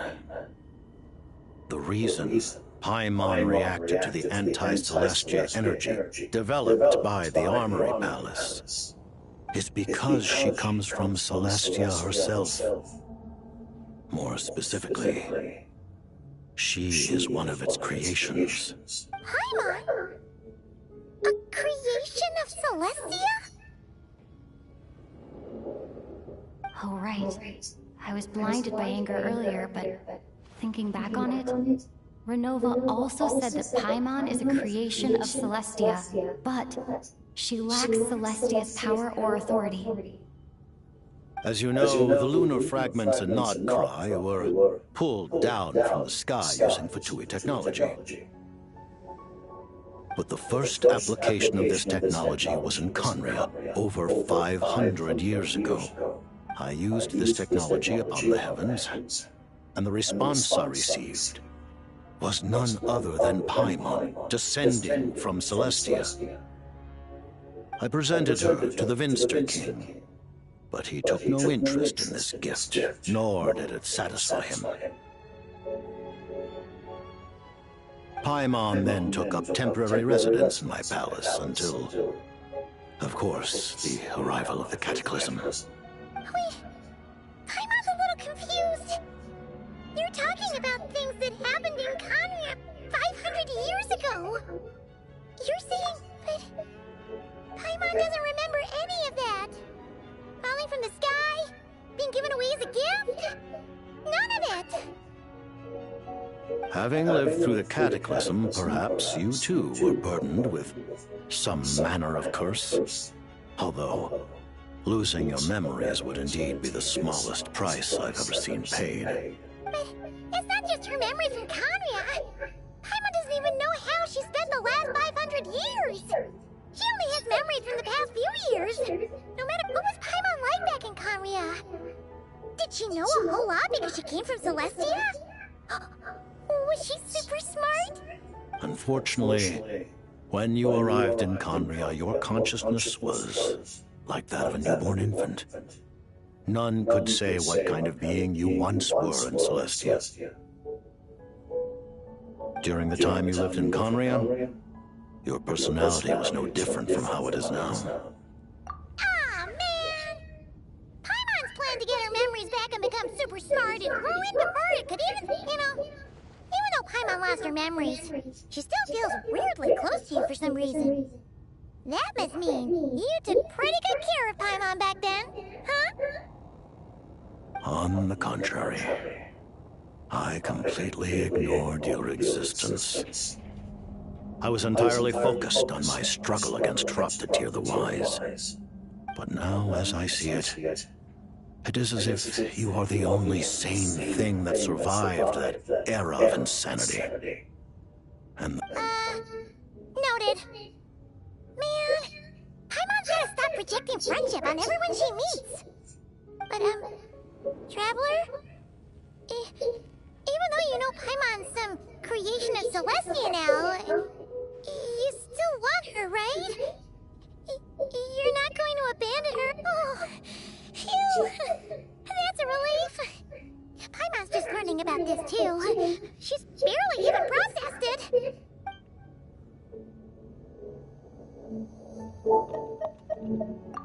Thank you for telling me so much.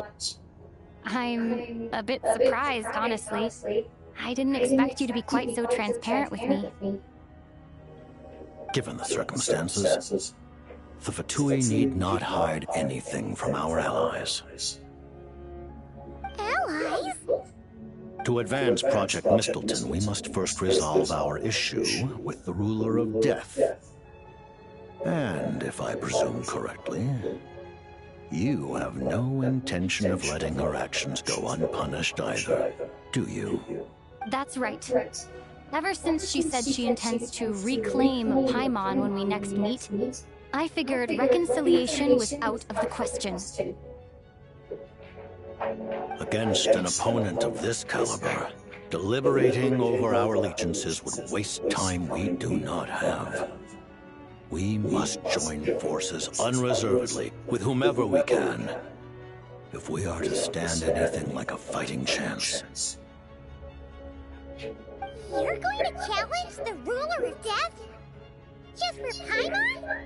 But Paimon, thank you! Thank you! Oh, gee! Now Paimon doesn't even know what to say! The Tsaritsa will return in triumph in short order, and the Fatui shall hold internal discussions regarding the enemy. Got it. Thanks for your help with Paimon. There was just one other thing. Well, it's just a request, really. Paimon really wants to see what this Mistelton thingy you're gonna use against the Heavenly Principles looks like. Of course, Paimon knows it's top secret and stuff, but... Certainly you may. Oh, for real? Actually, maybe it's best not to. What if her Nova suddenly pops up again? She might take this chance to... While the technology is not yet fully developed, it has nevertheless reached the stage where Celestia's creations are unable to damage it. Oh. Wow. No wonder Paimon felt so out of sorts recently, even though he was super far away.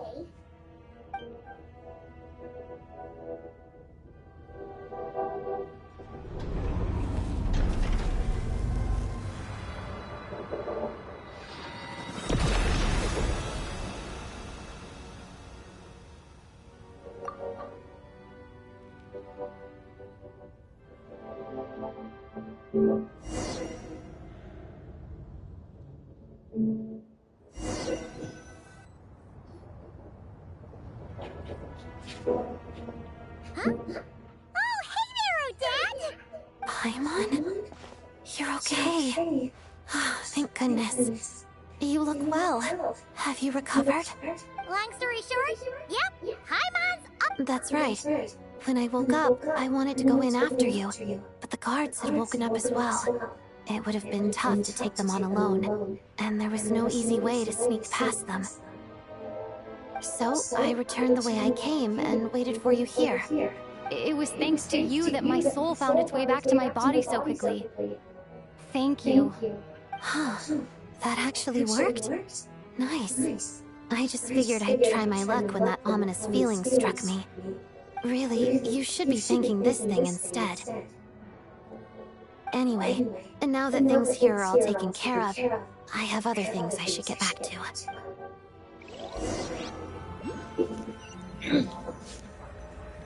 Alright! Director Chuganov, you're back. We just received notice that Project Stuja has been suspended, so we've convened an emergency meeting. This is the preliminary plan. In addition to expanding production capacity, we've also discussed feasible layoff plans to optimize revenue and expenditure. Our calculations indicate that the factory's profits will increase by at least 30%. That won't be necessary. Leave the energy for those who need it. Whether they use it just to get by or to run a business, that's up to them. Start preparing to halt production and lay off the staff. Make sure the workers are able to land on their feet and that... Am I hearing you right? Why? I just suddenly don't want to do this anymore. Iskra, it's time to rest. Dear esteemed members of the Rokat, given the effects of Lelik's radical actions upon our organization's reputation and social stability, a decision has been made to permanently withdraw this codename from use. Considering that Lelik did what they did for the benefit of the people, the Rokat has nevertheless negotiated with the authorities, ultimately securing a waiver for all penalties due to them. Lelik will be suspended for a period of time. Depending on their future performance, they may be allowed to adopt a new codename and continue acting as part of the Rokat. The purpose of this notice is to remind everyone once again that motives and methods are equally important when one operates in the shadows. Even with Project Stuja's suspension and our interim operational victory, we must guard against complacency and rashness and work to consolidate the progress we have made so far. We act only for the greater glory and solidarity of our nation. May the aurora shine ever on, and the tundra always stand firm.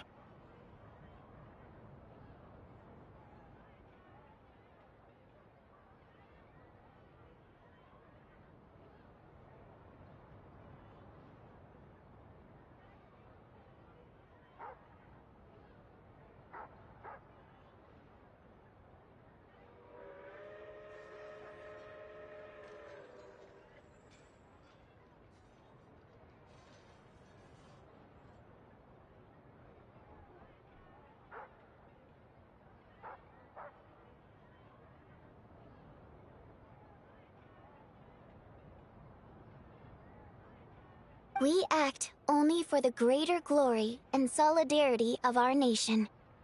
May the aurora shine ever on, and the tundra always stand firm. Looks like it's finally over. You mean for us? Just thinking out loud.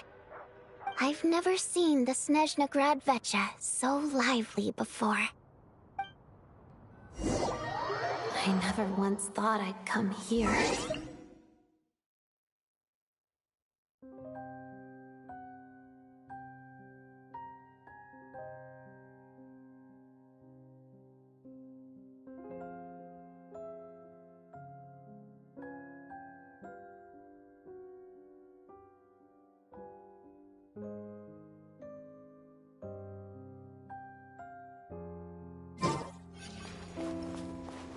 But I understand everything now, Rosaline.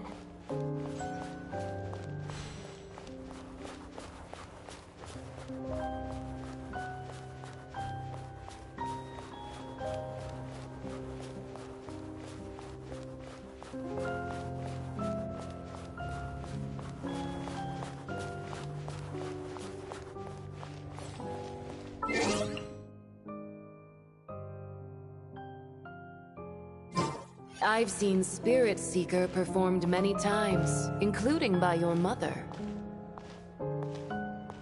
Why do you bring that up all of a sudden? Even though the choreography is always identical, every dancer finds a way to make it her own.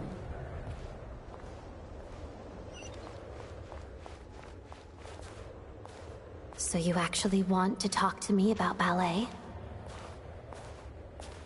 I just think it would be a pity if the dance was lost to history. She didn't teach it to you, did she? That was an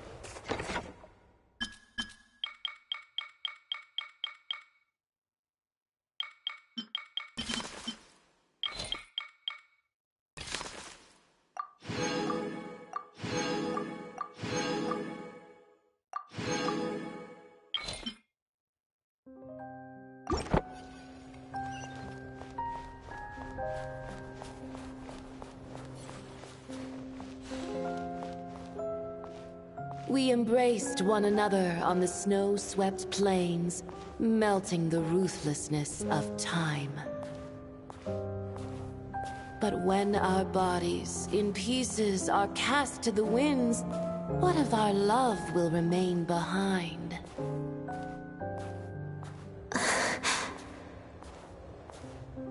Don't tell me you can't sing. Shush.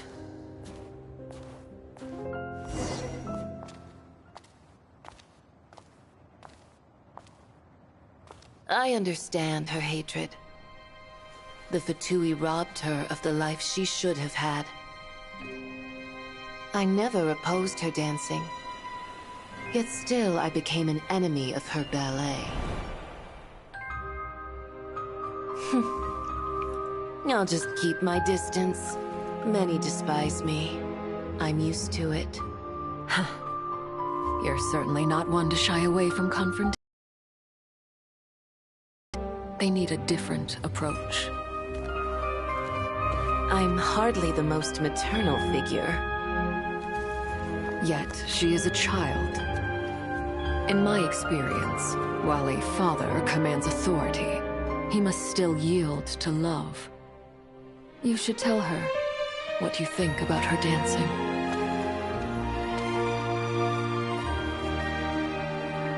Odette will soon take the stage at the Koralyevsky Theater. This could be your chance. Geonosis secured. It went smoothly. I'll be there. Have them send me an invitation.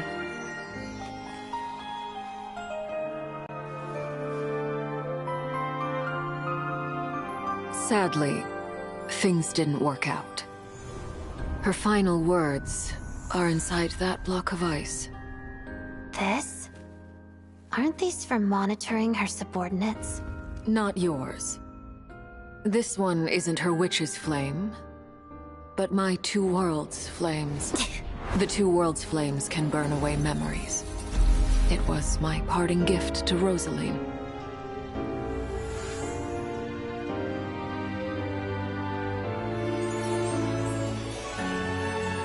If all goes to plan, she and I will both live to see that Tsaritsa succeed. I believe she'll find peace. But if anything happens to me, she needn't follow in my footsteps. The cryo-energy will fade away in time. Then the two worlds' flames will burn away all memories of the Fatui. She'll be free to dance. She deserves this. I will handle the aftermath. The choice is yours, child.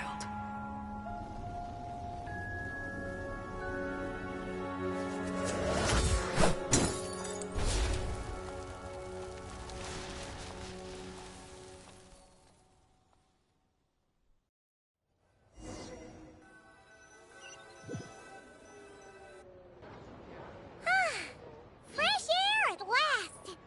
Paimon's head isn't spinning anymore, and the fever's all gone. Paimon's finally free to fly again! Oh, it's nice to finally know where Paimon came from, too. It did make Paimon a little nervous at first, but it's such a relief now. Like, who cares if Paimon's a creation of Celestia? She's probably not anyone that important. Probably just the fairy of food and fun, or something. And like you said, this doesn't have to change anything between us. You're not gonna just... Hey, hurry up! Why are you walking so slowly? You've spent the last few days lying in bed and stuffing your face. I didn't think you'd be able to fly this fast. Says who? Paimon's as agile as ever. They don't call her White Floaty for nothing. Paimon originally wanted to check out the bookstores in Snezhnograd, but she's more in the mood for flying around right now, so let's save that for later. Wait, they've got light novels from Yai Publishing House here too. Huh? And this is Paimon's favorite mystery story from Fontaine! Wow! They got a sequel! The local Snezhnaya books look pretty interesting too, but also kinda heavy. Not the easiest things to look around. I thought you were in the mood for flying around. Paimon can read while she flies. Hey! Look at these two dolls! Alright, boss, we'll take both. Paimon will have the other one. Oh, I thought we were only getting one. All right, fine, I'll pay. There you are. Thanks for visiting. Paimon will grab this and then... Huh? Huh? Huh?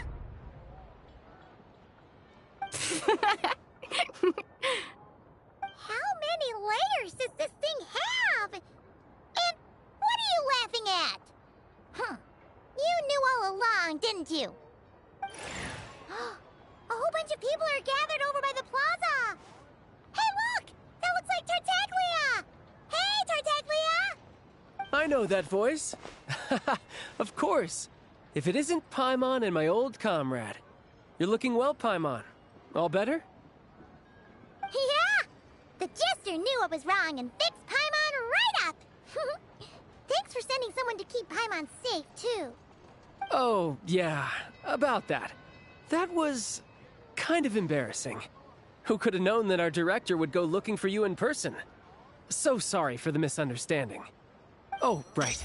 Let me introduce you. This is my little sister, Tonya. Hello, Tonya. Hello, hello. Firstly, I'm really sorry about my brother. Sounds like he's caused you no end of trouble. Hey now, why'd you have to start with that? Not that it isn't true, of course. So she's the real Tonya. She said you two didn't manage to meet up at the theater. She waited— I know, right? He didn't bother to say a word to me. I searched up and down the city for him, and he only told me about it when I finally caught him at the gates of Glupov. I've been rushed off my feet lately, so I didn't get the chance to go home.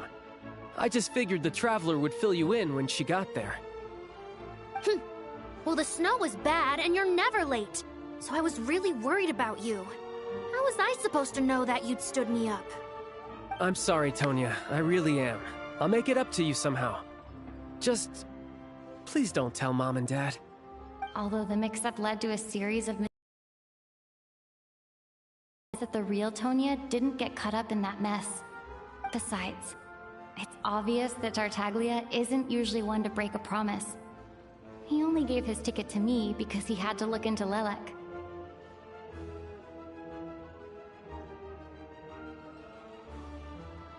No, it's fine. It just meant I didn't get to see the show in the end. By the way, what did you think? You were one of the first people to see it, you know? I would say... the best is yet to come. Huh? What kind of review is that? Hey, look!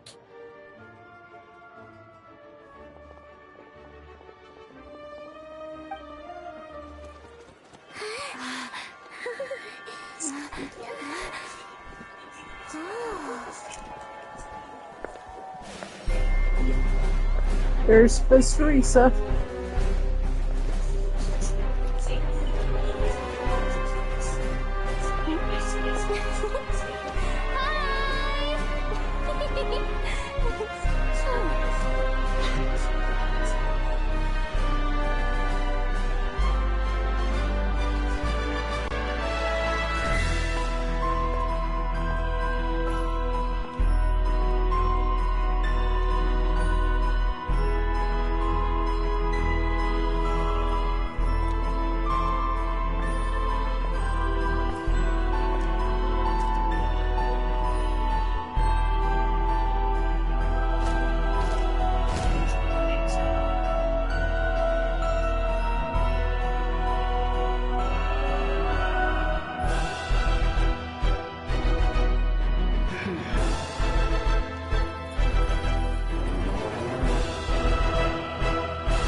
Ready?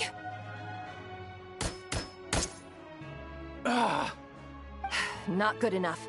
For real? Come on! I'm sorry, but this is a matter of... Next! Looks like they're recruiting some crack shots. Yeah, from what I've... If this was how they ran... Then why are... Because the pay's good, man. I heard... Next! I'm up. Crystal, huh? That stuff's in hide and Paimon's with you. You're... this... Next! Ah, it's art!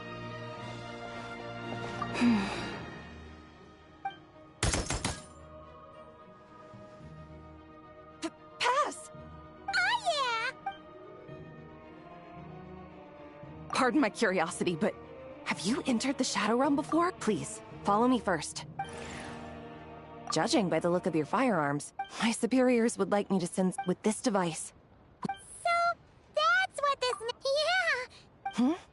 Yeah! In fact, as long as it's within the... In that case, we're gonna... That? Traveler? I see. Ma'am, I am here to report that we found a suitable candidate. It shames me to say that the Druzhna have grown severely short-handed of late. No, don't blame yourself. Her Majesty arranged the special recruitment project precisely to... Snezhnaya is a great nation, and Her Majesty is confident that there is great talent hidden among the populace. Yes, ma'am. Furthermore, do not forget that we have other things in mind for these new recruits beyond simply pitching in where the official forces are unable to. Do you think any of the candidates selected in this round show sufficient potential to take on the Tsaritsa? Funny you should mention that. I think you might want to read this candidate's registration profile. Her? Huh. Isn't that interesting?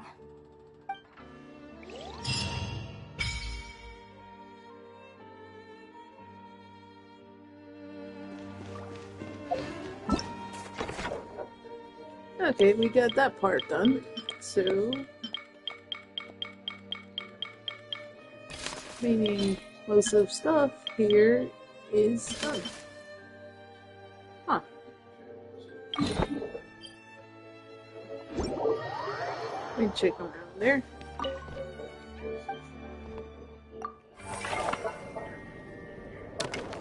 Alright.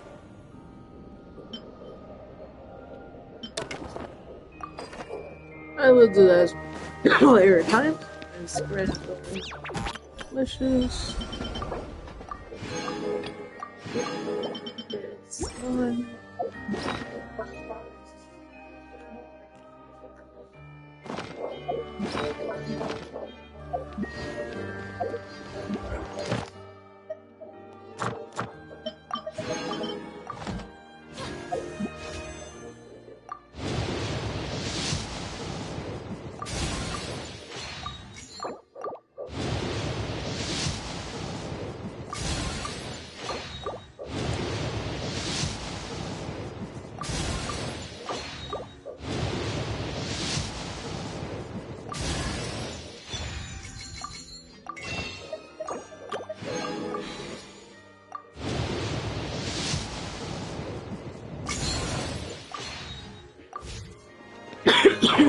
So we have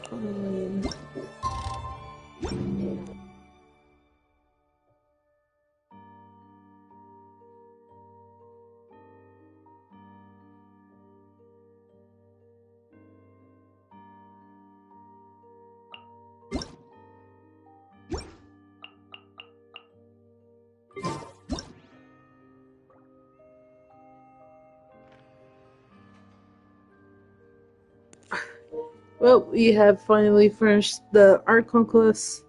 Sorry, it have been taking long lately, but now it's done. So we will wait until 7.1 comes out and let's see what happens. The story went very well. I could say that. Kind of like how Boring. Isn't there anything else more interesting it went. to do? So even from we're dealing with ruler of death. Oh boy. So yeah. Hopefully you guys have a great night and see you guys next time. And give heads up, there's a video coming very soon. Maybe this Friday or next week Friday. I think next week Friday I'm gonna release it. So next week Friday will be a newer build, I can say. So see you guys later. Tea parties are a must for the well-mannered.